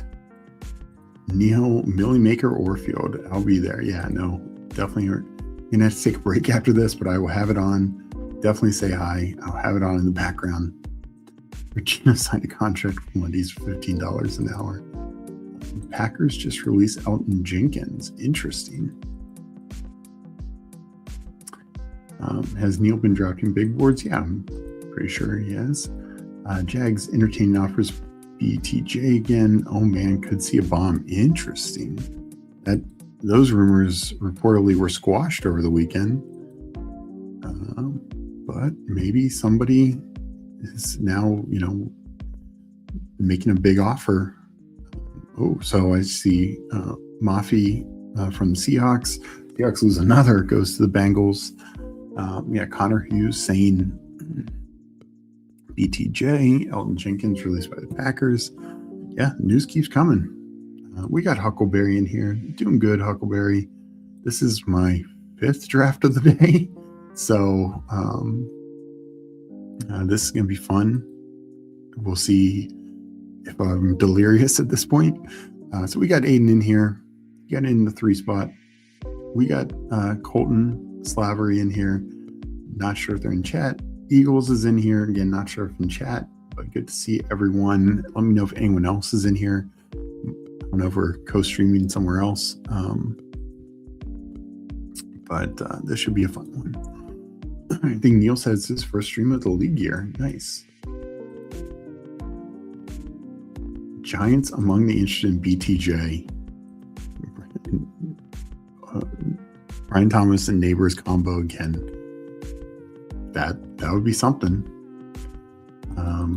Yeah, exactly. Mafi to the Bengals.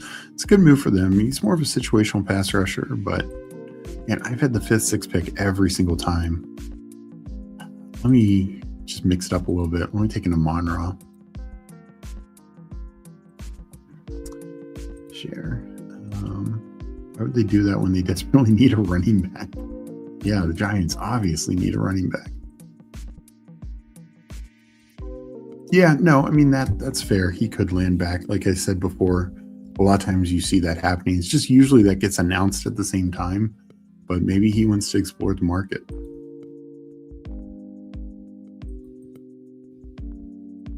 BTJ seems like he needs a new place.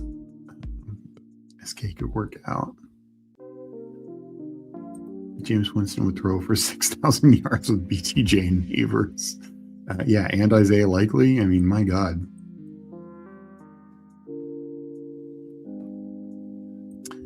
I got it. Steve Neal is still an enemy from the cheating Jeopardy scandal. Oh man, Mike does not let it go for Neal. 4 hours and 15 minutes on stream. Your bladder needs to be tested. This has been something. But no, I am having fun. I want to thank you, everyone, for being in chat. Liking this episode. Every way you guys support us, we appreciate it. Crispy checking in. Good to see you, Crispy. And yeah, like I mentioned, Meg and I talked about this the other day when there had been the other BTJ rumors. Like, everyone wants to tie Brandon Ayuk to Jaden Daniels. Well, why not an actual, wide receiver who shows up, to meetings and to the team and everything, who Daniels knows, and BTJ, who's much younger and, just would much rather invest in. Yeah, this would be true. I mean, if they were to get BTJ, you have to like Dart even more. I don't think I'd go McBride. I think I'd go Henry again.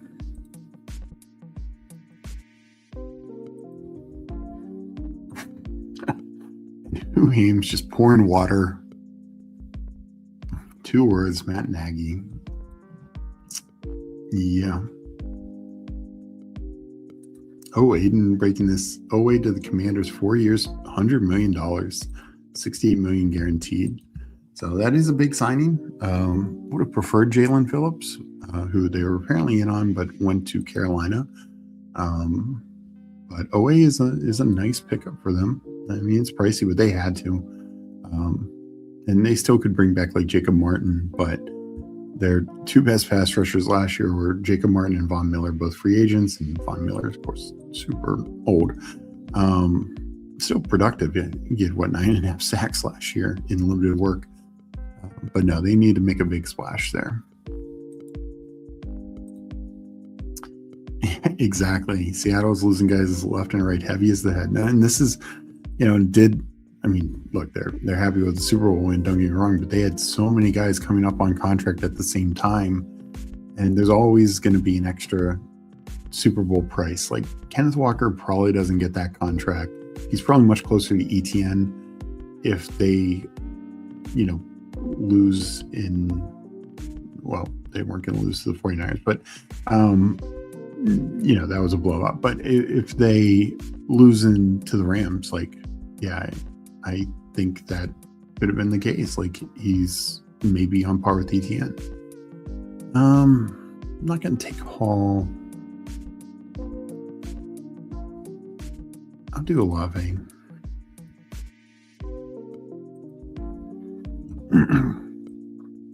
And same with some of these other guys. There's probably like a good 15% tax for winning the Super Bowl. We got Charles in here. Marathon Steve, had you in the background all day at work. Appreciate the content. Well, thank you, Charles. Appreciate you for having it on and, of course, commenting and liking the episode.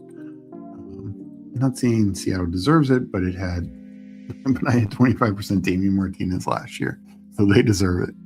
Yeah, Damian Martinez, looked good at this time last year. Hit some off the field stuff that didn't help matters.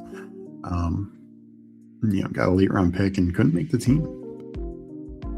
Phillips is great, just his injury history. No, that's very true about Phillips. What a way to start my draft, but Bowers weird way to start my draft, but Bowers at 27, I can't say no. D-Mart RB2 right now. Yeah, I don't know what Seattle's going to do at running back. So, coming up in the 4th round,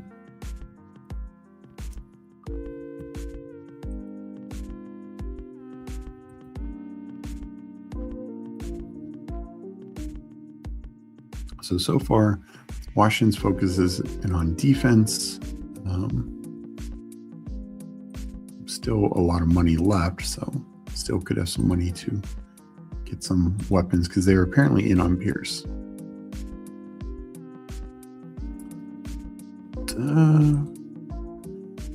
Don't want to overstack Baltimore or Detroit, so we'll take another Devontae Adams. Definitely one of my favorite clicks.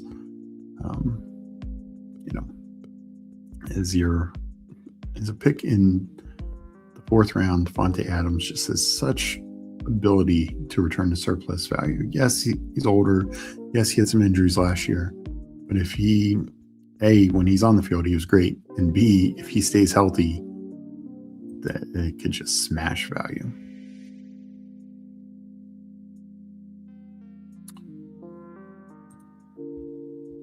All right, let's see it. Jalen Thompson, 3-year deal with the Cowboys. So Cowboys keep improving their defense with the trade for Rashawn Gary earlier. Another team that just had to get better defensively.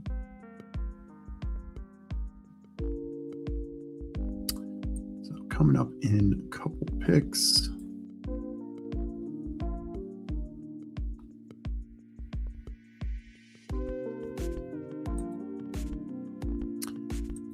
should start taking more Judkins. I struggle just with the Browns offense.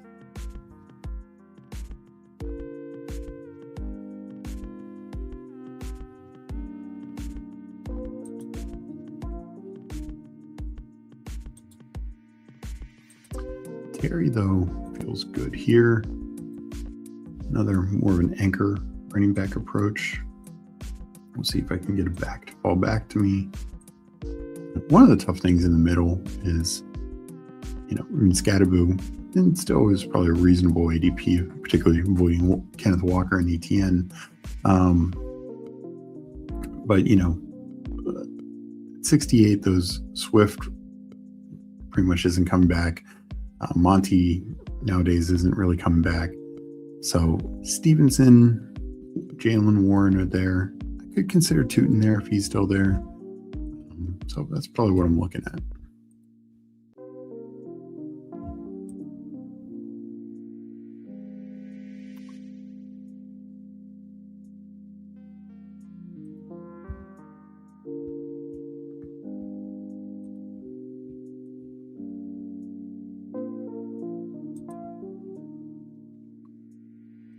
So still no news on the Dobbs front. I was trying to look at stuff.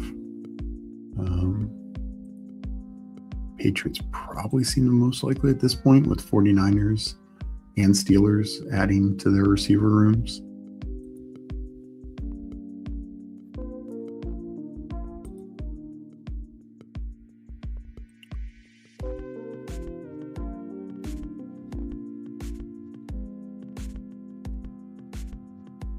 Still haven't heard on Trey Hendrickson. The Cowboys were apparently interested. Could see that. They can find the money.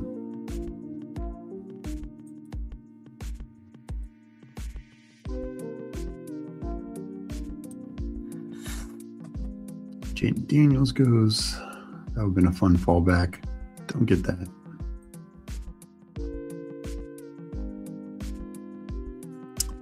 Swift goes one pick ahead of me. And I will take Tootin. I really have none of him. I think late 60s, I'll be interested now. Still worried about what competition comes in. Same for Jalen Warren. But both have dodged a little bit, at the very least.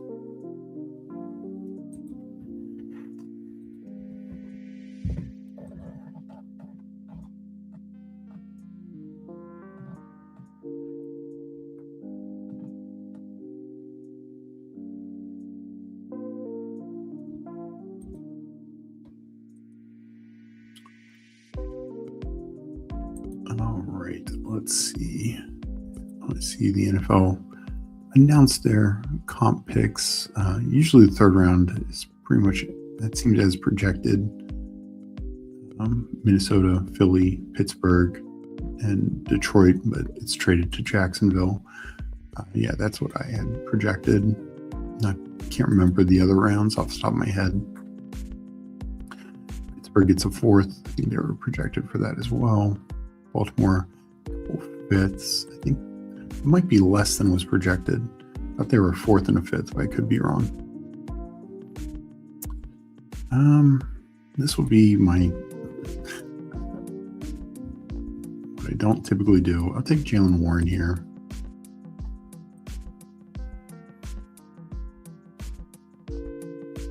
And as much as I like Alec Pierce, I could use another running back. I mean, I have a ton of Stevenson, which I like, and I still think he's the better click. But let's mix it up.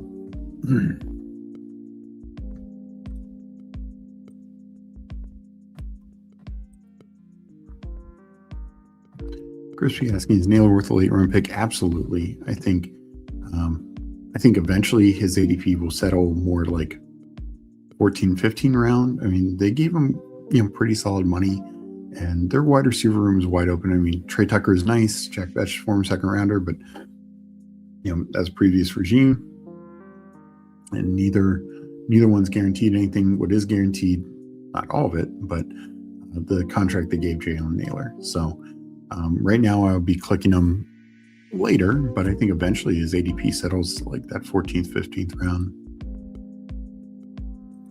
And potentially even higher if we get through the draft and they don't like draft anyone.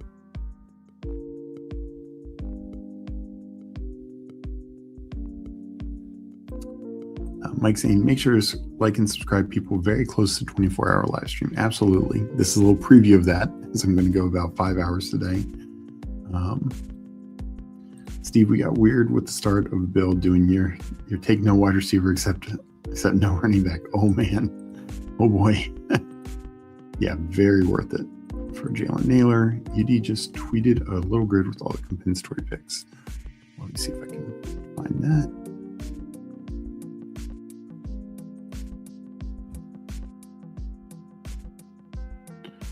Yeah, this is from Schefter's tweet. Basically, it's the sheet that the NFL released, so it's not like. I think it's to me, the bigger question is there were projections out there. Over the Cap does great projections with this, and but usually always something's a little off, right? Because their formula is supposedly secret. We know we can, kind of figure it out. It's mainly based on contract more than anything else. And this is the other issue with like the Jets letting Breece Hall walk is, I'll say this in a second. Let's go Pittman here. Kenneth Walker being a perfect example. Despite being one of the top running back contracts out there, Kenneth Walker will not bring back a third round pick to the Seahawks. Like, he could be the best running back in the league next year. He's not bringing back a third round pick because the contract just isn't big enough. Like as Mike said before, Linderbaum is going to bring back a third round pick next year. Malik Willis is going to bring back a third round pick next year. Basically anyone 20 million or more. So like Mike Evans. The other caveat with compensatory picks, which not everyone realizes, one is this isn't like baseball where you lose a free agent and you get a compensatory pick in that same upcoming draft. Any compensatory picks are going to be for 2027 draft. Two, the other thing with it is it's a cross-out method. So it's two ways. If the Bucks sign more, not every free agent counts. You have to hit a certain threshold of money, but usually it's like above like 1.5 million range. But if the Bucks sign more free agents than they lose, they will not get a compensatory pick for Mike Evans. Same if the Ravens, and the Ravens won't do this. Just they're very good with compensatory picks. But they lost Linderbaum. Wait, let me make this pick. We'll go Goff here. Yeah.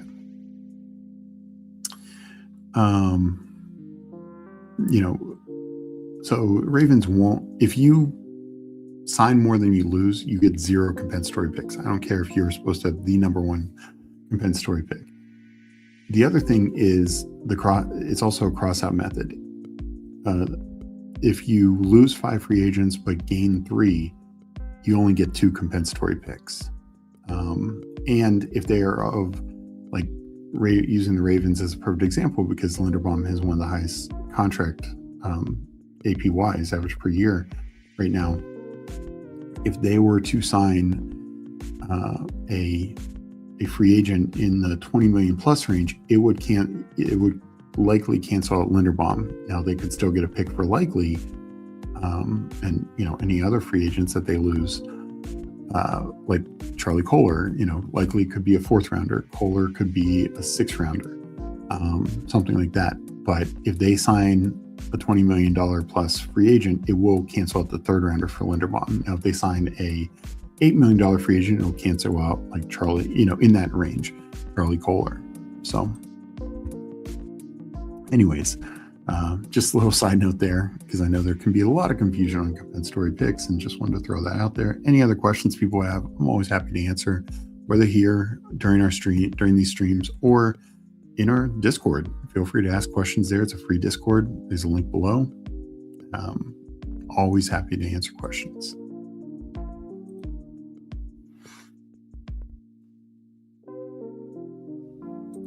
Yeah, I think the Boston, we're getting some value here now.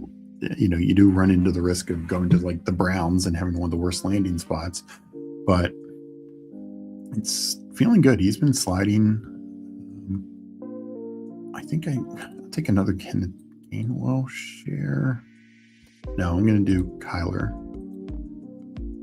Okay. Yeah, just saw the quarterback market got picked over. Malik Willis would have been on the list also, but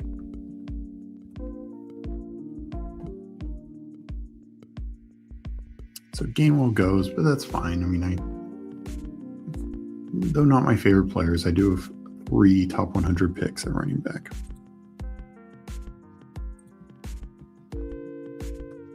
But yeah, Boston, and whether it's Tyson or whoever the third wide receiver ends up being drafted, Boston goes 40, 50 picks past them ADP wise, but might go 5, 6 picks past them in the real draft. Maybe it's more, but it's probably in that range. And even if it's 10 picks, like let's say it's Tyson, honestly, it doesn't matter, but let's say it's, Tyson, to your point, Tyson gets picked, hold on, let me take Denzel Boston. Tyson gets picked, I don't know, to the Panthers, and what's that pick, 18 or 19, I believe. And then, Boston goes to the Browns. Now, I think the Browns are a bad landing spot for sure, but he went 5 picks later and he goes 50 picks later in the draft. That just doesn't make sense to me.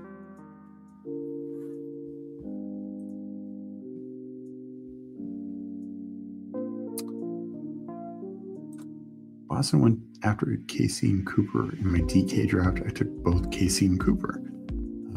Wait, I lied. He went at 140 though. Yeah, he just goes, and look, and Cooper's very much in the first round mix. Casey and Concepcion, they all are. And those 3, and again, maybe not all 3 end up as first rounders, just with some teams like the Bills, Steelers, 49ers investing so much in the position. But whether the first round or early second round, the fact that you're getting him just so much later just feels good. Like it feels like a lot of surplus value potential. Boston has return skills like Concepcion. Yeah, I mean, I doubt he will in the NFL level. Concepcion, very, very possible. I doubt Denzel Boston's returning kicks at the NFL level.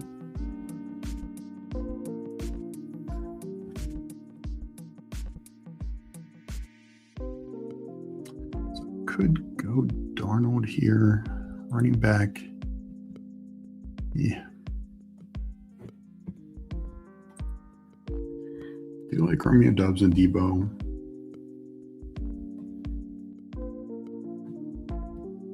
Connor goes, that probably would have been my pick. Bryce Young. I'll take Romeo Doubs. Him and Debo should both go higher after they sign, but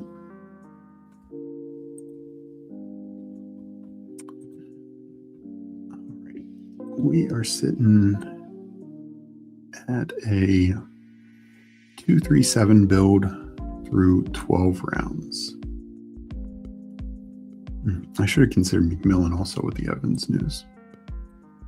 I still like Doubs. I mean, Doubs could be the 1 or 2 somewhere. Appreciate that, Aiden. And yeah, that's what I said. About 10 million a year for Otten. And still kind of, obviously, less money than likely.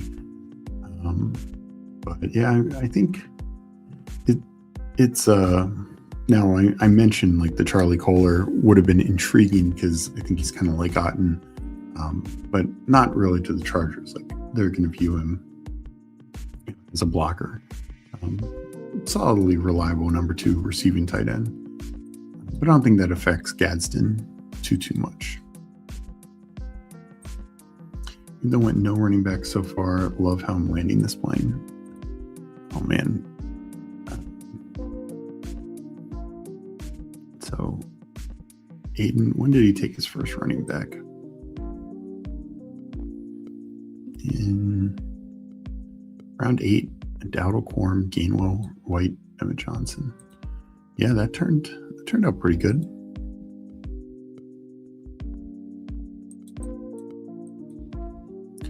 We'll go Daniel Jones.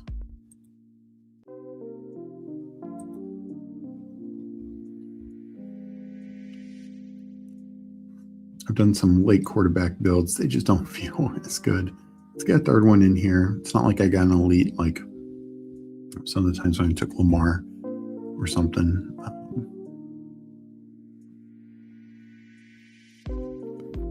And I mean, Pittman's not on the Colts, unfortunately.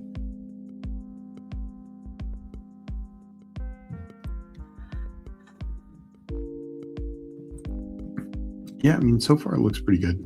Tune Atlanta 1-year deal. So that was rumored at the start of this. So makes sense. They get it done. Atlanta kind of, and I know they didn't have a ton of money to work with and everything. So it looks like they're making some minor deals. Zacchaeus and John Dotson. They add Tua at quarterback.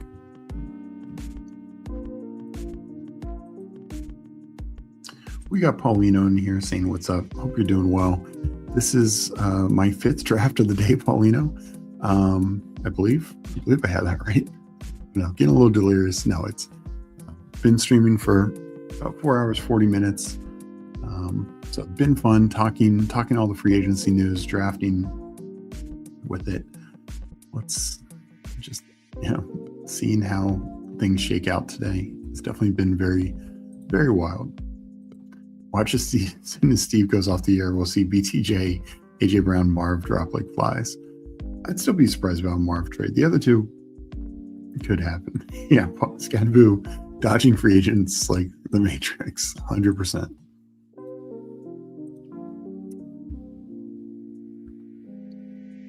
Marv would surprise me. I know there was like one semi-rumor about Marv being on the market. I don't see that as much, but appreciate this, right, Ty? No, I'm glad you're enjoying it. Appreciate all the support. 5 hours of Steve and no one threw him on the floor like Mick did. Quiddy Pay, Raiders, 3 years, $48 million. So they're spending some on the defense to get that pass rush. I mean, not Max Crosby, but it's at least something. I kind of wondered if they were going to get in the OA or Jalen Phillips market. All right, coming up here, need to go tight end. As much as I love Omar Cooper Jr., not sure I need to take my 8th right here. Yeah, we'll go Mark Andrews here.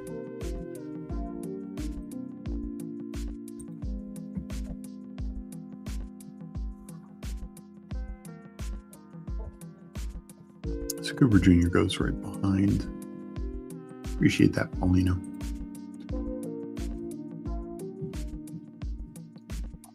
So yeah, Tua to the Falcons. So that, 2 of the quarterback spots are now locked up. And we'll see. Unfortunately, I think most of the other ones we won't know till Wednesday, because that's when I think Cousins and Kyler become free to talk to teams. I don't think right now they're really able to talk. They're definitely not able to announce anything.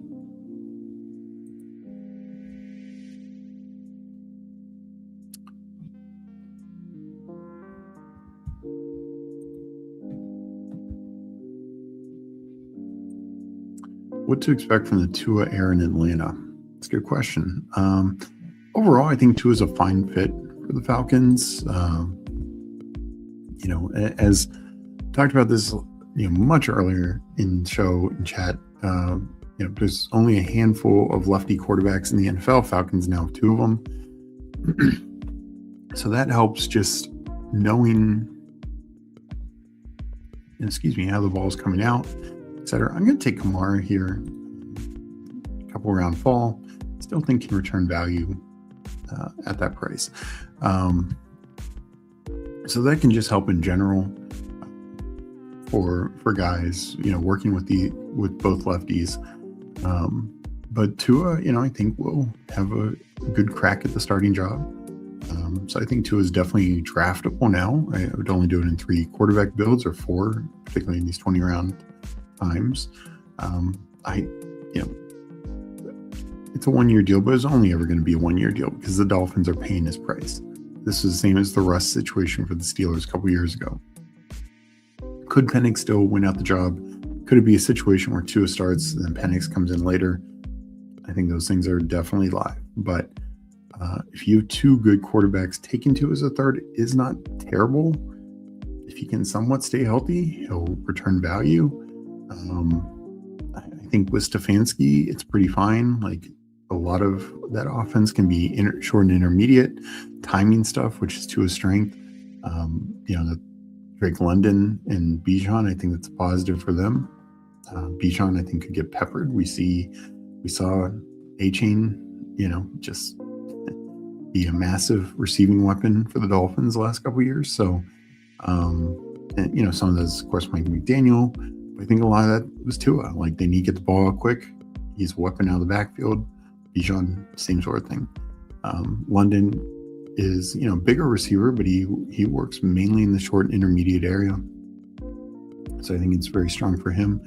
Kyle Pitts, maybe a slight knock on Pitts, just because one thing we liked, and it'd be hit or miss last year, some with Penix, some with Cousins, but like that Tampa game where they're just attacking the seam with Kyle Pitts, getting the ball down the field. I don't know if you're going to see that as much with Tua. But Kevin Stefanski has a good history with tight ends, so it's like hit or miss there. Tua I would not treat as a certainty, but as long as he still goes in 18th, 19th, 20th round, I think he's a reasonable click. Just not going to want a massive bag of him, just given the injury situation. And then even if he stays healthy, Penix could replace him if Penix gets healthy. All right, let me make this pick and then I'll get back to chat.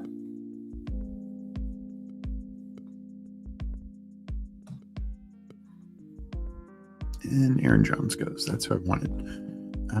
Not taking Theo. We'll take a Terrence Ferguson share.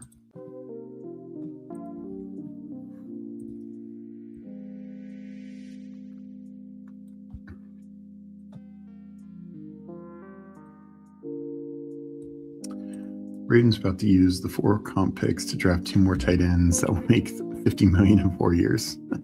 Yeah, and the other thing, years ago, it's been about 6-7 years now, but years ago, you could not even trade comp picks. Now you can. Like I mentioned, the last pick in the 3rd round, this shit's going to be pick 100, is Lions comp pick. They traded that already to the Jaguars as part of the Tesla deal last year. So while teams know ahead of time, and those will be conditional picks as it's worded up. So while you can't actually draft players with the comp picks that you're going to be getting, like I said, like Ravens, Packers are going to get comp pick from Malik Willis, et cetera. Like, if we hear on draft day the Packers trade up and a conditional 3rd next year, that's probably what it means. Like, it's probably their Malik Willis comp pick.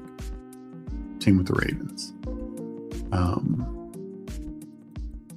Steve said, let's knock out as many drafts as I can so I have less shares of Scatterboom, Kirk Cousins, Rodgers all on one team. Bijan going to catch on. That seems pretty likely. I'm drafting Falcons quarterback in Superflex. He's about to start 12 games. Yeah, I know. That was, give me a second here. Not taking Theo. We will take Gunnar Helm. I don't think Bellinger is a big threat to Gunnar Helm.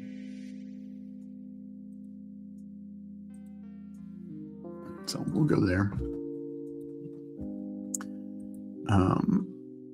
after Tua and Penix get injured. Yeah, I mean that was one of like my first thought for Tua was, does he go? And it is the same with the Vikings. Like JJ McCarthy and Michael Penix's injury history goes back to college, but McCarthy 2 years has suffered multiple injuries.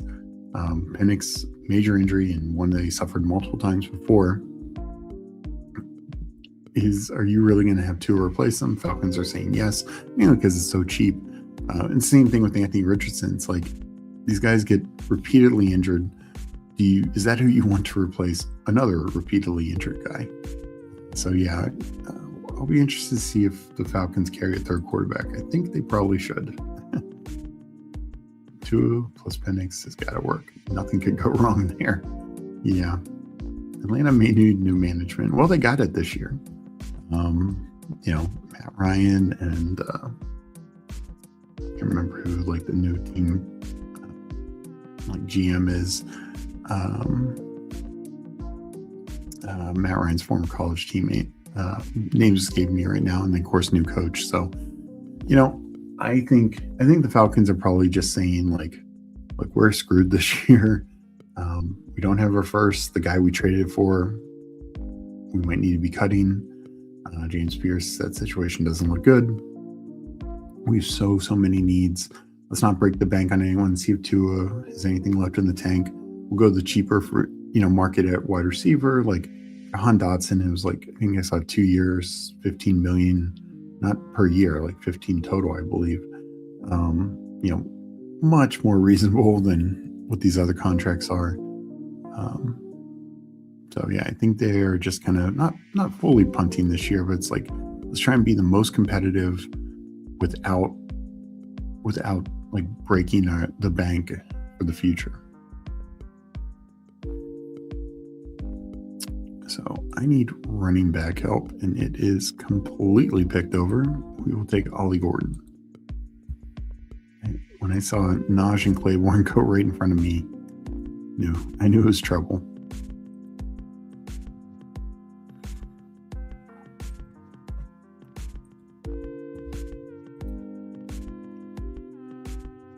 Yeah, that Ian Cunningham. Thank you, Hartman.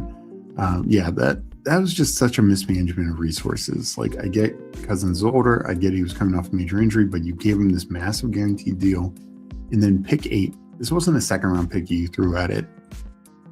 This wasn't like someone fell massively and you take them, like pick 8. You're making that call when teams were apparently desperate to move up for quarterback in the draft. Probably could have traded back, gotten more assets. Yeah, completely wild. And then, Cousins hasn't looked great, but Penix just might not be able to play. Like, I really liked Penix coming out, but the injury, that was the biggest concern. And the fact that he got the same injury again, yeah, that's a tough one. Let's go George Holani again. Somebody has to be the running back in Seattle. So this is a much thinner running back room than I typically like. Well, I might consider adding, because wide receiver wise, only 5 in the top 100. But Boston, I think it's really good. I think Romeo Doubs is really good. So I think it's a strong 7. So I could consider another running back. Done at quarterback, done at tight end. That part's clear. But it's do I add, just throw another running back or not?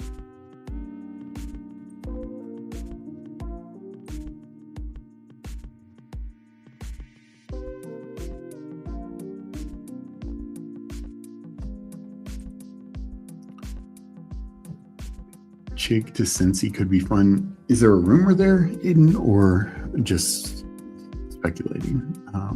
Just curious, because Fant's a free agent. They still have Gesicki. I think they add somebody, but I wouldn't be surprised if it's more in the draft. Mike Robb, it's week 12. Matt Ryan coming out of front office to play the second half. Chandler starts the first half. Yeah, could be. All right, yeah, just no. I mean, I wouldn't be entirely shocked. They wanted to add to Gesicki last year, though they extended Gesicki for solid money as well last year.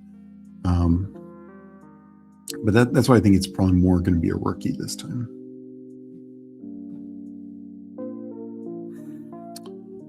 Oh boy, there's some receivers I like. This running back market, don't like Devin Neal anymore. Emmanuel Wilson, no. Joe Mixon, no. Chris Rodriguez. Might just take Jalen Wright and have both backup running backs, so theoretically somebody hits. Boy, running back is just falling off the cliff. Keenan Allen goes. I actually think I'm going to do that. I'll take Jalen Wright.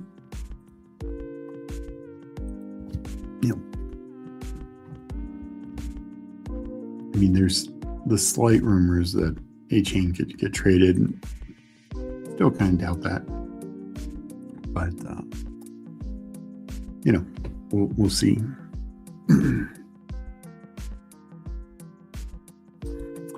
I'm kind of waiting on LeQuint.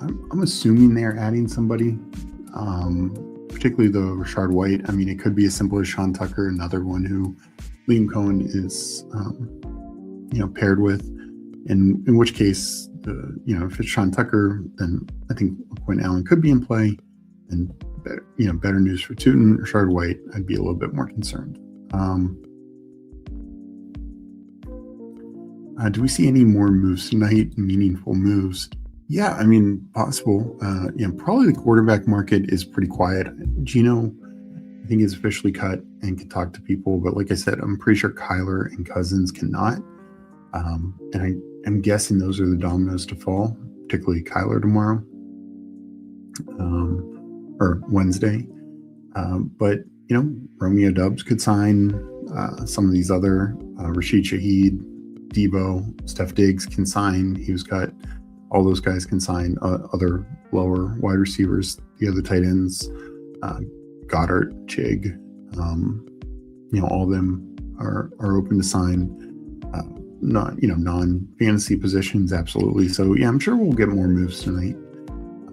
Some teams are kind of like letting the dust settle, and those who've already made some moves now need to figure out, well, how much money do we have left?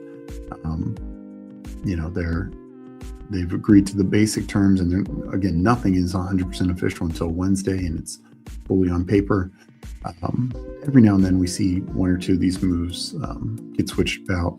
Last year's Milton Williams, maybe one or two other ones, but it's I would definitely expect more news tonight. I think these next 2 days, plenty of news, and then Wednesday they become official and even more news. The other thing we'll be seeing is cuts. We're going to see more cuts, more trades, of course, a lot more restructures as well, but more cuts will, we just saw the Packers release center Elton Jenkins and other things.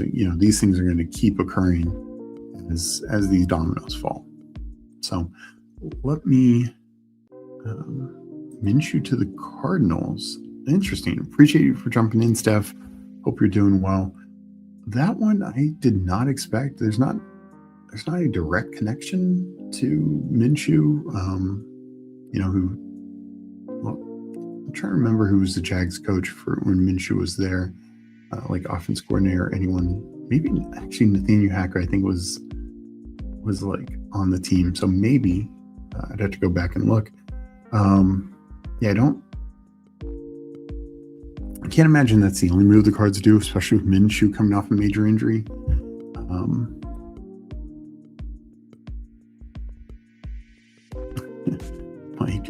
Mike saying all the moves Steve does at the Bingo Hall tonight will be meaningful moves.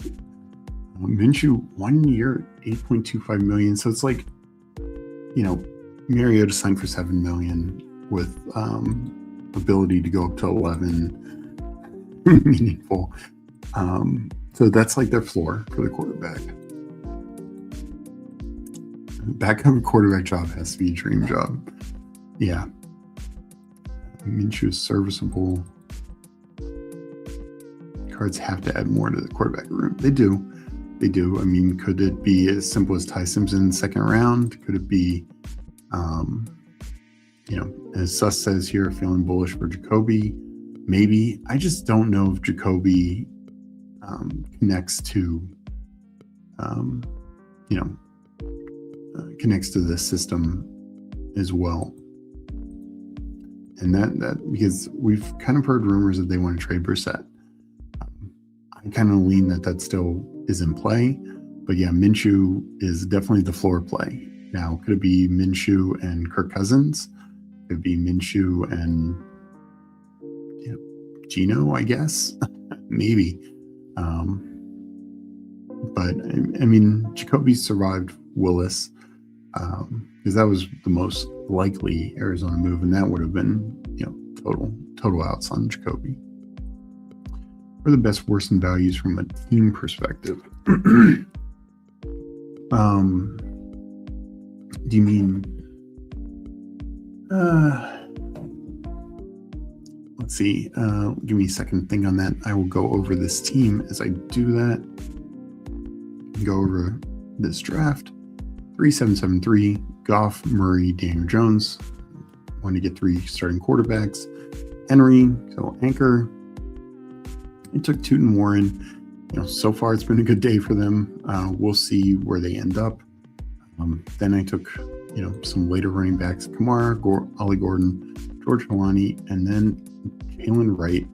Hopefully I got the Dolphins backup running back. Just wanted some more shots on goal here. Just given a lot of uncertainty in this total position group outside Derrick Henry. Amon-Ra, Chris Olave, Devontae Adams, Terry McLaurin, Michael Pittman Jr., Denzel Boston, Romeo Doubs. I think that's a very strong top 7. I felt like that's all I needed. Mark Andrews is kind of the anchor. Terrence Ferguson, Gunnar Helm, 2 second-year guys, both with plenty of opportunity. We had Aiden in here. I think that was the only one FanSpeak member. He goes 3773 as well. Burrow, Stroud, Aaron Rodgers. So, if Rodgers is back, 3 starting quarterbacks. Rico, Blake Horn, as he said, he went, 0 RB approach. Rico's the first one. I think that's a good first one. Corum, solid floor play, not a huge ceiling outside of injury to Kyron. But Kenny Gainwell, Rashard White, Emma Johnson, Brian Robinson Jr., Katron Allen. So a lot of paths. We know Gainwell's landing spot. We'll figure out the rest of these soon enough.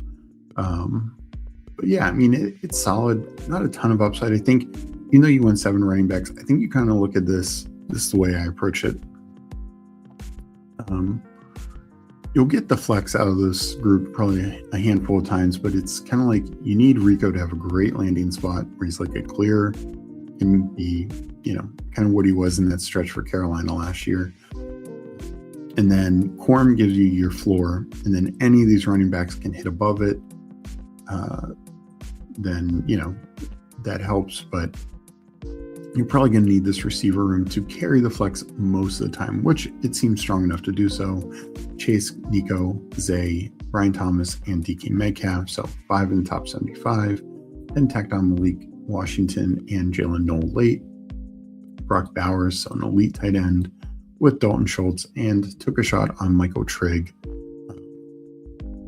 Yeah, I mean, Bowers and Schultz, I think, give you plenty. So Trigg is a 0, not gonna hurt you at all. And if Trigg can be that spike week guy, maybe he hits your flex some, maybe he just helps your floor a little bit. I could have seen, honestly, throwing even an 8th running back at it, but there was so little at the end for running back. Because I actually think Bowers Schultz is a very, very good tight end room. It's like your elite guy in your floor play.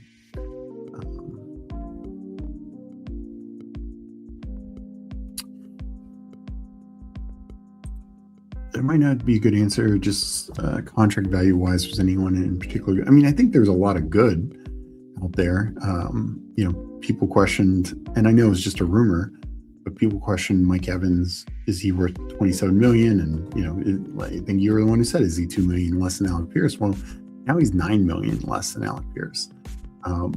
He's less than Wan'Dale Robinson. So I think, I said it about fantasy, but Mike Evans might be the most valuable contract.